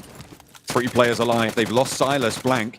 That is the steadying hand that you were talking about being the major presence, the major threat from this roster. And now it's time for his teammates to stand tall too. Spraying around on the outside. Garnet does get across. Can they open up and find it? Loxy's there, lying in wait. The bouncer on the nade finds Kimmers, but will not do much more. COG Osaka eliminated, and RCB stay alive into the top 4. Yeah, good shot from Voin Donkey. Again, another good game from Voin Donkey. This has been a hell of a day from them on wild grenades, honestly, from them. Taking down 2. Now looking for the final player in Loxy. There are shots going over towards him already. But it feels like it will be the Thunder Talks laddering up once more in this match. Just off placement points alone. They are somewhat cornered by 77 and Voin Donkey. Voin Donkey, they could have a chance at the top 3 if they're lucky into the last game of the day with a bunch of elimination points. But 77 are desperate for this chicken dinner. It means more to them than does to Voin Donkey at this point in time in terms of seeing themselves safe into the survival stage. Loxy all but done for there. Behind the wall, will go out to the play zone, denies the point. 77, 13 eliminations. And this is what we've been waiting to see from them all tournament long, Blank. They've been confused, bewildered, but finally they find their feet. They're making sweep outs to the north. They're making interesting decisions. And that's what we've been missing. A big nade from Shifu. Lands dead in the hands of Thunder Talk, and the pin is pulled. They have no idea where he is, and Thunder Talk are getting cut down out in the open. 17 eliminations, and 77 are on the warpath. But Voin Donkey ID, they've got some power behind them as well as they surge back on over the ridgeline. 2 players for 77. Rolling on the outside of the circle, and Razor going to try and pen them in. Shifu's there. He did a lot of damage with the nades to Thunder Talk, but will he be able to do much more? 1 knock, 1 flush. Step by step they go, but it will be a stumble for 77 as Voin Donkey find another chicken dinner. What a day for the team from Indonesia. It has been a wild day for Voin Donkey, honestly.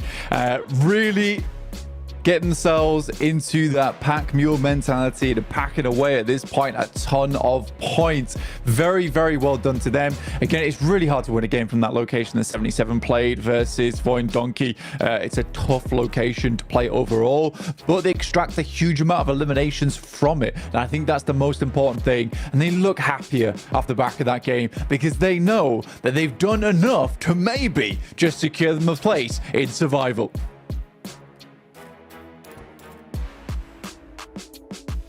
I think you might have hit that the nail on the head. The head on the nail. I don't know. I'm everywhere here with this one, as the last game had me just all confused.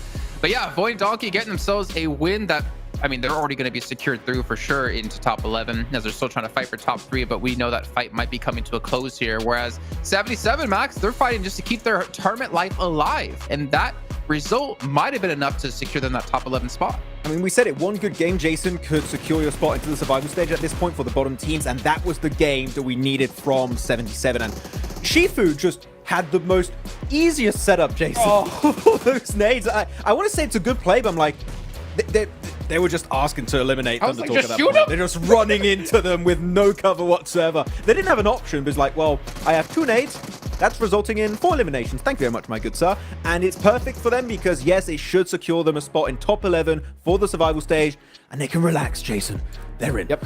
They're in. They can't relax because you promised us a 77 chicken dinner today. Oh, yeah. Don't relax. Don't relax. Don't relax. Don't relax. 77, keep going. Get a win. Oh, man. Limbs coming through for Voin. 3 for Vexy. 2 for Potato. 1 for... And Reza just not getting anything, but hey, they got the win anyway, so it's not gonna again. Void, I don't know how I feel about this team in terms of like overall strength when I look at the group, because I think one thing we all agree on, this group is definitely easier than some of the other groups. But where would you kind of rate Void if in survival? Do you think they're a team that's going to get through top 16? Man, the answer is no. I think sure. Yeah, I mean, like on the bottom of top 16, but yeah. Outside of that, I think Grand Finals is out of the question unless we see a big change up as of right now. Yeah, top 16 maybe, but more than that seems unrealistic at best.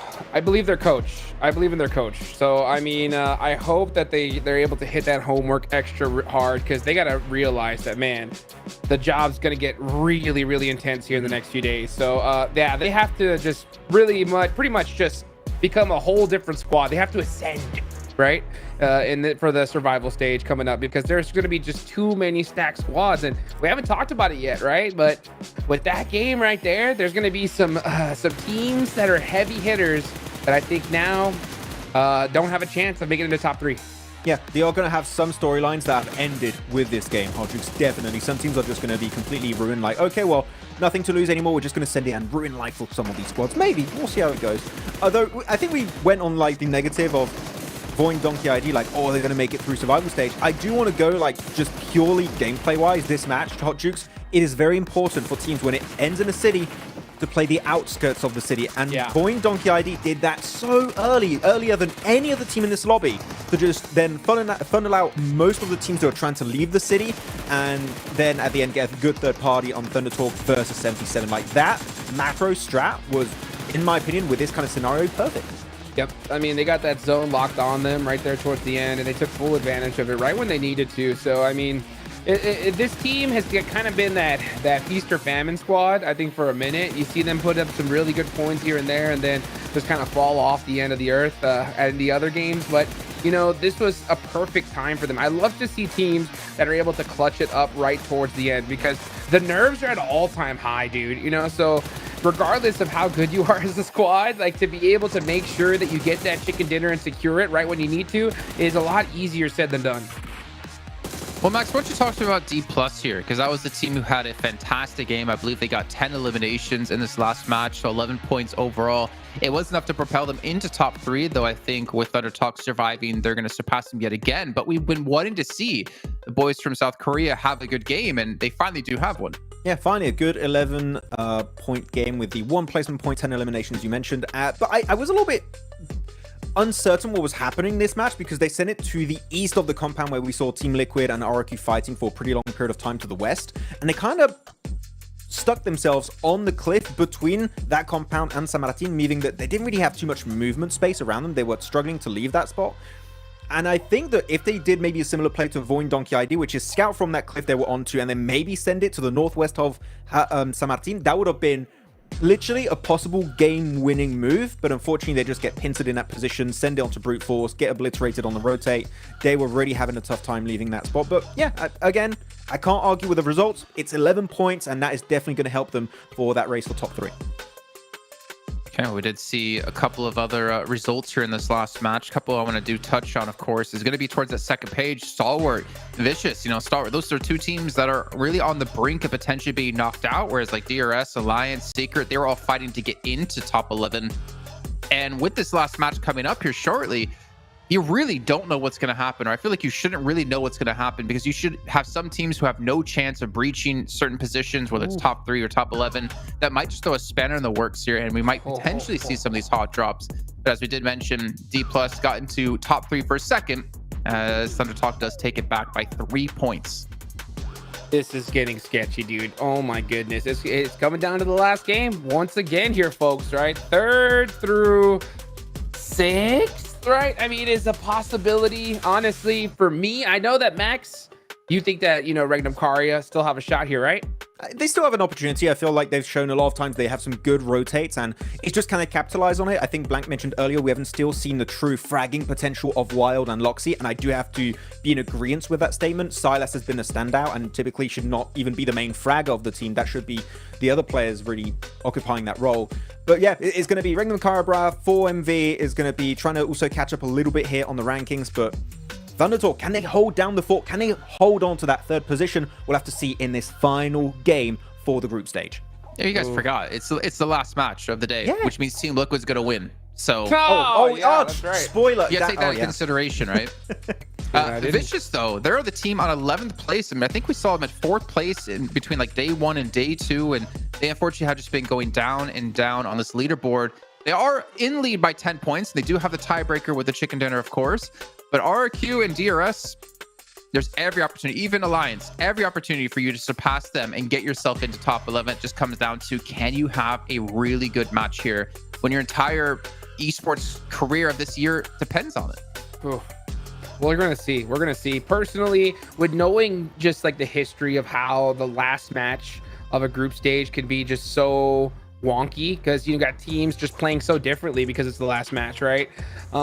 It's not likely. That's why I always say you don't want to put yourself in a situation where you're 10 points down on the last game, because it's that much more difficult to do, because all the strategies, everything you know about PUBG Mobile Esports, it kind of goes out the window. Like at that point, the last game of the tournament, it's usually won by who can adapt the best, right? And man, teams need to be able to do that here and now. Regnum Karya in particular, like in order for them to have a shot, Max, they'd have to take down Thunder Talk, D plus Kia, all these squads, or even try to at least, they have to do at least hunt down one of them, right? Yeah. And win the game and go crazy. So there's a lot of factors here that for me, it's just too much to consider, but you never know. I mean, we could see a miracle for sure. There are 3 things always constant in life: no death, taxes, and Hot Jukes asking for a hot drop on the final game. Oh, what was that? One Piece being a horrible anime. Oh, Jason, let's talk maybe in London. You know, I'm just saying. We'll have a little chat about that one. Dude, I just saw Max Man, like I could heard Max Man's fist just clenching, dude. But no, okay. I'll move on from that topic, but it is going to be a close one for these teams. And realistically, I'm not going to lie, looking at the teams in bottom 5, bottom 6, Hodrix, I don't know if you would agree, but I think one team of the bottom 5 might be able to make it out, and that's it. I think we got one slot. Let's not forget that for the last group, only like no one left the bottom 5 in that last game. So it's really tough to leave in the bottom game because the teams above you play it so safe. It's so hard to take them down. Okay, all right, boys, let's do this, right? The bottom 5 teams, let's all say at the same time which one squad do we think can make it, right? 3, 2, 1, DRS. Alliance. One Piece. Wow. What a game are you playing, Jason? You really think Alliance over DRS? I'm trying to go for something a bit different, and also I don't want to curse anyone, so DRS, please don't hunt me down. I like that strategy. Oh boy. I don't know. I think it comes down to, are they going to adapt? I mean, the thing is, I feel like any of those teams are just going to play safe. And I don't know if playing safe is going to be enough, even though a chicken dinner might be enough to get you through. But as we can see on the countdown, 5 seconds left to go before we head into the final match of Group Green, before we do make our way into the survival stage, kicking off next week on Wednesday. So let's put back to our commentators one more time with John Allen and Blake. The group stages end here with a final trip over Miramar. The desert awaits and it is heating up. So much is at stake for so many teams, and with 24 matches to play, this is the last round. The last match, the last bastion for some teams to hold on to their spot in the tables. We're on a hard ease playing path here, John. Struggle for some of the squads to get to where they want to go, but you got to deal with some of these awkward playing paths sometimes. Just unfortunate that it happens here right at the end of the day. In terms of the leaderboards, there's suddenly a lot of teams vying for positions. 77 might have just secured themselves their position over towards the survival stage off the back of that last game, but anything can still happen. This is the most close we've seen a group so far. It's so competitive, especially at the bottom end of the tables, right? There are so many teams that have that opportunity. That door is open, but it's just a matter of stepping through it. And it is heavily guarded. The velvet rope remains in place for now. And they will try to lift it, but it's heavier than it looks. As always, 4MV get themselves a Chumacera shift. Has it worked for them in the past? No. Will it work for them now? We don't know. It could do. We will see what happens here for 4MV. Voin Donkey starting Partona, of all places, and be happy with that result down there. D+ chasing for a 3rd place position as well. They got so terribly close that last game. 162 to 165.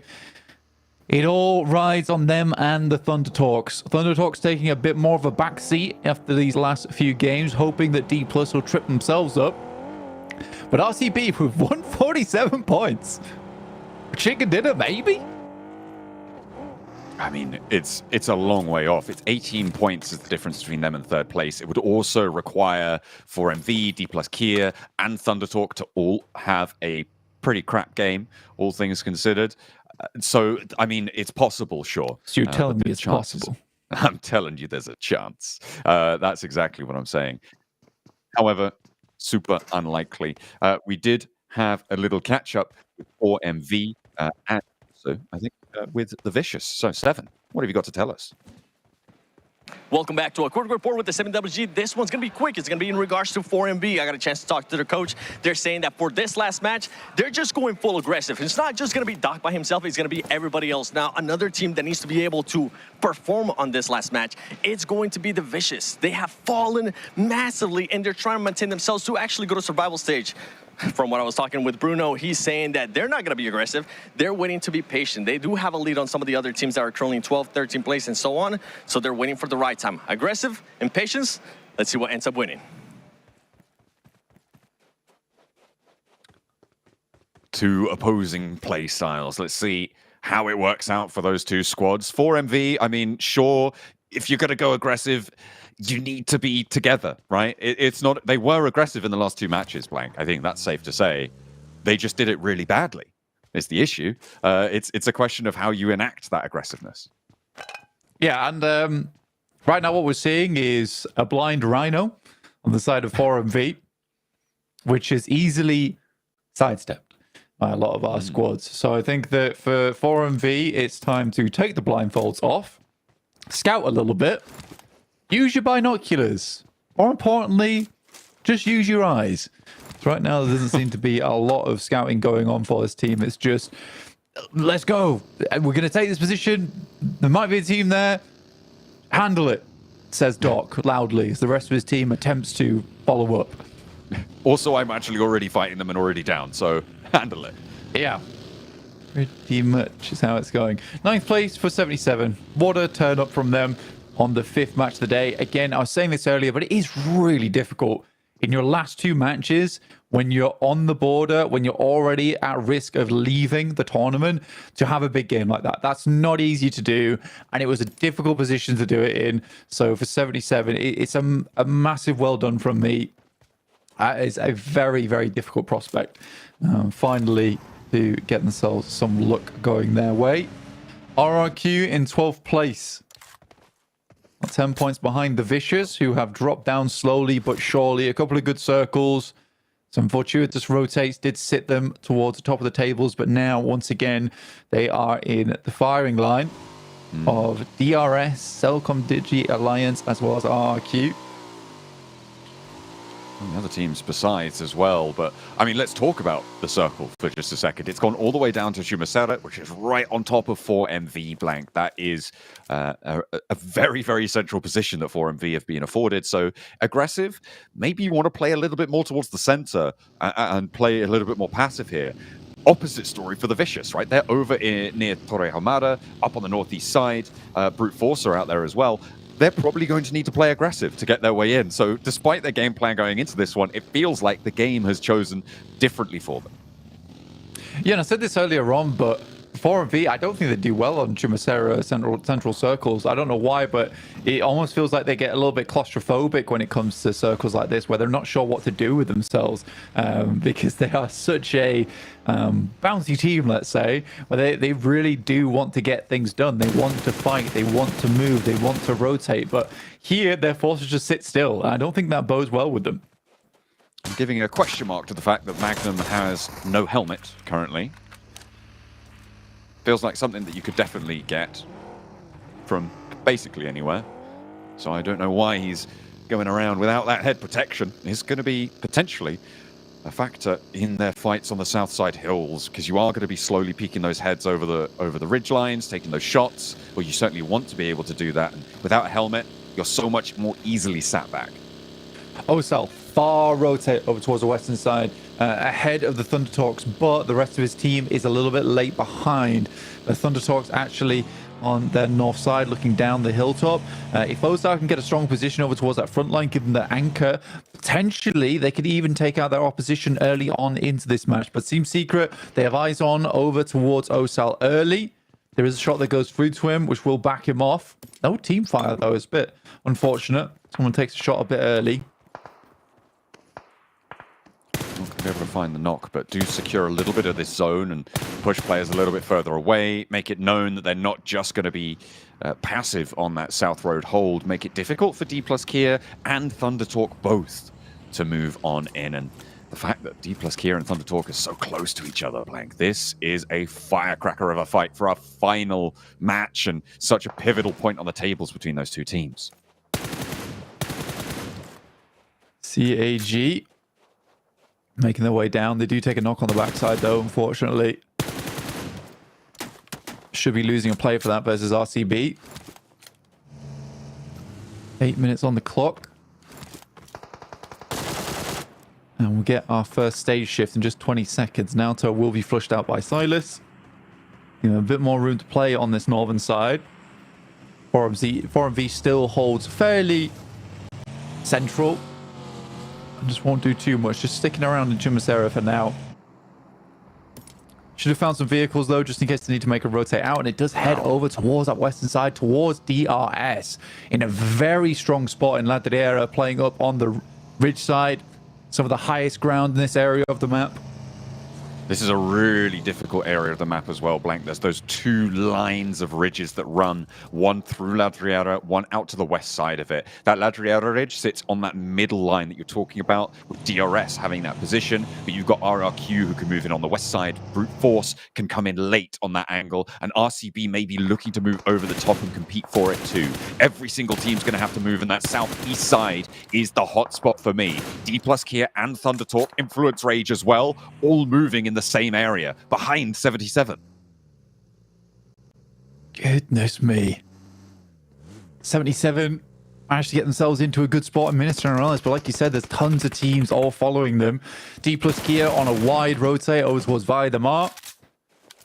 They could even actually slot themselves in underneath DRS, which would not be a bad play. I mean, playing Via de Mar isn't ideal. It's very much on the low ground, but again, you're just looking for safety at this point because it's a very dangerous circle.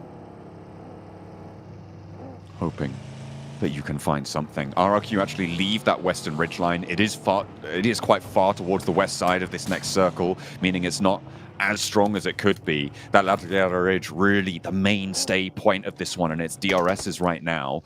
Nobody yet in Via de Mar, but finally D plus Kia are going to move into the east side of it, 77 close by. The fact that none of these teams out in the east have actually gone into a fight just goes to show how nervous, well, maybe not nervous, but how cautious they're playing on this last match when so much is at stake.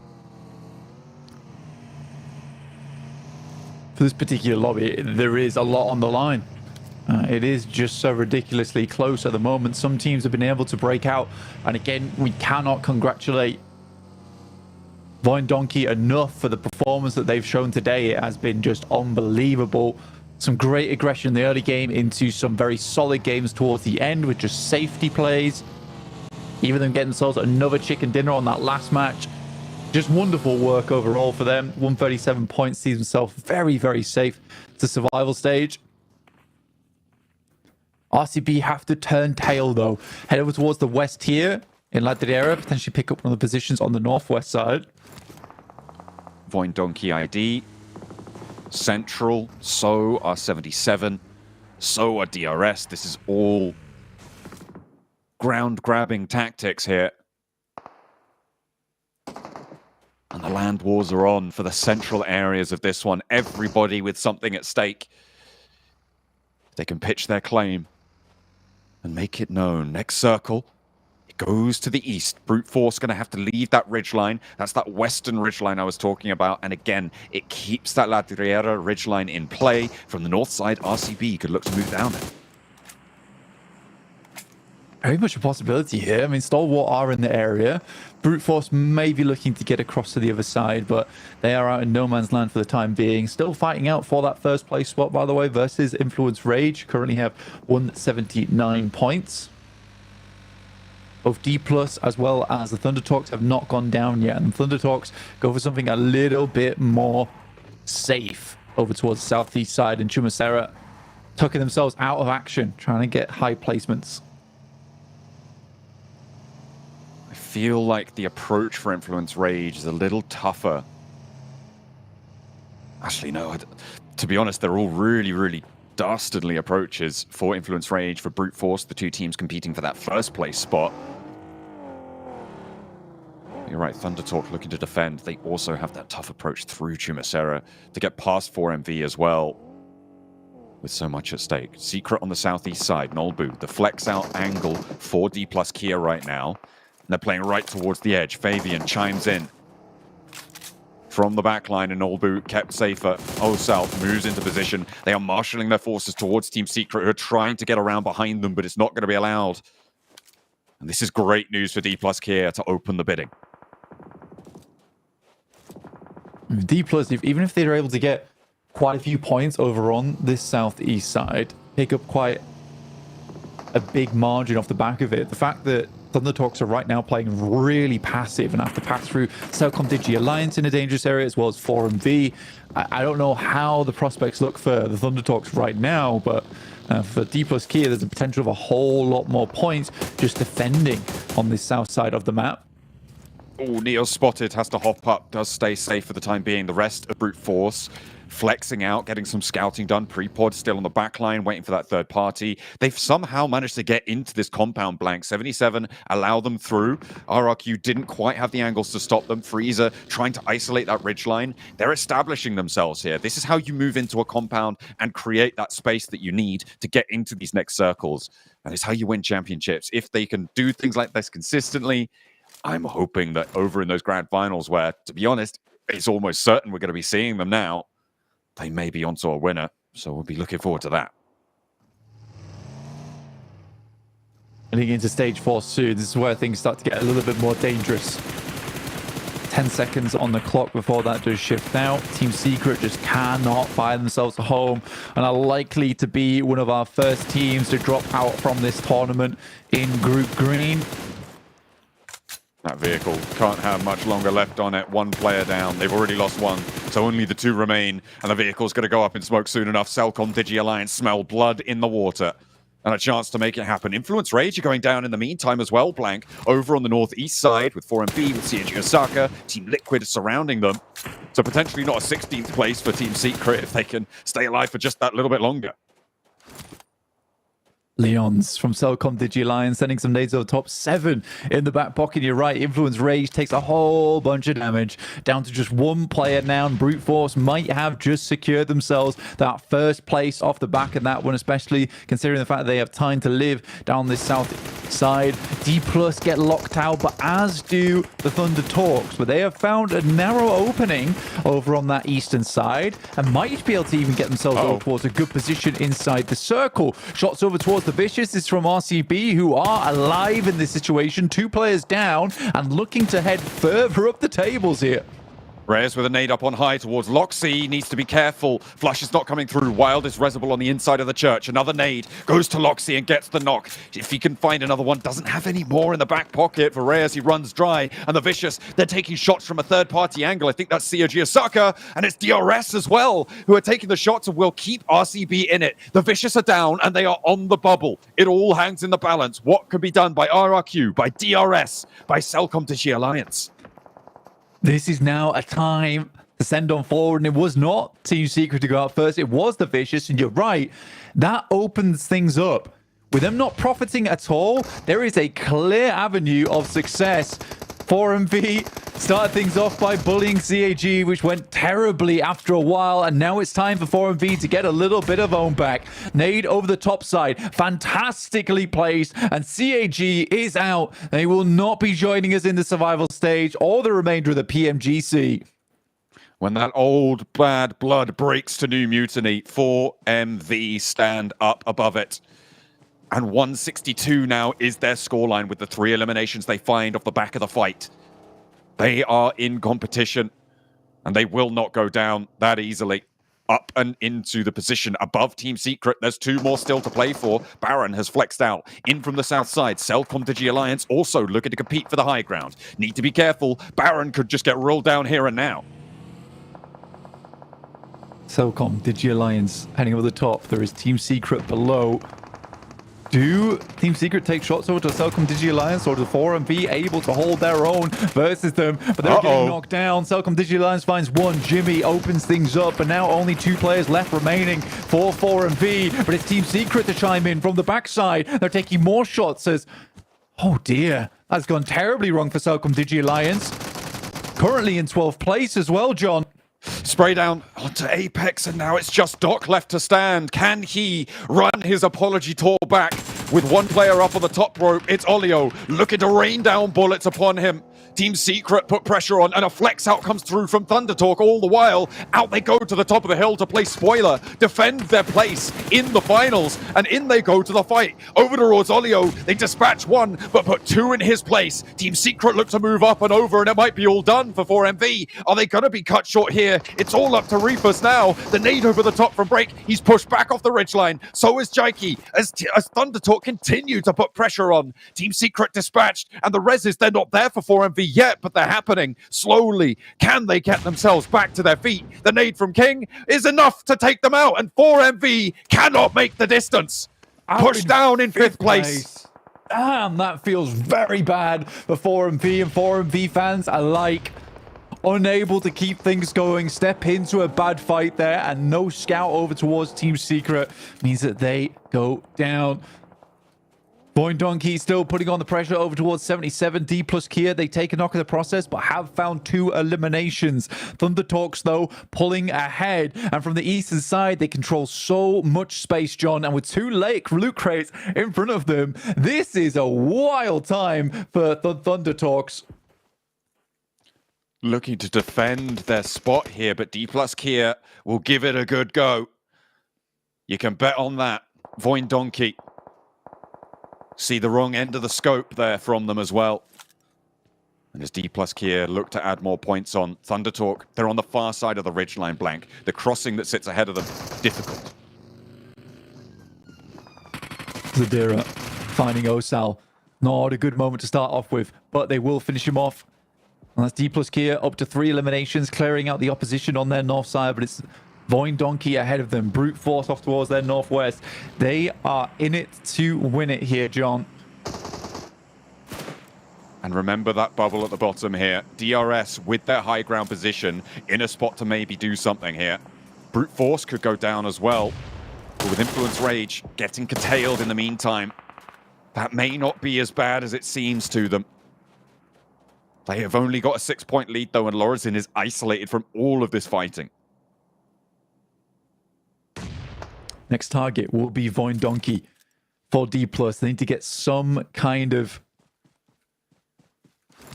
Sorry, that confused me for a second. There's going to be 2 players so fast. They need to get some kind of aggression over towards that north side, claim a bit of land for their own as we head into stage 6 very soon. There's Stalwart finding shots over towards Team Liquid, but I think Stalwart might have done enough here to keep themselves in this one, unless RRQ and DRS go all the way to the end game. It would be something quite special, and Stalwart can stay alive for a little bit longer as well. Team Liquid just trying to find an opening near Thunder Talk on the far side, who are just trying to stay alive now. RCB pushing in, with Thunder Talk doing what they've done so far this match and looking set to survive a lot later. RCB's chase might be futile, but they will give it a go. They do not want to let that opportunity waste. If they can afford it, they will give themselves that platform. See if they can bring Turkey back to the global stage.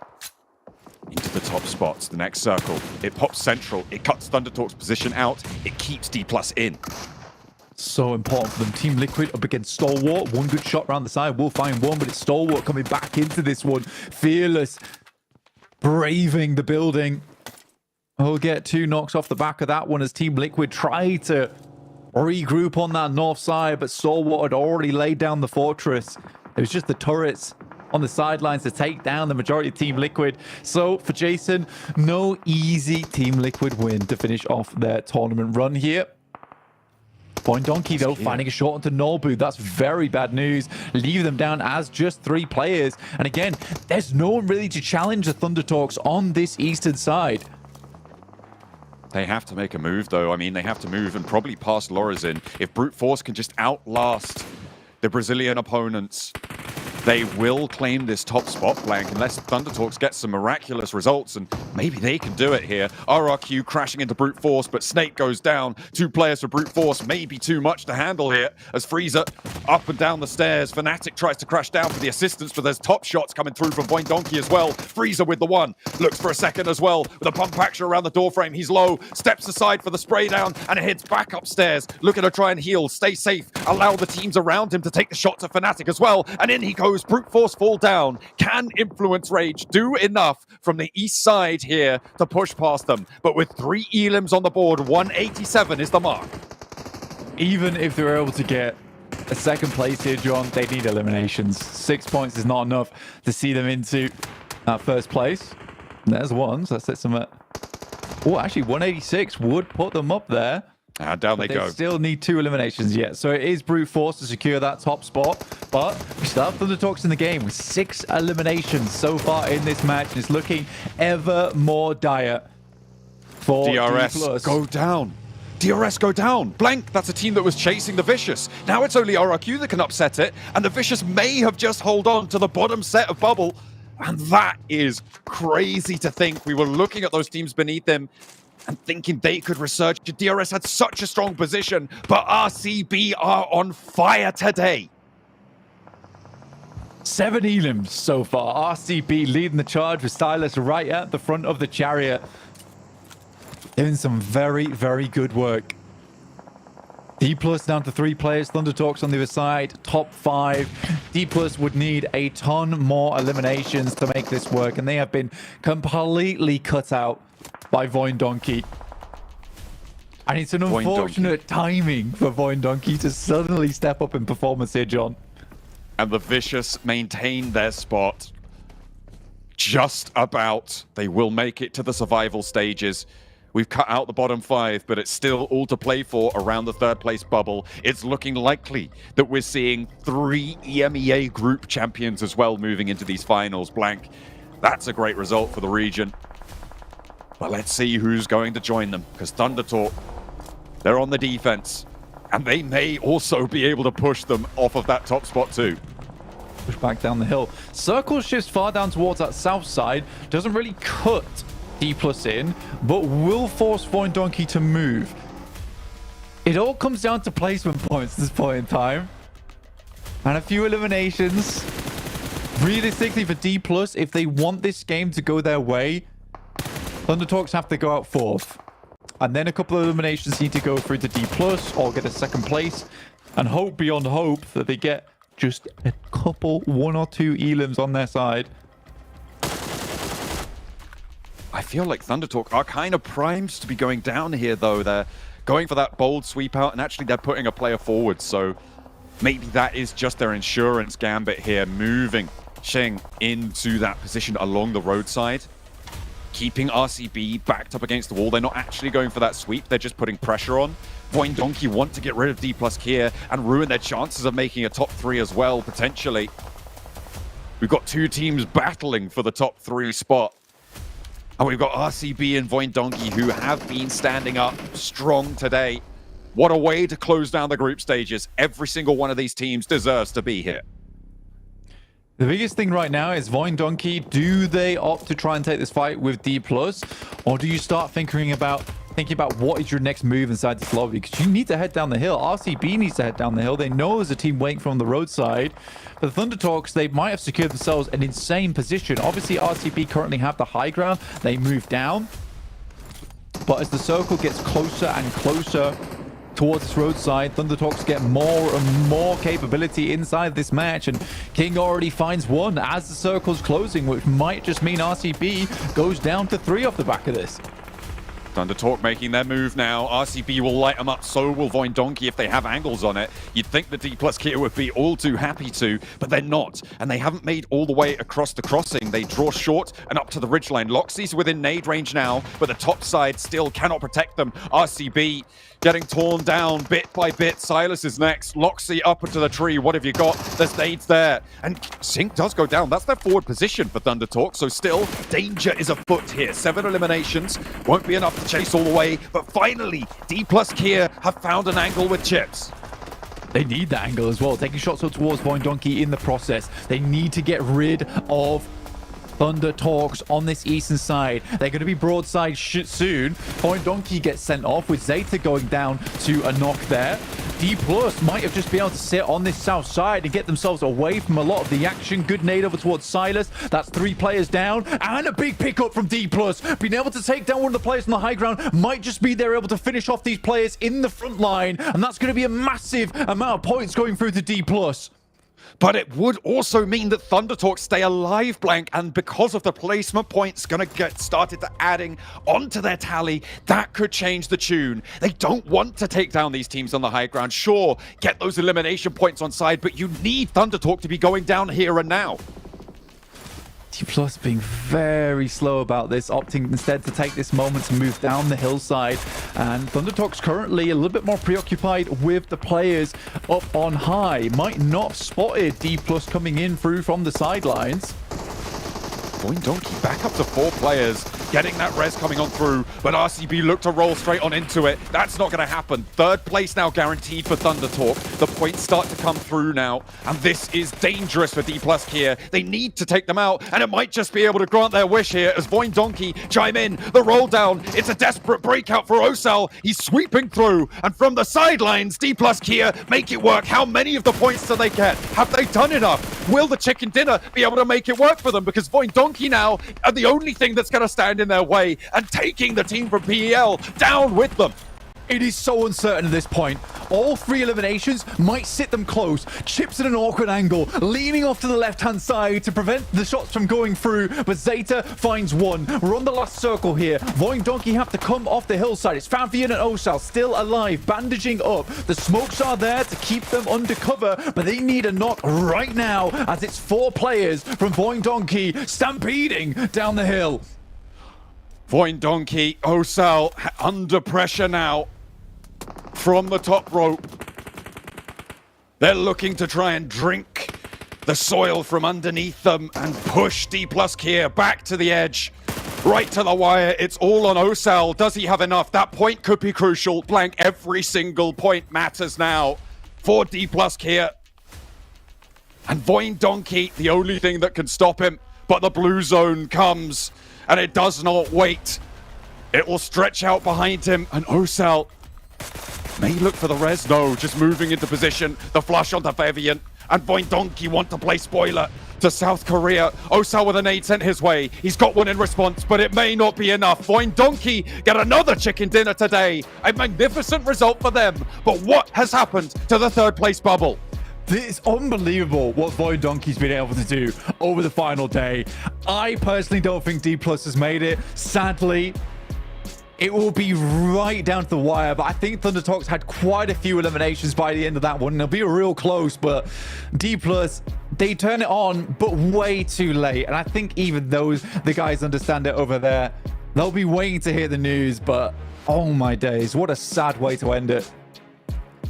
Thunder Talk may have done enough to defend, but it is as well a triple group championship for EMEA, which I'm pleased about.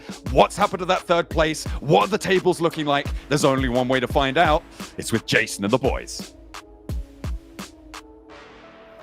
Jason, the boys here to break down that last game. You can see, I think, on the face of D+, that they knew they did not come close enough to take away 3rd place from Thunder Talk. But obviously, as you did hear, I mean, Voin Donkey have had a fantastic day, but the day is unfortunately not going to be enough for them to get into a top 3, but at least gets the momentum they need into the survival stage kicking off next week here, gentlemen. A very tough game indeed, very tough to watch from so many different angles, but Hot Jukes, they first of all 4MV going out early, no chance for them to get top 3, and D+, if they just somehow held on up against Voin, maybe stop the res, as Max did point out, potentially they could have surpassed and taken third. Who knows? Oh man, it's the worst feeling on the planet, dude, because you could just see the look on the players' faces, the thoughts running through their mind, just thinking all the plays we could have done differently, the adjustments we could have made, and man, all it took was probably just a handful of points to make it in. I mean, we still have to see the leaderboards in order to make it official here, but man, Thunder Talk clutching it up right there on the end. I mean, they did not just lay down and let the zone, predict their future. They went out there, they put in the work, and they made sure that they were going to get that ticket on over to London. But you know what? I also got to give some love to Voin Donkey here, because we were talking about this squad, what we think they're going to do during survival stage.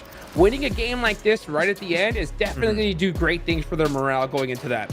I do have to say, Hodrix, right now, for me, the two most improved teams are going to be RCB and Voin Donkey ID. I think that there's definitely a lot of hopes after their current performance heading into the survival stage. So I'm definitely happy to see them improve so quickly, especially in the last 2 days of this group green. But as we were seeing there during the B-roll after the game, there's so much heartbreak for some of these teams, and especially D+ Kia. So close, yet so far.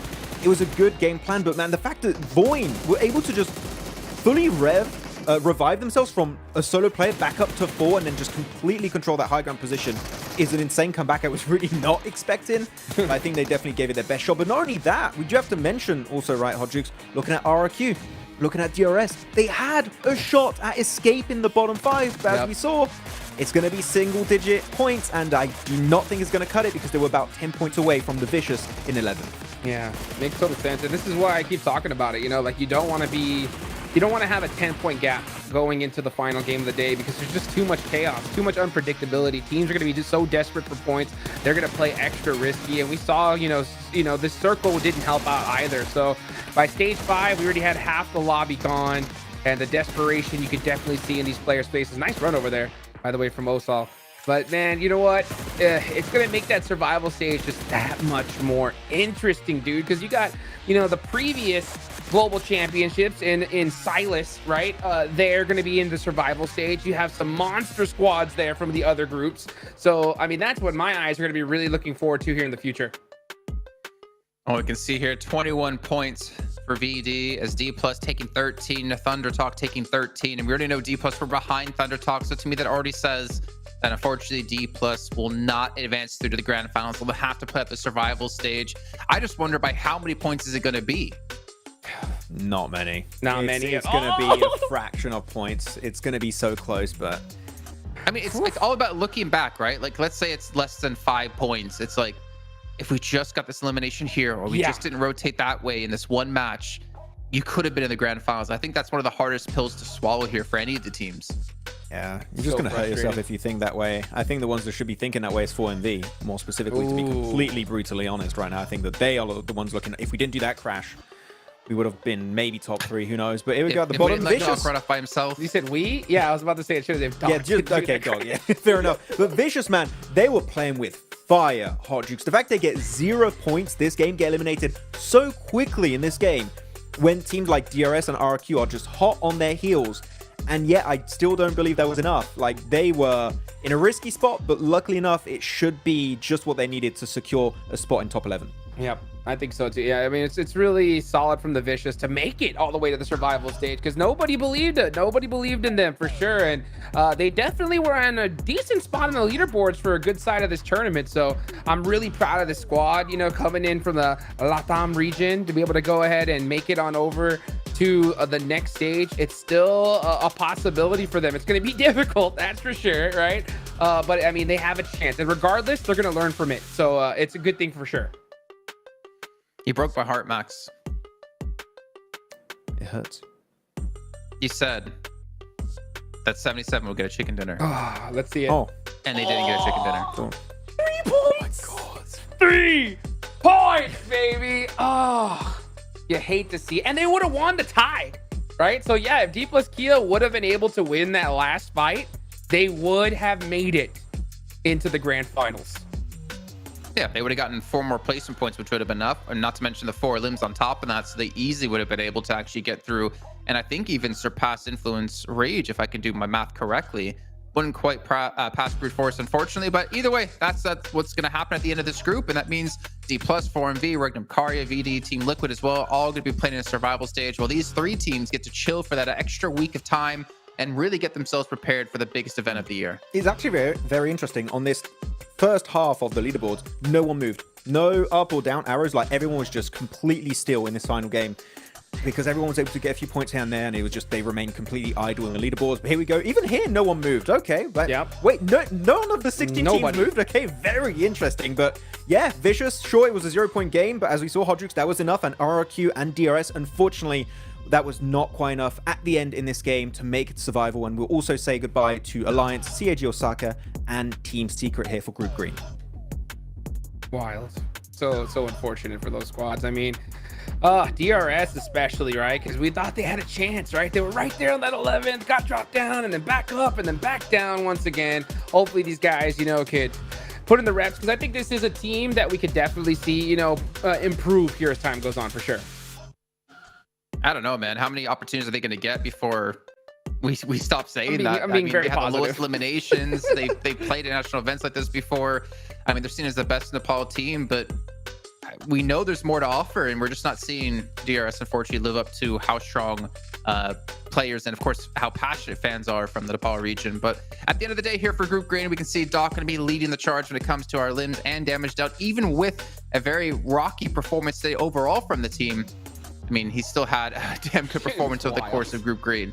It's just so crazy, dude. I mean, I don't think I can't remember the last time I've seen this, right? A player that, we're criticizing for not grouping up with his squad, but he's the MVP, and he didn't even make it to the finals. What is going on here?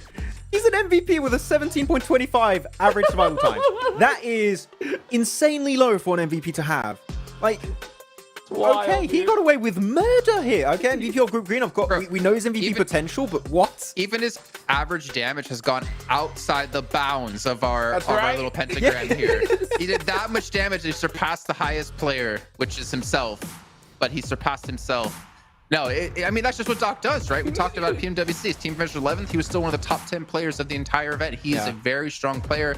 And that's, I think, why we talk so highly about them, that we know how strong 4MV can be.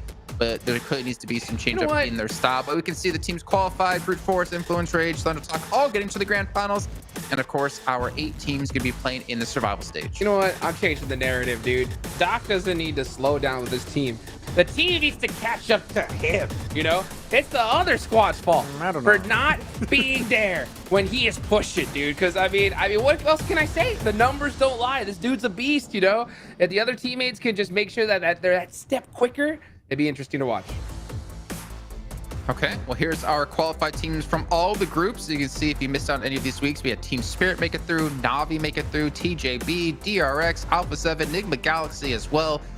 Crazy to see, considering each group, I mean, not each group, but Group Yellow and Group Green had some insanely strong teams from South Korea. Just unfortunate Mir and Sejong and D+ didn't make it into it just yet. But of course, Alpha 7 being joined by the brother team of Influence Rage. It is quite impressive to look at Group Green, because I think that, Jason, when we're looking at this, you're looking at Team Spirit, your DRX, Alpha 7, Enigma Galaxy, all of these guys, they're like huge names in PUBG Mobile Esport. And I gotta say, Brute Force able to make it up there with those big names is actually quite impressive. So I think they're gonna have a real hard time in the finals, but Brute Force right now looking like a possible underdog for the finals already. Oh yeah. It pains me to say this, that EMEA was #1 at the end of each group. John was right. Oh, he's not here anymore, so I guess we can say that. But these are all the teams that we playing in the survival stage, and it's going to be the format of each group playing against each other across different days. So, for instance, like Group Green will play against Group Red one day, then Group Green versus Yellow one day, Group Red versus Group Yellow one day, until we do have our top 16 teams will make it through into our last chance, where only 6 teams qualify for the grand finals from there. So it only gets more difficult from here if you're one of these teams. I already have a few names in mind, Hodrix, that might not make it to the last chance, but after that, the teams are going to make it in the finals. Out of these squads, that's so hard to predict. I have no idea who's going to make it. It is I can't even, I'm not even gonna pretend like I know, because I mean this whole entire tournament has been we've been filled with surprises, right? Squads who have outperformed that we didn't expect, and now with all these monster squads in this stage, it is the true group of death. I cannot wait to see what's going to happen. Of course, that'll be happening on Wednesday of this coming week. We'll be starting a day earlier than we normally have before. But I completely agree with what you said, Max. Looking at this, I cannot tell you which teams with any sort of level of certainty will be make it into grand finals at all. It's just it's too difficult to say. Any team can pop off. For instance, like Major Pride, Inco, they were insanely good in Group Yellow. They looked horrible in PMSL. So it really just comes down to those couple of days of play. If you can be a pop-off team, you can get yourself through. Yeah, but all I'm going to say is don't diss us in the comments for our predictions. It's hard, man. Okay, well, in the meantime, let's head down to Steven once again here on the stage, who does have an interview with 2 players set up for us.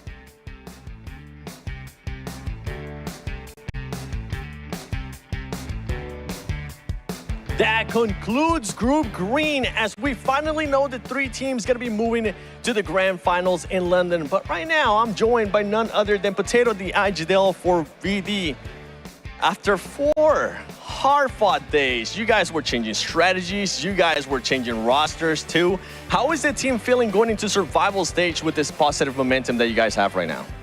Oke, setelah 4 hari yang sangat sukar buat pasukan Vendongki, setelah bergonta-gantinya pemain, setelah bergonta-gantinya taktik dan juga strategi, gimana perasaan kamu sendiri dengan momentum yang sangat positif ini? Perasaannya sih pasti senang ya, karena kita juga impian anak-anak juga, anak-anak baru nih yang katanya baru, cuman dari adaptasi mereka langsung bisa nyatu lah sama lobby global, dan momentum ini kita benar-benar pertahankan lah buat di next week besok. Yeah, so basically, of course, I feel very, very happy with the current performance right now. And yes, many people say that I'm carrying a fresh talent, which is they are new young blood that playing in this lobby, global lobby. But then yet they can adapt with the lobby itself. So I'm really proud of them, and I hopefully that we can bring this momentum into next week and secure our slot to London. Well, it's not just going to be you guys hoping that you can bring that momentum. Terima kasih. I'm pretty sure everybody from Indonesia is going to be pulling for that team now. As I did mention, we do have 3 teams that are going to be moving on to the Grand Finals. It's going to be none other than Brute Force, Influence Rage, and TT Gaming. But I have none other than Law next to me from Influence Rage. Law, you surprised a lot of viewers with the performance you guys were able to do here. How does it feel to achieve this milestone? It's going to be your 2nd Grand Final. Então, ele falou que vai ser a sua segunda vez na final, que vocês surpreenderam a maioria dos espectadores. Então, como você está se sentindo? Estou muito feliz, a gente trabalhou muito por isso e acredito que a gente está colhendo os frutos, mas acredito que a gente tem muito trabalho ainda porque tem a final, né? So he said like they're very happy, of course. They work hard for this, and now they're getting like the results they deserve it. But of course, they still have the final, so there's like a lot more work to be done. Well, you know what? We keep talking about the finals. Let's talk about the finals. Is there any message you want to send out there to the teams that have already qualified directly? Então, falando nas finais, o que você quer falar, uma mensagem para as equipas que já estão na final? Não tenho muito o que dizer para eles. Acredito que a gente vai vir preparado e vamos fazer o nosso, né? Que eles que se preparem melhor. So he said there's nothing much else to say. Like, you guys have to be ready because we are ready for you guys. I like that. 2nd Grand Final. He's feeling more confident. But don't worry, we still have a lot more action coming. Survival stage, last chance. So stay tuned because this is just getting started. And the group of death is actually coming. Back to you guys.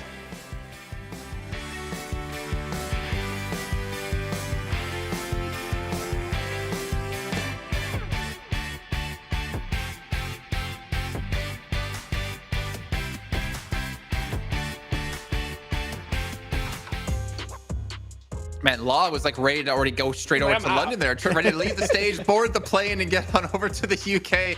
But great to hear from Law. Great to see him back in PMGC as well. But it's going to be tough, man. Like, we keep talking about groups of death, but PMGC is going to be the real group of death when we get to those grand finals, because no one can predict out there reliably who they think is actually going to win, except maybe Alpha 7.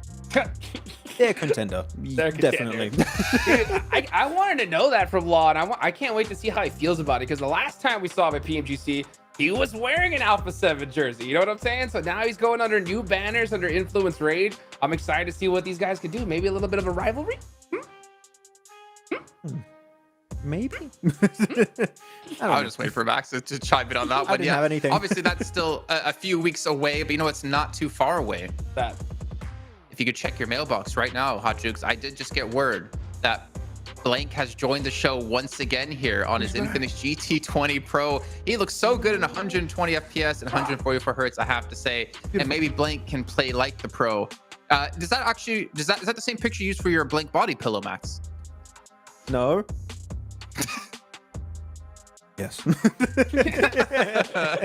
Well, hopefully you bring that body pillow over to the UK, which you guys can maybe see and sign, as you can still pick up tickets for the Grand Finals between the 6th and 8th of December. There's a lot of activities for you guys to participate in. You can potentially destroy this body pillow, whatever you want to do with it. I would definitely throw it off the highest building I could possibly find in the UK. But it's a pillow, so it's not really going to do much, is it?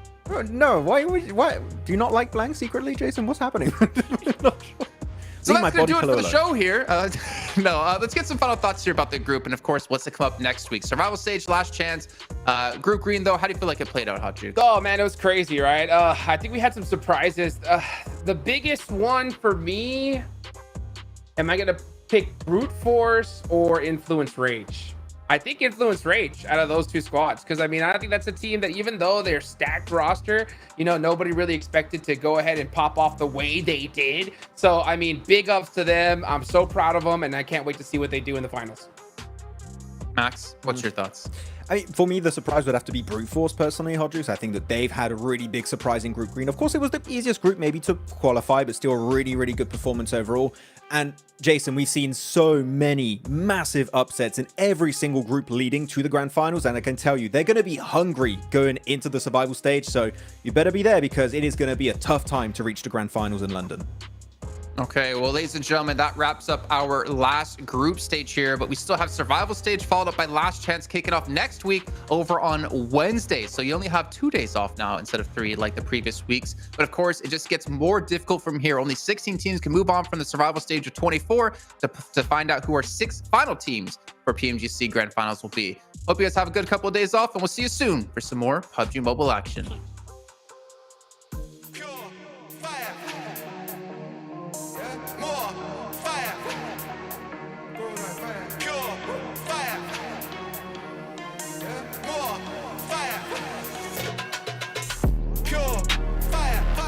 Come bring that fire, yeah? We could've gone lifted higher, yeah? Out of control, inferno, wild, more fire, fire. We're gonna come bring that fire, yeah? Wait, so lift that higher, yeah? Out of control, inferno, wild, wild, fire, more fire, grow that fire, pure fire, yeah? Pure fire, grow that fire. We've been getting real lit with the way we ride. Make a move and we dip, we can meet west side. In the dark as a bitch with the flame ignite, yeah. It's a bag full of bricks getting switched tonight. Pure fire, ripping the drill, bringing the heat and you know that the deal. Getting the go, babe, you know that the real. I'm gonna confirm that I'm lit in the field, yeah. We're taking the block, breaking inferno, we're breaking the lock. Selling our beats and we're selling the lot. Burning the heat and we're ready to pop. Pure fire, fire, we're gonna come bring that fire. Could've gone lifted higher, yeah? Out of control, inferno, wild, war, fire, fire. We're gonna come bring that fire, yeah? Wait, so lift that higher, yeah? Out of control, inferno, wild, fire, fire, yeah? War, fire, fire, yeah? Pure fire, go that fire. Pure fire, ripping the drill, bringing the heat and you know that the deal. Getting the go, baby, you know that the real. Gonna confirm that we're lit in the field, fam. Taking the block, bringing inferno, we're breaking the locks. Bringing the heat like we're bringing the hot. Pure fire, yeah, more fire. Go that fire, pure fire, yeah, pure fire. Go that fire, pure fire, fire. We're gonna come bring that fire, yeah? We could've gone lifted higher, yeah? Out of control, inferno, wild, more fire, fire. We're gonna come bring that fire, yeah? Wait, so lift that higher, yeah? Out of control, inferno, wild, pure fire, pure fire, yeah? More fire, go that fire, pure fire, yeah? More fire, pure fire, fire. We're gonna come bring that fire, yeah? We could've gone lifted higher, yeah? Out of control, inferno, wild, more fire, fire. We're gonna come bring that fire, yeah? Wait, so lift that higher,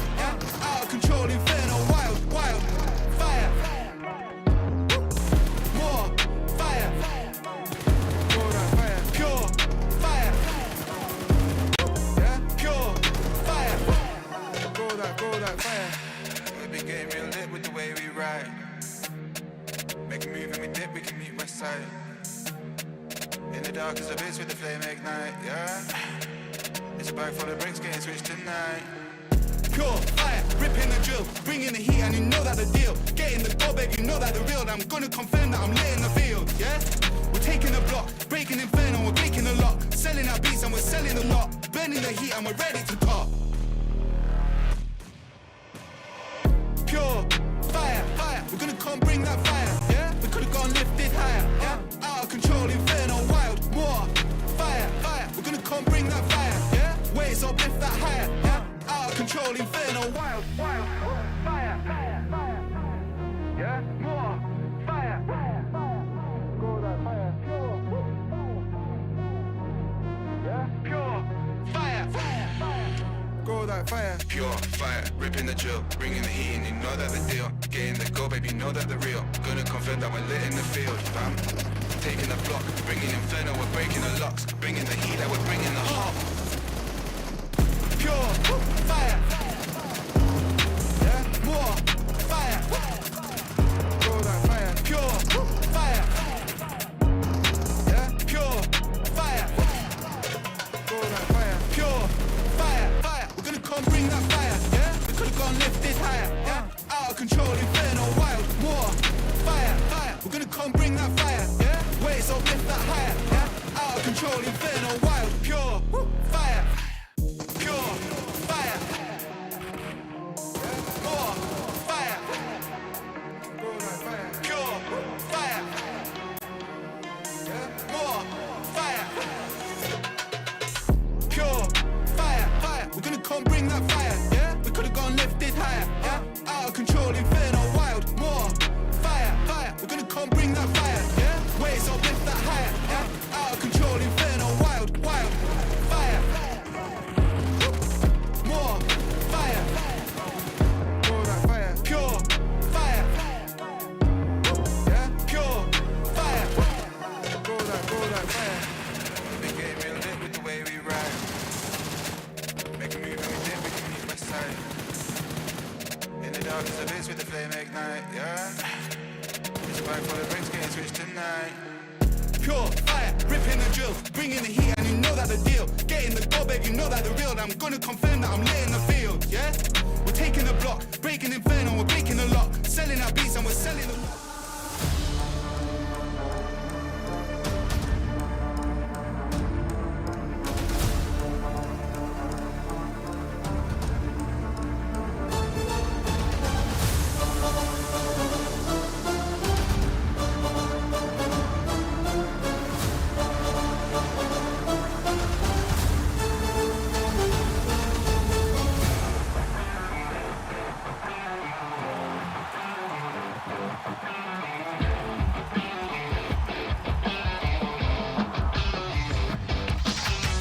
I saw a heap of airdrops down the lane, searching the field, we need a plan. I got a feeling something's gotta change, chasing the wind no matter what it takes. You be the one, I'll be the next, where do we go? Clickety-clack, firing up like wind blown. You don't wanna lose, neither do I, hearing the siren that has never changed. Out in the world, run from the low. I got your back, you're not alone. Flare up, even at the lowest ebb, nothing's bending us down.